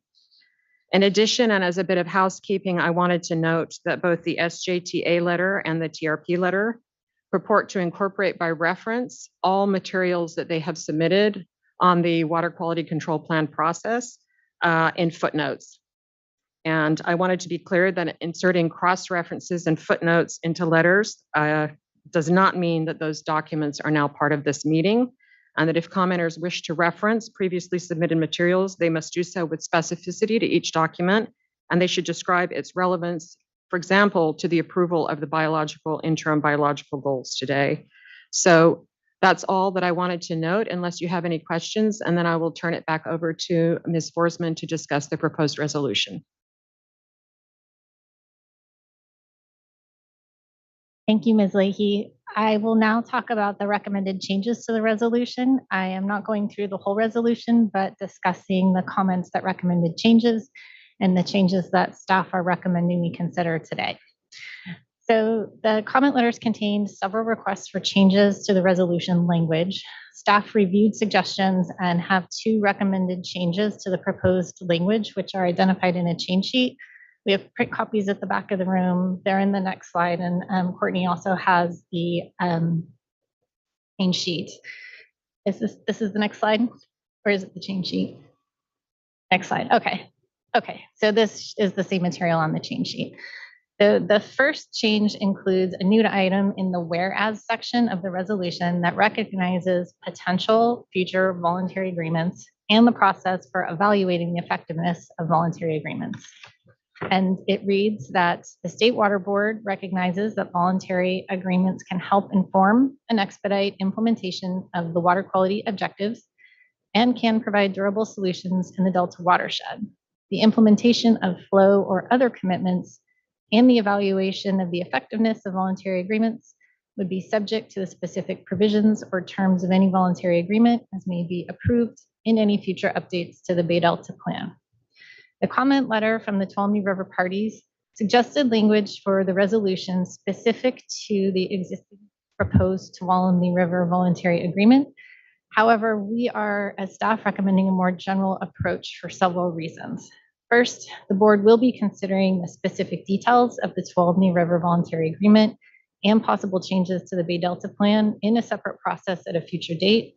If the board approves the proposed BA and changes to the program of implementation, the specifics will be determined through that process, including the use of metrics and outcomes to determine the red, yellow, and green light provisions of the current voluntary agreement memorandum of understanding.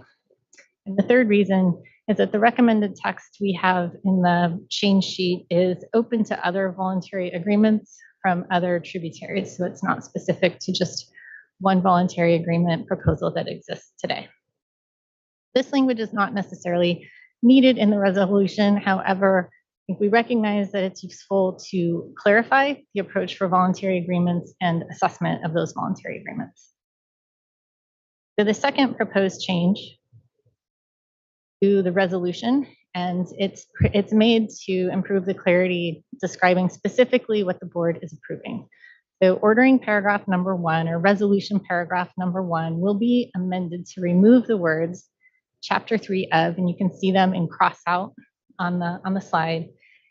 And it will now read, approves the final initial biological goals for the lower San Joaquin River for abundance, productivity, diversity, and spatial structure as identified in the final initial biological goals for the lower San Joaquin River report and in tables 3-1, 3-2, 3-3, 3-5, 3-9, 3-10, and 3-11, and section 3.4.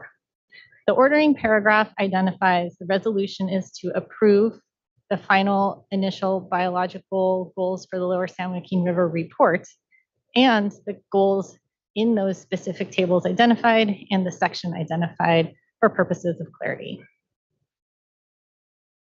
Next slide. Sorry, can we go back? I just wanted to pause for any questions on the changes. Okay, next slide. Thank you.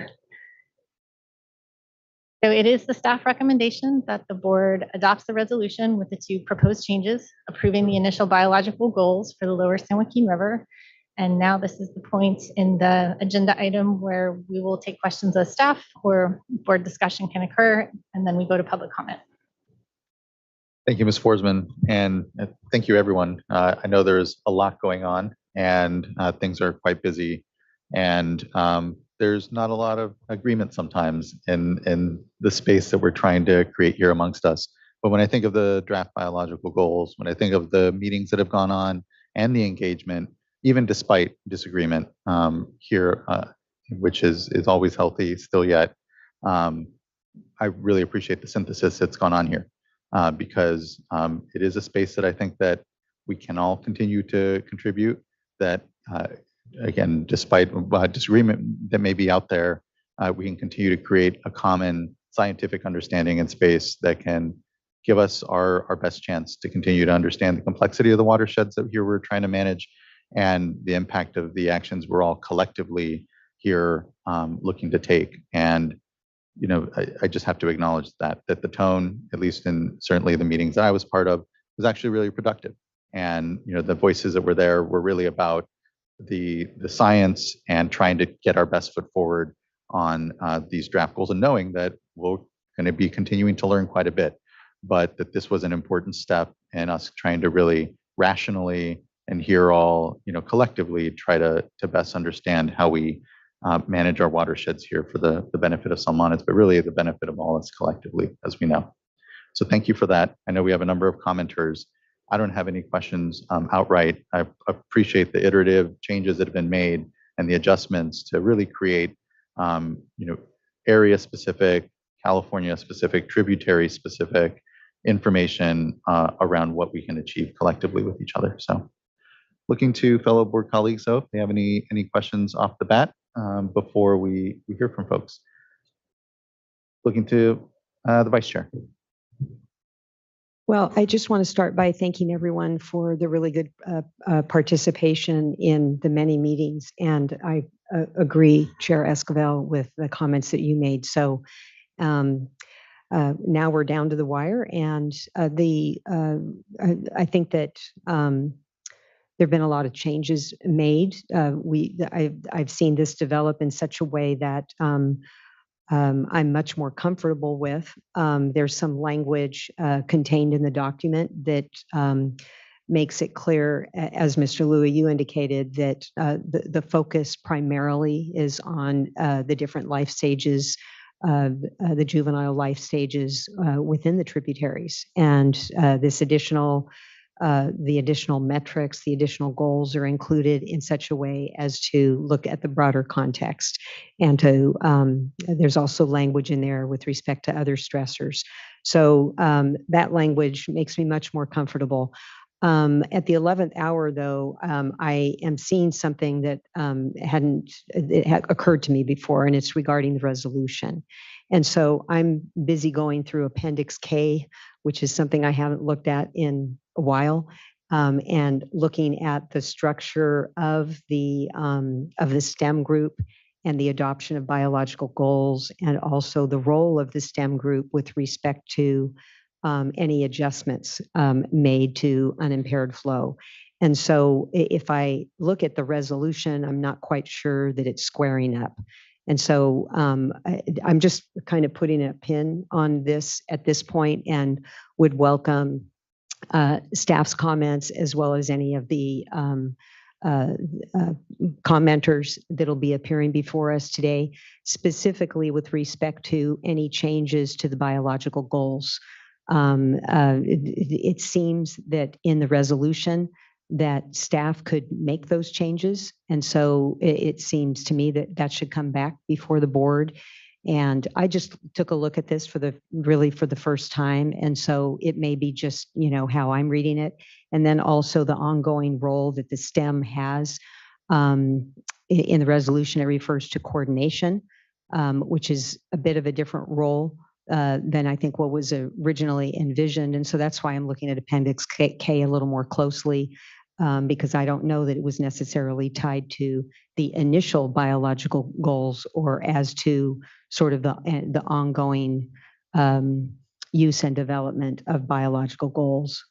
As well as, I am noting here that on changes to, adaptive management, that there is a role for the STEM working group with regard to that as well. So I think that the STEM was originally envisioned as something more than coordination. And over the last year and a half or so, I think that we've definitely achieved that. It didn't start out that way, but I think that the way the group interacted. It's kind of difficult because, we didn't have one room with a big table and a lot of exchange, which would have been, I think, preferable. But in light of all the COVID restrictions and all that we were operating under, I think that we were able to achieve that as much as possible. But just do want to be mindful going forward as to the crucial role that the STEM could play. And I think it's beyond a coordination type of a role. And then also want to just look at Appendix K a little more closely here. All I have. Thank you. Thank you, Vice Chair. I really appreciate those points, actually. We want the STEM to be a functioning space and a worthwhile one, and one that is really part of and critical to our work. But I think to your point, we've had to kind of adjust expectations around it, but I would like to preserve that space for the STEM to evolve itself into that very important component, not just collaboration, but something that is especially spelled out, if it's spelled out in the Bay Delta plan, something a bit more. But I think it's going to have to, as you saw, even just trying to establish the STEM had to start somewhere, and I think we can grow into that though. So thank you for that. Board Member McGuire. Yeah, Vice Chair Diadamo, I appreciate those comments. I have a lot of the same questions and desires that you just shared about the STEM working group and really fulfilling the intent of the 2018 Bay Delta plan. At the end of the day, I had printed the section of the Bay Delta plan that talks about the STEM working group and what its intent was for the biological goals and for adaptive management and monitoring and a whole bunch of things. And we're getting closer to that point. Today, I was reflecting on the fact that today is potentially the first decision of the board of any sort since December 2018 on the phase 1 Bay Delta plan. So it's significant in that regard. And it's important that we have this conversation about where we're going from here.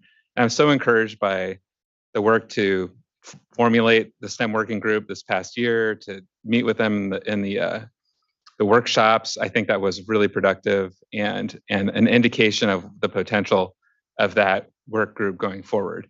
But what I'd like to see is that we're building on that and really trying to fulfill the intent of the Bay Delta plan ultimately, which is looking at that group as a body that provides recommendations to the board and provides recommendations to you as staff. And I hope we can get there. And so I would like to hear more, not necessarily today, unless you have some input, but as we go forward here about how we can get closer to realizing that expectation from the plan initially as we move towards implementation. And then Vice Chair, to your comments that you flagged, I'm also not as familiar with Appendix K as perhaps I should be, so I'm going to take a look at that. And I would like to echo the comment about, so the comment about coordination and whether in Resolve 3 that is the right way to say it, or maybe there's a little bit clearer way we can describe that expectation for the STEM working group, just factoring in what I shared there. And then maybe some clarification on Resolve 2 about how changes to the goals would be made and considered in the future. And rereading that, I think that's a very good point, and I am not clear how that would work. So those are my comments. Yeah, maybe I could offer something quickly on that. One of the things we were trying to respond to is the assurances that we would use information as it comes in and we would review the goals. And if that information and that review suggests they should be revised, that the goals can be revised. Staff would act in a coordinating role. I think we would participate in the review. We would have ideas about what potential revisions there could be. We would coordinate with STM working group and seek their recommendations on any revisions, but it would be the board that decides. So if there's an edit to resolution paragraph number 2 for clarity on that point, it would not be staff that revises the biological goals. It would be the board that approves through a similar process to this, some revision to the biological goals. Yeah, that would be very helpful to add that clarification if we can. Sorry. Yep, thank you, board member.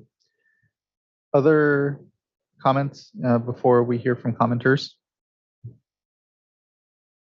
Hearing none, let's begin to get to our commenters. I believe our first commenter will be William Martin, who will be followed by Peter Dreckmeyer and then John Buckley.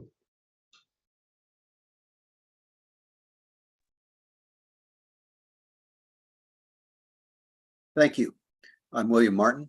I'm an unaffiliated member of the SGM Working Group.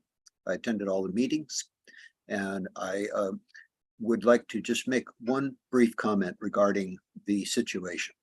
As I think that has not really been mentioned today. It has been at some of the meetings, and that is a sense of urgency. These fish populations are in severe decline and in severe trouble. And I think that while the biological goals, if they're reached, will definitely help these fish populations, I do think that the total numbers that are being sought and the timeline under which they're being approached are too long for the condition that the fisheries are in today. So I would hope that the board would consider perhaps adjustments to increase in other words, have a sense of urgency about solving this problem as quickly as possible, because of the severe situation the fish are in. Thank you very much, and I look forward to future meetings of the SGM Working Group. Thank you, Mr. Martin. I really appreciate your participation and contributions to the discussion here and to today's item as well. So thank you, and thank you for that flag on certainly the urgency that, if not expressed at the dais, should be expressed in some of our work here. So thank you. Next, I'd like to call up Peter Dreckmeyer, followed by John Buckley, and then Ashley Overhouse. Good afternoon. Good afternoon, Chair Esquivel, board members and staff. My name is Peter Dreckmeyer. I'm the Policy Director for the Tuolumne River Trust. I'd like to commend Ms. Forsman and Mr. Louie for the effort they put into the biological goals. I thought the STM meetings were very well run, and staff did a very good job at listening to everyone and trying to balance various interests. But the reality is Central Valley salmon are on the brink of extinction, and there's no more room for compromise. We need to aggressively restore habitat, and higher flows is the key ingredient. Implementation of phase 1 of the Bay Delta Plan with strong biological goals is the first step. And as the playing field changes, the water agencies will adapt. During the recent 3-year drought, unimpaired flow on the lower Tuolumne River between February and June averaged just 13%. This year it was 81% of a lot more water. So the Tuolumne experienced one very good year at the expense of 3 terrible years. There was excess water, but little of it was captured and stored underground for future use. And the SFPUC and the irrigation districts have been talking about collaboration on groundwater recharge, but it's all conditional on the Tuolumne River Voluntary Agreement being approved. This is something they should have been working on for decades. Back in 2012, there was discussion between MID and the SFPUC on a water transfer, which is very controversial. The farmers opposed selling water out of the basin.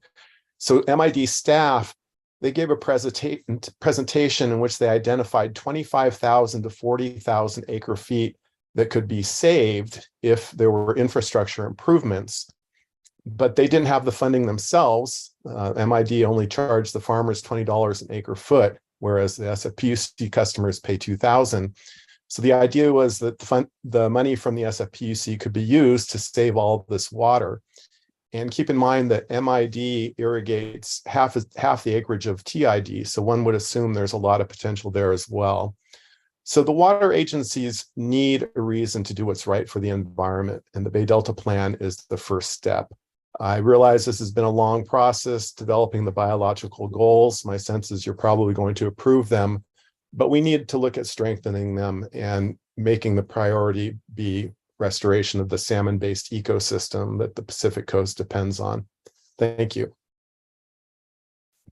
Thank you, Mr. Dreckmeyer. I appreciate the comments today and the engagement in the work. I know it will continue to be ongoing, so just thank you. Next, I'd like to call up John Buckley, be followed by Ashley Overhouse, and then Julie Zimmerman.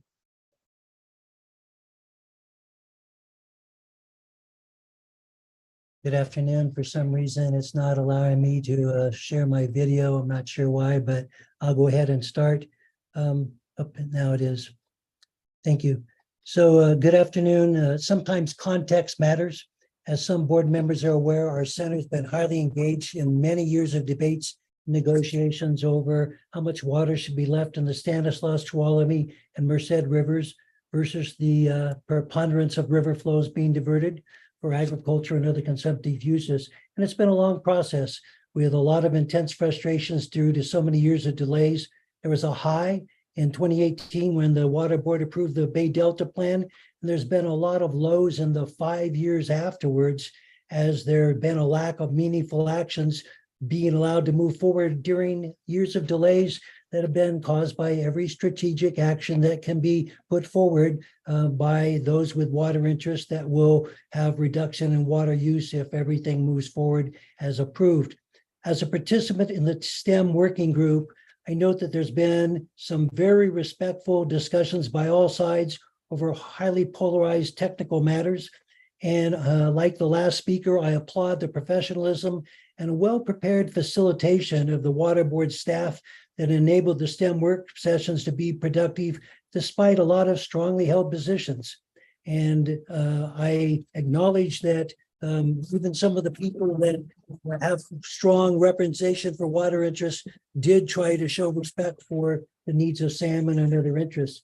Now it's time to finalize the biological goals and to speedily implement actions to assess their adequacy. As was just shared, the sustainability of salmon populations in the San Joaquin River is clearly at stake.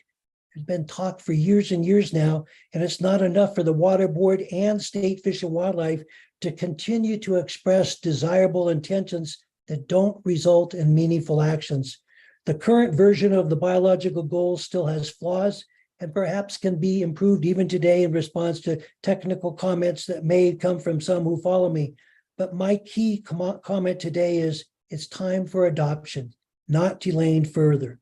And I close with a personal continued strong concern that the negative effects of hatchery management on the viability of natural salmon production is a significant issue that has gotten broad acknowledgement from all sides in the STEM working group's discussions.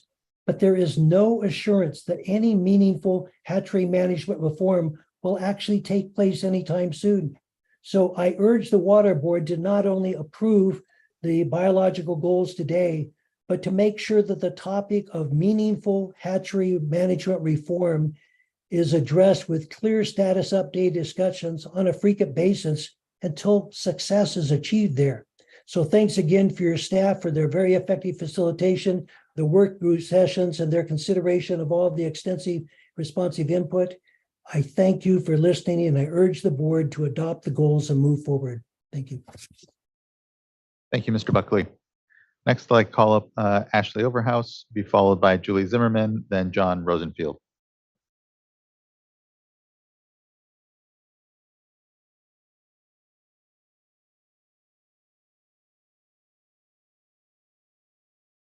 Chair Esquivel, we have given Ms. Overhouse an opportunity to unmute. Ms. Overhouse, if you can hear us or are having any challenges, just we can come back to you and just raise your hand. I'm glad to be able to put you back in the queue. Next, I'd like to call up Julie Zimmerman, who'll be followed by John Rosenfield and then Brett Baker. Good afternoon.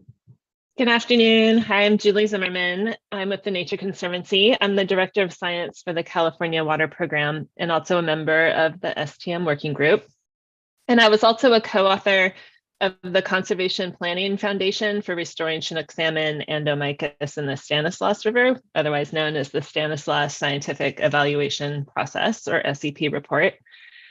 And the SEP report identified a suite of biological goals that would be necessary to restore salmon, including fall run and spring run.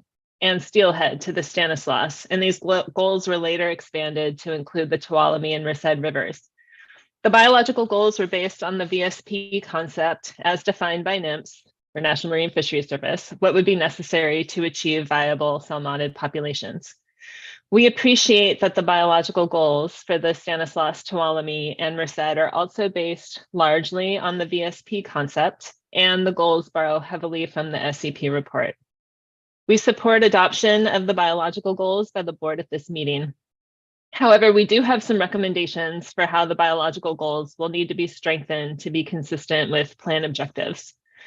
The SCP defines Chinook productivity objectives for 3 phases, all of which must happen to achieve viable populations.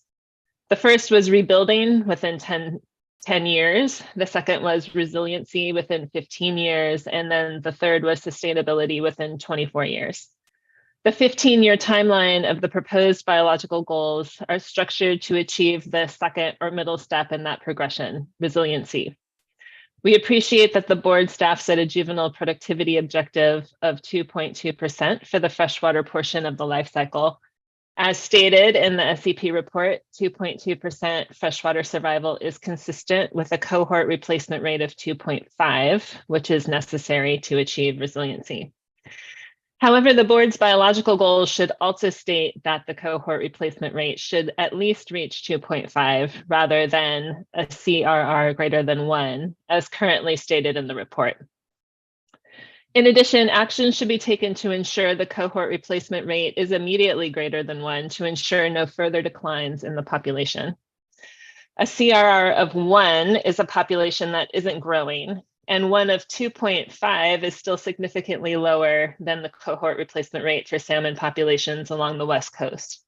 For reference, the final phase in the SCP report, sustainability, requires freshwater survival of 10% and a cohort replacement rate of 8 or greater.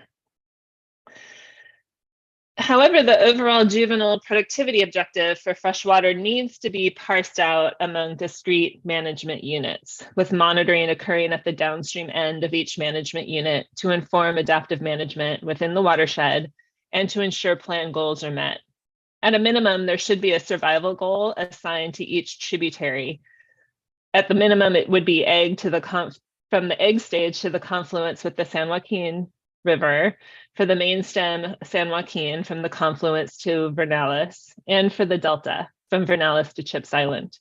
In the current draft, there is no survival goal specific to the main stem San Joaquin River, and survival in that management unit is highly dependent on flow from each of the tributaries, so it is directly within the sphere of influence of the program of implementation. We appreciate that the numeric hatchery influence goal, or PHAS, of less than or equal to 10% is consistent with population resiliency. However, the time frame for achieving that goal of 21 years is too long to contribute to population viability as measured by the other goals. All of the other goals should be measured for natural production only, and allowing high hatchery influence for 21 years makes it less likely for natural origin populations to achieve these goals and more difficult to determine the true metrics for natural production. Finally, we're concerned that the abundance goals do not reflect escapement that is consistent with the salmon doubling objective. In addition to achieving the biological goals consistent with viable salmonid populations, the plan needs to achieve the abundance targets to be consistent with achieving the narrative salmon doubling objective. Overall, we appreciate that staff's revisions to the initial biological goals are more consistent with achieving a resilient population of fall run Chinook salmon within 15 years. We urge the board to approve the biological goals with the recommendation for some modifications, including additional goals for other native migratory fish species. These amended and expanded biological goals should be used to determine adaptive management in the program of implementation of the updated flow standards. Thanks. Thank you, Ms. Zimmerman. I appreciate those comments and your engagement in this project and continued work. Thank you very much. Next, I'd like to go to John Rosenfield, who will be followed by Brett Baker and then Cindy Meyer.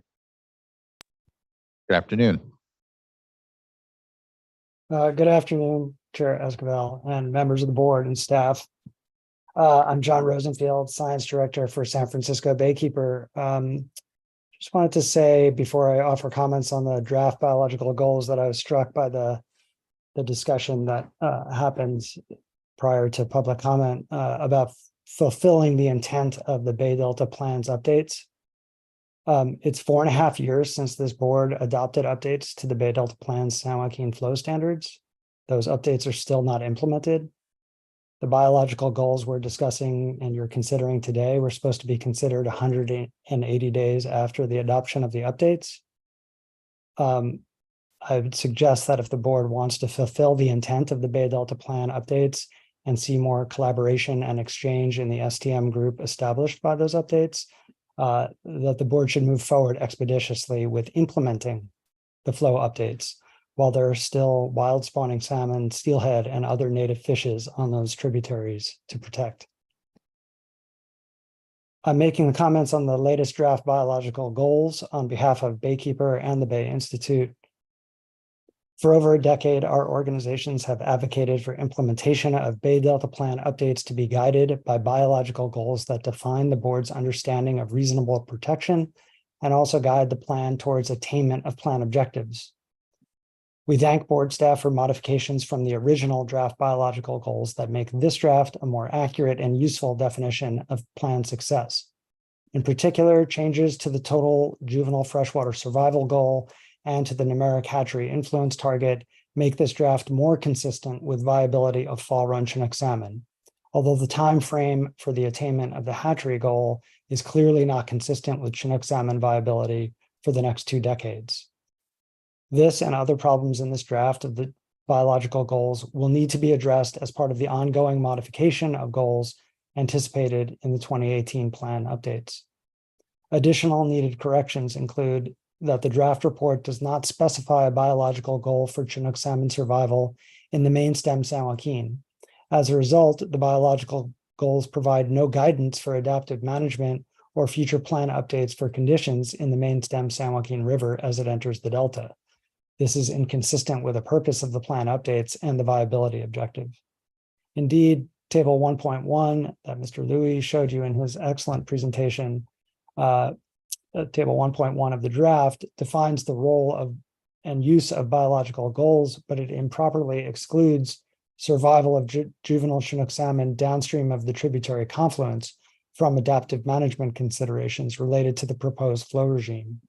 This makes no sense as the cumulative flow from the tributaries is the only factor in the POI that would affect survival in the lower San Joaquin River. Similarly, the cohort replacement rate goals, pre-fishing and post-fishing, are not consistent with viability of fall run Chinook salmon. As we've previously documented, a post-fishing CRR of greater than 2.5 is necessary to provide the level of resilience required for a viable population of San Joaquin River Chinook salmon. Until Chinook salmon populations on the lower San Joaquin River tribs reach carrying capacity, CRRs less than 2.5 place those populations at high risk of extirpation, which means they're not viable.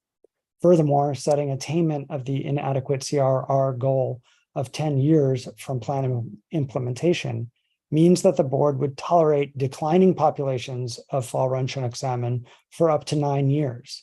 This is completely inconsistent with viability and also with the juvenile survival goal as revised. Finally, the abundance goals still do not reflect a statement that is consistent with attainment of the salmon doubling objective. Instead, the escapement numbers are an estimated precursor to attainment of the doubling objective. In order to be useful in guiding adaptive management and providing insight into future plan or POI updates, biological goals must reflect the attainment of plan objectives. This is not the same as simply reaching one of the many necessary preconditions for achieving that objective.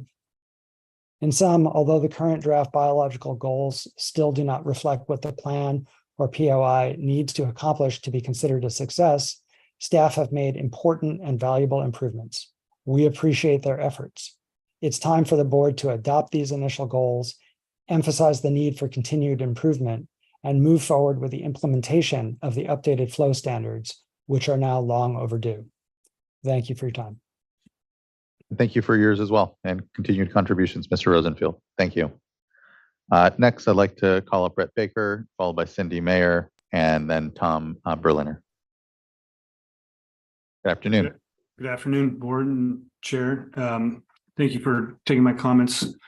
I was worried I was going to be the only negative commenter here, but thank you, John, for setting the stage here. I do want to have something positive to say, so I will give you that some goals are better than no goals.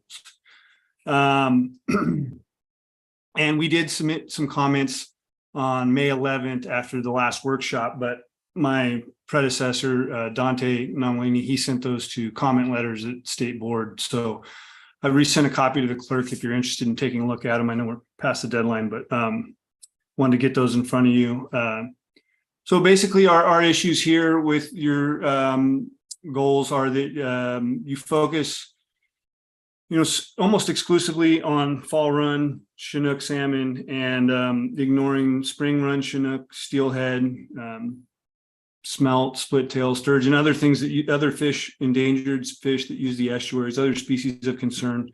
The reason I want to bring up split tail is this was included in our comments, and I attached this article to almost every comment letter I submit to you guys regarding transfers. But this is about the bioaccumulation and effects of selenium on the development of split tail in the San Joaquin River. And I think that some of the drainage impacts that occur when we increase deliveries and the quality of the water that comes down the San Joaquin it suffers due greatly to the embedded toxins in the soil in some of those areas where they're delivered, and also due to the fact that we exclude the Friant and San Luis and upper San Joaquin River and Kings from some of these flow standards and flow requirements.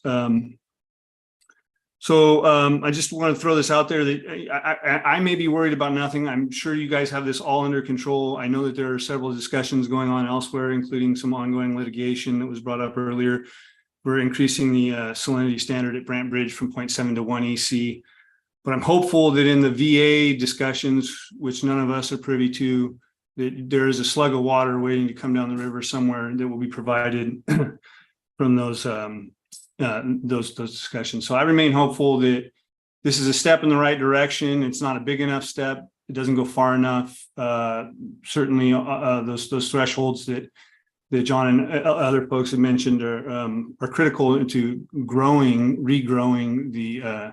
the salmon population in the San Joaquin River. So thank you for your time, your effort, your continued dedication. And like I said, I provided a copy of those written comments to the clerk if you should choose and like to read them. Thank you very much. Thank you as well, Mr. Baker. I appreciate your comments. And to your point, there are other species that are envisioned to be able to be added to this work as the science and the work continues. So I appreciate the concern and the need to be able to not just focus on one species certainly, but really start to build out, our understanding and your ability to better improve the life of the entire watershed and other species. So thank you. I appreciate it, Mr. Baker. Next, I'd like to call up Cindy Meyer, be followed by Tom Berliner. And I believe our last commenter will be Michael Cook. Hi, good afternoon. Chair Esquivel, board members and staff. My name is Dr. Cindy Meyer, and I'm the Special Programs Manager at San Luis and Delta Mendota Water Authority. The Water Authority would like to thank you for the opportunity to comment and participate in this process as we move forward. We would also like to support the state water contractors' request that they provided to the Water Board on September 5th, 2023, and the points that are included in it. To amend the draft resolution and the report, specifically acknowledging that the biological goals are not regulatory requirements and will only be used to assess the long-term trends. In addition, we would like you to reference the previous letter submitted by the Water Authority in May of 2023 to look through those points and make sure that they've been added in. Again, we appreciate the opportunity to participate, and as attending some of the meetings, the STM meetings. It's been a really great experience, and I look forward to working with you in the future. Thank you. Thank you for that, Dr. Meyer. I appreciate your contributions and participation in all of this, and just thank you.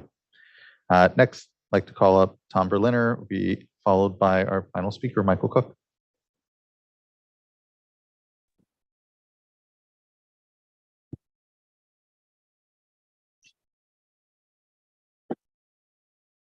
Hello, this is Tom Berliner. Can you hear me? I can. Thank you. Good Thank you. afternoon. Good afternoon. I'm here on behalf of the Merced Irrigation District, and a sort of housekeeping comment first, which is that we did submit comments and it was acknowledged this morning that they were received timely.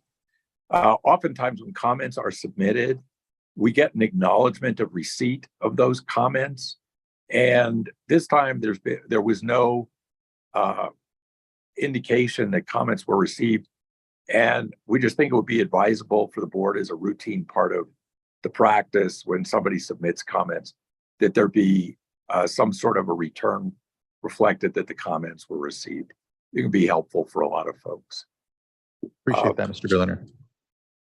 Onto the substance of concerns, we did express a lot of our concerns, or all of our concerns, in the various letters that have been submitted to the Water Board during the course of these proceedings. So I'm not going to try to repeat those things here, of course, but since we do have all 5 board members present, this is our only opportunity to speak directly to you all regarding a few points that came up today during discussion and of which are expanded on in our written comments. But I know it's quite burdensome to read all those comments. So I just want to raise a few issues here. First is the water rights issue. The resolution states that addressing water rights is an essential part of the Bay Delta Plan and meeting the biological goals. However, as you know, there has not been any water rights proceeding, and the entirety of the responsibility and the damages to be realized by our constituents have been pinned onto the irrigation districts and the SFPUC. The plan ignores downstream water users on all of the tributaries and on the San Joaquin River. And those parties not only divert water, but they certainly have impacts on the quality of the water and the timing of flows, and should be taken into account. Regarding the configuration of the STM group, what has happened since it was initially formed is that the irrigation districts and San Francisco have been essentially overwhelmed in terms of the massive number of other participants, who many of whom have only the most indirect relationship to the tributaries. I'm not suggesting that there shouldn't be other members. What I am suggesting is that we need to be very careful how the recommendations are characterized in the various documents that you see. For instance, today, in the resolution, it suggests that these changes that were made to the plan were as a result of input from the STM group. But there's no effort to differentiate who among the STM group members is providing what types of comments. And you have no way to know other than, oh, this came from the STM group. Regarding the time frame for implementation, 12 years is simply not enough. And I'm not seeking to get into an argument with Dr. Rosenfeld about how much time is needed. But the reason that we say it's not enough is because it doesn't take into account the multiple events that can impact success.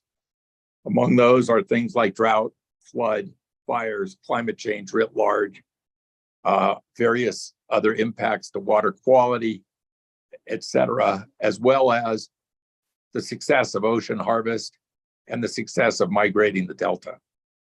So there needs to be some consideration, and I don't have a recommendation in that regard, as to what it means to succeed in meeting biological goals within 12 years.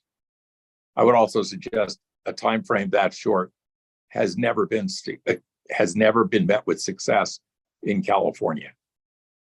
With regard to the resolution, some of the board members have raised concerns about the resolution. I would just say to the board, this boat is leaving the dock. If you don't get answers to your questions today, it's likely that this resolution is going to be adopted without answers to your concerns. You know what it takes to schedule processes like this. Reconsideration of the goals and of the Bay Delta plan take years. It's not going to happen fast. I would urge you to delay the vote today, get the answers, perhaps 2 weeks, 4 weeks, whatever it takes, get the answers to your concerns before adopting this resolution when there are unaddressed concerns out there by board members. Thank you very much. Thank you, Mr. Berliner. Next, I'd like to call up Michael Cook. And I believe we have another commenter who may be joining the platform, Cynthia Cortez, and we'll also give Ashley Overhouse an opportunity to speak again. Mr. Cook.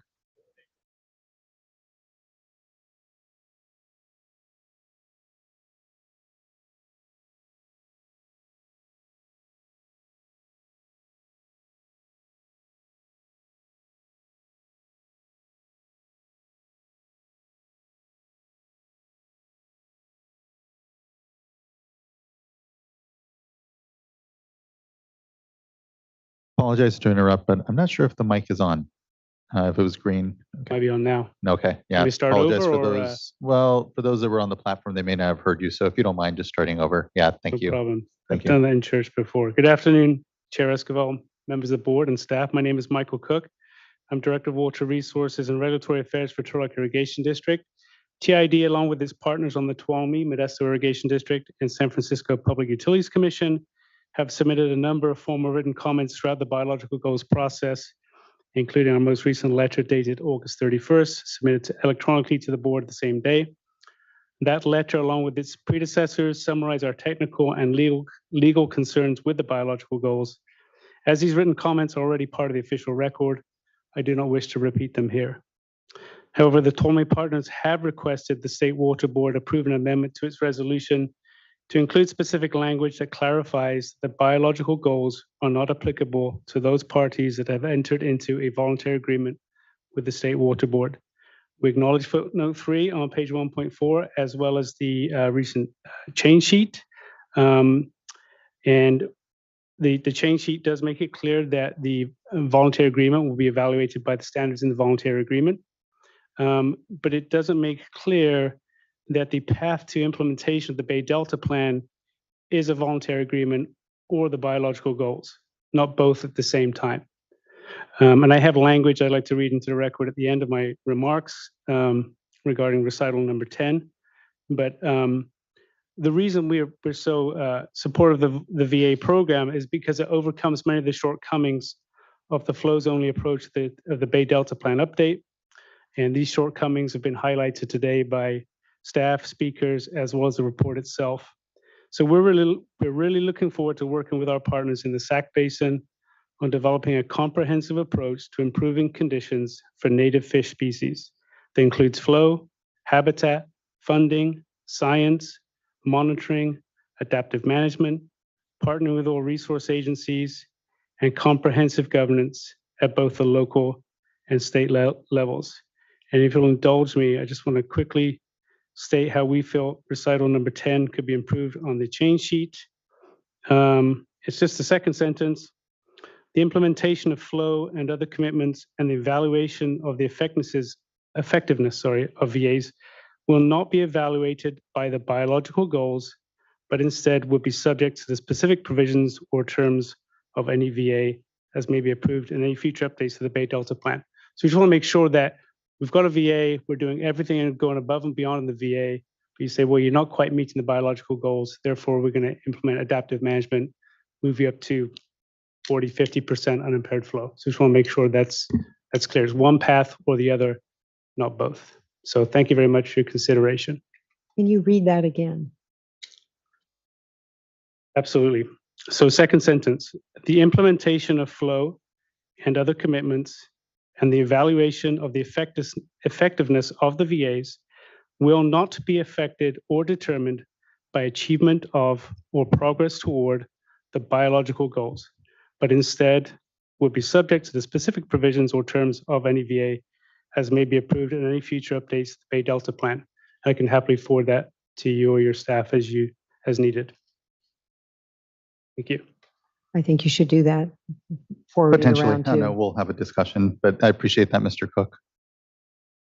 Well, I mean, I've Yeah. only written this quickly as I Yeah, can. if you don't so mind if you sending it could to the go ahead clerk, and then send it. Mr. Cook, Thanks. and we can get it to the board members as well. Next, I'd like to see if Cynthia Cortez made it onto the platform, and if not, we can call up again Ashley Overhouse. Ms. Cortez is up. Good afternoon. Good afternoon. Just making sure you can all hear me. We can, thank you. Good afternoon, Chair Escobar and board members. My name is Cynthia Cortez. I am the policy analyst for Restore the Delta. I would like to share and second concerns with that have been shared here today regarding the timeline. Our fisheries are drastically declining and on the verge of extinction. The current timeline risks there being no spawning salmon and Navy fish left in the waterways to protect.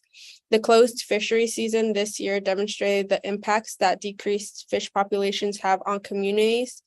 I think we know that there are tribal communities and Delta communities that depend on thriving fish populations for cultural practices and sustenance.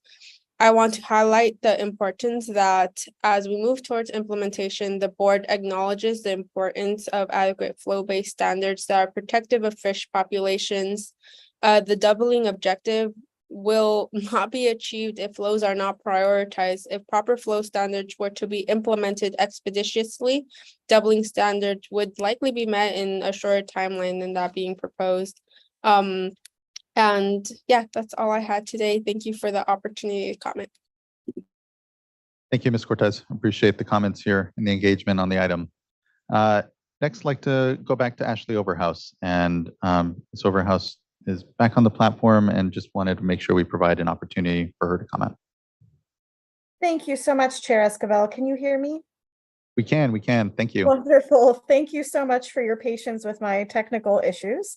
I'm grateful for the comments given today and the opportunity to give public comment, especially on this item as it is moving forward. I would like to express my support for the board to adopt these goals today, but also at the same time like to acknowledge and support my colleagues' recommendations for critical changes. I first would like to thank the Water Board staff for some changes in the past iterations of these goals, specifically the total juvenile freshwater survival goal of 2.2% is now at least minimally consistent with viability. I'd also like to thank them for this change that happened in the previous draft, but still worth noting that the numeric hatchery influence target is now minimally consistent with viability as well. Although the time frame, of course, for attaining that goal, as some of my colleagues already pointed out, is not consistent with viability for the next 2 decades. I still would like to also point out that the biological goals must include goals for juvenile Chinook salmon survival in the main stem of the San Joaquin River, and that those goals must be considered in determining adaptive adjustments to updated flow standards. However, overall, I just want to again express support for adoption of these goals today. Thank the board for considering those today. Implementation of this plan is obviously urgent and critical for the survival of these species. Thank you again for your time. Thank you as well, Ms. Overhouse. Appreciate it and appreciate the comments here. Fellow board colleagues, any reflection immediately from anyone? I think obviously there was a direct request here to beef up what is already here a proposed change to the resolution to what I thought largely already addressed the concern about this being applied to the voluntary agreements and the VAs being assessed onto themselves. I don't want to get into a big discussion on the VAs here. You've said some things that I might want to clarify, but we'll just stay away from that and just, at least for me, acknowledge here when it comes to that request that I think the proposed change in the resolution that's already been contemplated, I think appropriately addresses the change that you're looking for. It's pretty clear there. Again, the VAs will be evaluated onto their own merits, not by these draft biological goals that are meant to be part of the water quality control plan update that is outside of what the VAs are here being contemplated. So again, I don't want to get into, I think, too much more, but I look to other colleagues if they have differing opinions or thoughts around the proposed recommendation? And then otherwise, I just appreciate everyone's comments, the back and forth. There's still, I know, as I said at the top, some fundamental disagreement perhaps around the work, but what I heard is, good exchange around the scientific discussion, even if some of the parties felt overwhelmed in the space. Chair Esquivel, I just wanted to say I concur with you. I took a look at this, and one of the changes I think that was helpful to me was actually in the change sheet, and it was the other item, which was the clarification that the board is approving the entire biological goals report, including the goals themselves that are embedded in there. So I actually just went back and reread the footnote that Mr. Cook referenced that actually clarifies how the biological goals would be used in a voluntary agreement scenario. And I'm comfortable with the language that's in there in the footnote, and also the fact that we're approving the entire report. So I would be comfortable with the resolution language that was originally proposed today. But that's my thought on that item specifically. Appreciate that, board member. Vice Chair, want to make sure we have a good discussion on this. Yeah, I'm just waiting to, what I'd like to do is line it up so that I can, But the different, yeah. what words are maybe a little different amongst it. Yes. Appreciate that. But then well, moving on to the other items. Yeah, we can move on to other points. Circle back, yeah. We'll circle back. Okay, so I would like to see some changes to therefore be it resolved to, and clarifying that that staff should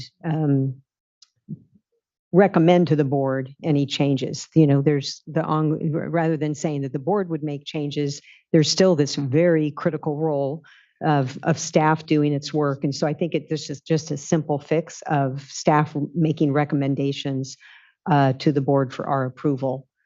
And then in Resolved 3, just reading through Appendix K, there is also, very detailed information about the STEM, and biological goals is only one piece. And so I really like what you have toward the end of paragraph 3, because it references the Bay Delta Plan, and the Bay Delta Plan has lots of stuff that the STEM should be working on.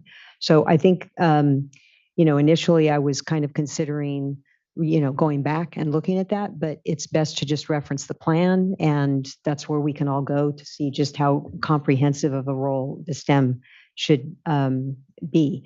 So I think just inserting seeking recommendations, because that is directly out of Appendix K, seeking recommendations from the STEM. But there's also a role that the Delta Science program has that we should be consulting with the Delta Science program. And so I did send some recommended changes over to Mr. Laufer, but I don't know grammatically how you'd want to include it. Oh, I see you've already got it up there. So while am Vice Chair explaining it. D'Adamo has been talking, the staff and I did have an opportunity to exchange a couple thoughts on this, and it aligns with what the Vice Chair has been reading in. And so this would be additional revisions to Resolve 2 and 3 that would address the issues that the Vice Chair and I believe also Member McGuire had raised during the right before we started public comment. So I think we've captured all of that here, Vice Chair D'Adamo. In Resolve 2, we would essentially remove the revised to remove any implication that the staff would actually be doing the revisions, and instead that the staff would propose to the State Water Board revisions to biological goals.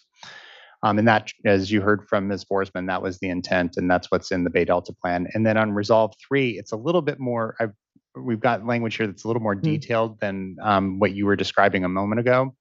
It does pull in the language, and I can read it all into the record if the board isn't interested in going down this path, but it removes the language that says continue coordinating with, and then takes that language directly from the 2018 update to the Bay Delta Plan. So it says that we'd be seeking recommendations from the STEM working group.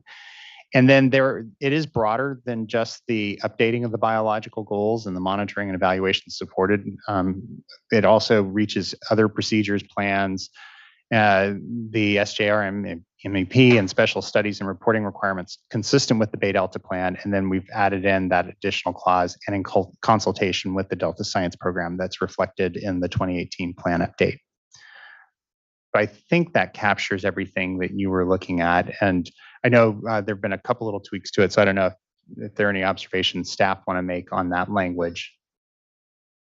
This would be something that the board could consider as an amendment. Yeah, and then my read is that there's an additional role for the STEM, but we're not capturing that here because that's all in Appendix K as to the other role that the STEM may play. Unless your read is that this is it. Well, this is pretty expansive with respect to the plan. And of course, it's all captured still with consistent with the Bay Delta plan. The Bay Delta plan is ultimately going to control all the roles of the STEM. So this is trying to just capture it and remind folks of the various multifaceted elements that we'll be seeking recommendations from the STEM working group. Yeah, and Vice Chair, as you said, ultimately it's all within the plan. So it's, kind of reinforced in between other procedures and plans. Hopefully captures anything that might still be in there. Right, like procedures for implementation of adaptive methods. Yeah. Okay. All right. And then the other thing, and I think this one might be, just opening up a new issue, but I really like whereas 4. I like the specificity of it with respect to hatcheries. And so I don't want to overly complicate it, but want to just throw it out there. This caused me to think of other stressors, specifically predation. And so I do think it's important for us to, continue to coordinate with our sister state agencies and the federal agencies on the whole array of other stressors or, other factors. Including predation. And so I'm just really throwing this one out there. Really would like to hear what you all think about that and my colleagues.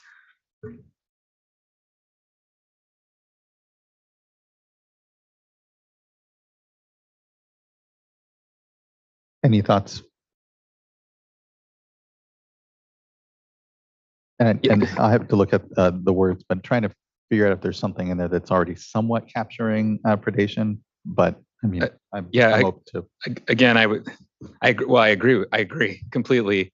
There's a lot of stressors here, and part of what I've been thinking about a lot is that this is our starting point. This is the first attempt at goals, and I wrote down the SMART acronym earlier and kind of circled the A, which is achievable, right? Do we really know yet whether it's achievable or not? And I think the honest answer has to be, we don't know for certain, because we're not even doing all the monitoring yet that's needed to even understand what the goals are. So when I think about this in coordination with other agencies, absolutely, it needs to be a holistic conversation.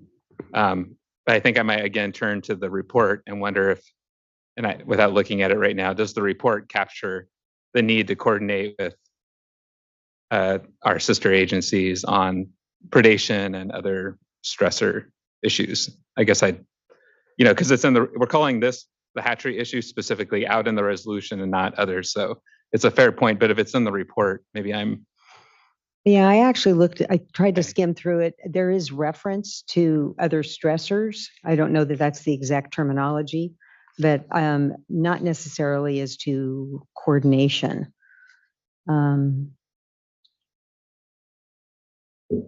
One thing I might offer is that one of the reasons the hatchery work is specifically identified in the whereas section is the report identifies that the constant fractional marking program needs additional funding to get information turnaround more quickly so we can use that information to help us with the PHOS goal.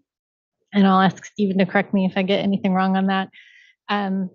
The report is not so much focused on all the multiple stressors. I think that we focus on the hatchery piece here to help us make sure that we can coordinate with our partners to help us assess that goal in a more timely fashion. When we get information many years in arrears, it's difficult to stay timely. So that's one of the primary reasons that piece is in the whereas section. I definitely do not disagree that coordination on the multiple stressors is important, and the STM working group could be a space to have those conversations. potentially within the scope of special studies as identified in the Bay Delta Plan with monitoring assessment, San Joaquin River Monitoring and Evaluation Program. But those are my initial thoughts without. And I'll just call out that on of the report, page 1-4, at the end of the first paragraph, main stem San Joaquin River Delta and other ocean conditions and other limiting factors will be considered in determining how to use biological goals to inform whether to approve adaptive implementation actions and whether additional actions beyond tributary flow actions are needed to achieve these goals.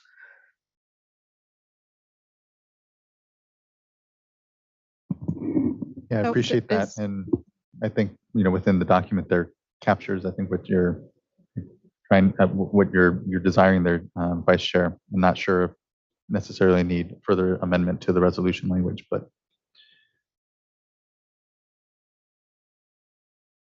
I was just going to note quickly that in the plan itself, coordination with other agencies is included, including predation. So that is in the plan itself. That's a good point.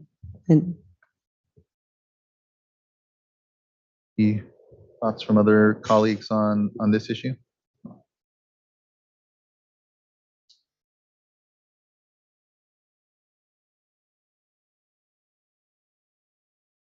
I'll say I appreciate the adjustments in the language and the proposed text that Mr. Lawfer put up, and I'm supportive, Vice Chair, of those changes.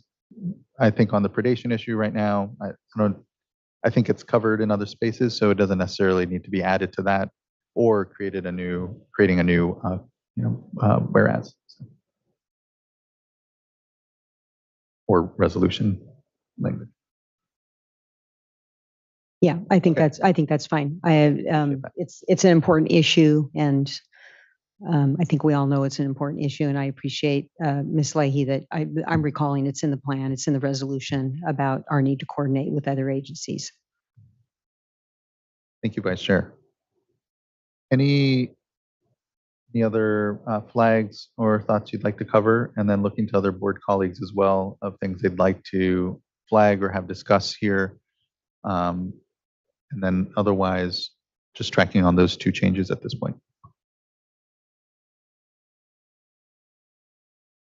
I guess I'm just looking at the Vice Chair too to see if you've had a chance to look at the language from Yeah. Mr. Cook. I did. I think it's fine, and you noted well that we've got the footnote and the language in whereas 10. Thank you both. Thank you, Vice Chair.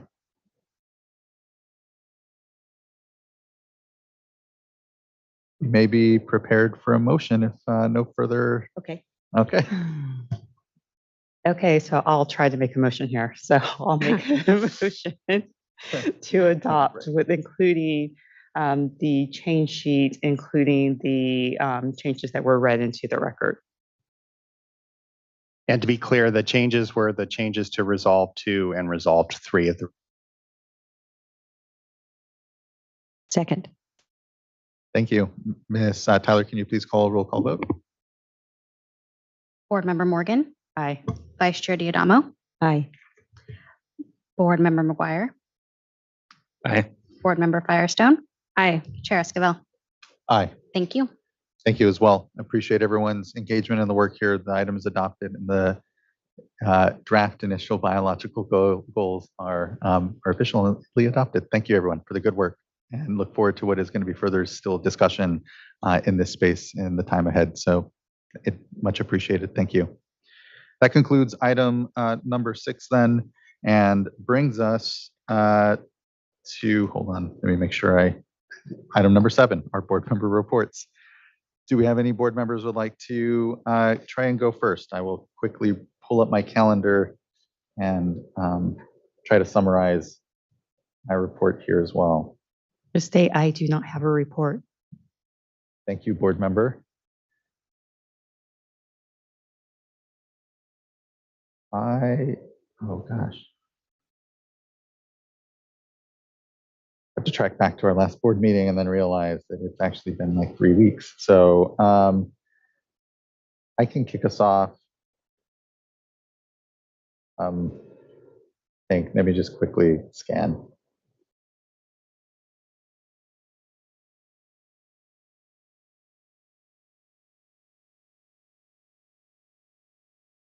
I would just flag that, so last week, I had the honor of attending the Environmental Council of States meeting. I attended for Secretary Garcia.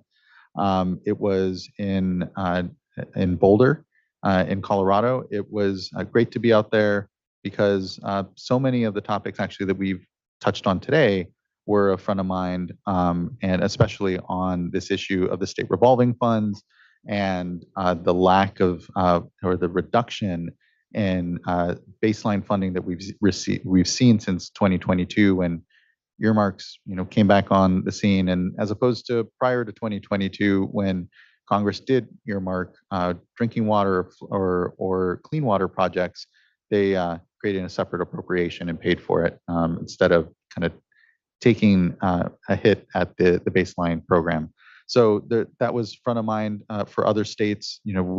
As we know, we're very dependent on our capitalization grants for our staffing and work oftentimes, let alone the other communities that we are then funding to also be being able to accomplish their works. And for small states, the hit is huge.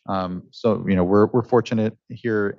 We have places to go, but for many states, this is some of the only funding going to their drinking water programs, their staffing. And so it was good to be part of that crew of leaders. And I know there's continued discussion on how we just communicate to Congress. Here, I can acknowledge a number, and here, having previously worked for Senator Boxer in DC, those earmarks go to good projects. Congressionally directed spending oftentimes is very helpful to communities that do need it most. And so we're not trying to compete with the policy call on earmarks, but truly just highlight the impact to our state programs and say, let's do a yes and not have to decide between funding those from these baseline programs. There was also good discussion on the recent Sackett decision, obviously, and movement with the feds, and then also environmental justice, a really great panel. So really good to be able to have attended, have good conversation there. And that's about all I have really on. Oh, and then on Friday, this last Friday, visited the Echo Water Project. I know many of us have toured, and I wanted to get a chance to get out there when we did a recent announcement and ground funding announcement at the plant. It was a ribbon cut, it wasn't a funding announcement. I didn't get a chance to do as much of the tour as I had liked, so it was nice to go back, see what's going on in the regional plant. And wastewater treatment plants are always actually quite fun to tour. They're incredibly cutting edge insofar as our understanding of these biological systems that we're accelerating, through our gray infrastructure. But it's always just feel very fortunate that folks host us and was able to get out there. And that's my report. Looking to other board members. I had two items. On the 17th of August, I spoke at the California Ag Leadership Foundation's dinner. And in attendance were the foundation members and the current class. And we talked about the big agenda that's before the board this year, and had a really good discussion. Scott Peterson with the San Luis Delta Mendota Water Authority was also a speaker. And then on the 24th of August, I spoke at the Almond Board's leadership program. And that was really interesting because most of the leaders that they had there were really more involved in ag businesses. And so it was an opportunity to kind of introduce them to the broad array of water issues, many of which are much more technical than what they would normally be focused on. But it was a good opportunity, for me, especially because a lot of times we get down in the weeds. And it was a good opportunity to kind of hear concerns from community members that are looking at, tractor sales, mortgages, and that kind of thing, definitely interested in water and want to be much more engaged. And so I really enjoyed both of the opportunities. Thank you, Vice Chair. Board Member McGuire. Yes, so no speaking engagements, but I did have a chance to go on a couple of tours of interest in the last week or so. And so I just wanted to highlight those for you. One was actually one where I kind of tagged along with the Central Coast Regional Board. I went down for their meeting in Santa Barbara, and they had arranged for a tour actually in Santa Maria, which I learned was an hour away from Santa Barbara, where I went, but that's not my report. They had a tour with Windset Farms, which is a farming company based in Vancouver, I believe, in Canada. But they have a facility in Santa Maria, obviously, and several in Mexico.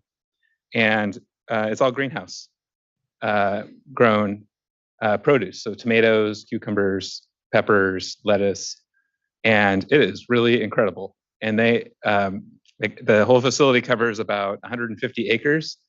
And they said their estimate is it kind of replicates about over 3,000 acres of irrigated row crops. And just learning about how they grow the produce, maintain all the conditions so they're just optimal for the plants to grow. And then essentially, bottom line for us, almost no discharge whatsoever because they recirculate all the flows, recirculate all the nutrients because they don't want to waste any nutrients. And then whatever discharge they do have, they denitrify. And so they actually end up with no discharge at the end of the day. And they have they have agreements with basically every store that you are familiar with, which I'm not here to advertise anyone, including Windset Farms, but it's very, very common and much more commonplace and available year round. So it was just fascinating from a technological standpoint to learn about that development in agriculture generally. So it was good that I was able to join for that tour.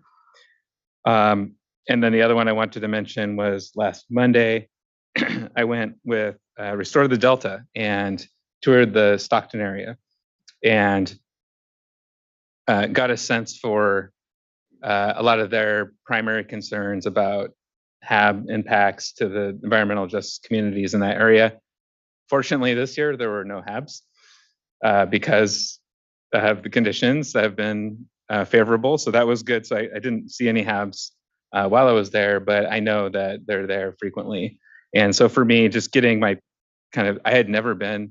driven through Stockton many times and I had been there occasionally for an event, but hadn't spent a lot of time just driving through the community to understand how it was so intertwined with the Delta and some of the channels there. So for me, it was a really educational opportunity to kind of see what was actually happening. So I appreciated that opportunity. And that was all I wanted to share. Thank you. Thank you for sharing that, and excited by the innovation that is going on in the ag sector, and just that's really incredible, and the community engagement component as well is just really appreciate putting the time in, really connecting with folks. Thank you.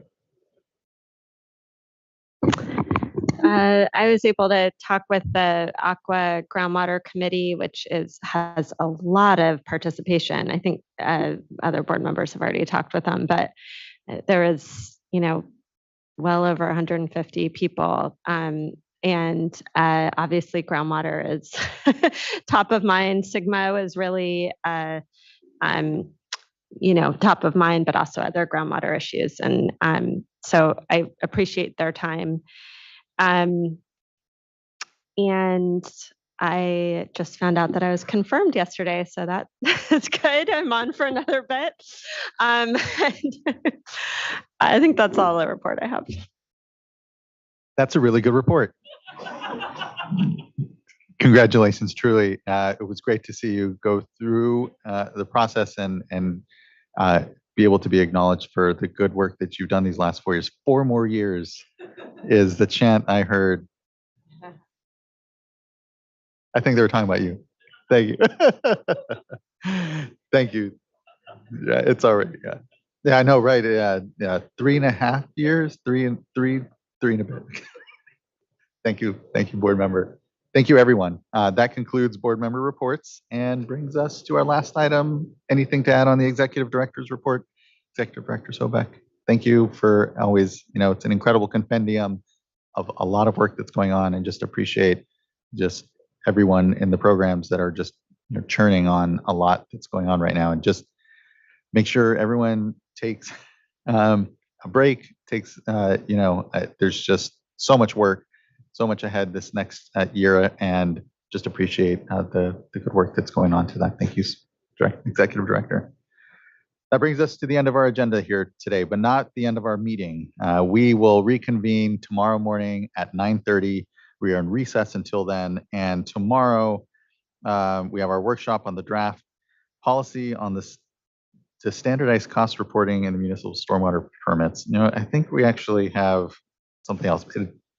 It's the direct potable reuse regulations. My script is not correct here. Tomorrow we have our direct potable reuse regulation workshop, so don't listen to what I just said. And we look forward to what is going to be a robust discussion certainly tomorrow. We're in recess until then. Thank you, everyone. And Mr. Lawfer, what am I? Yeah, the board will be recessing yes. from public Sorry. session into closed session. Yeah. And it's on the one agenda item that's noted for closed session, and that's the administrative hearings office item involving Blue Triton brands. And I will disclose for that that the board will be joined in closed session by the AHO, as well as myself and Chief Deputy Eric Oppenheimer.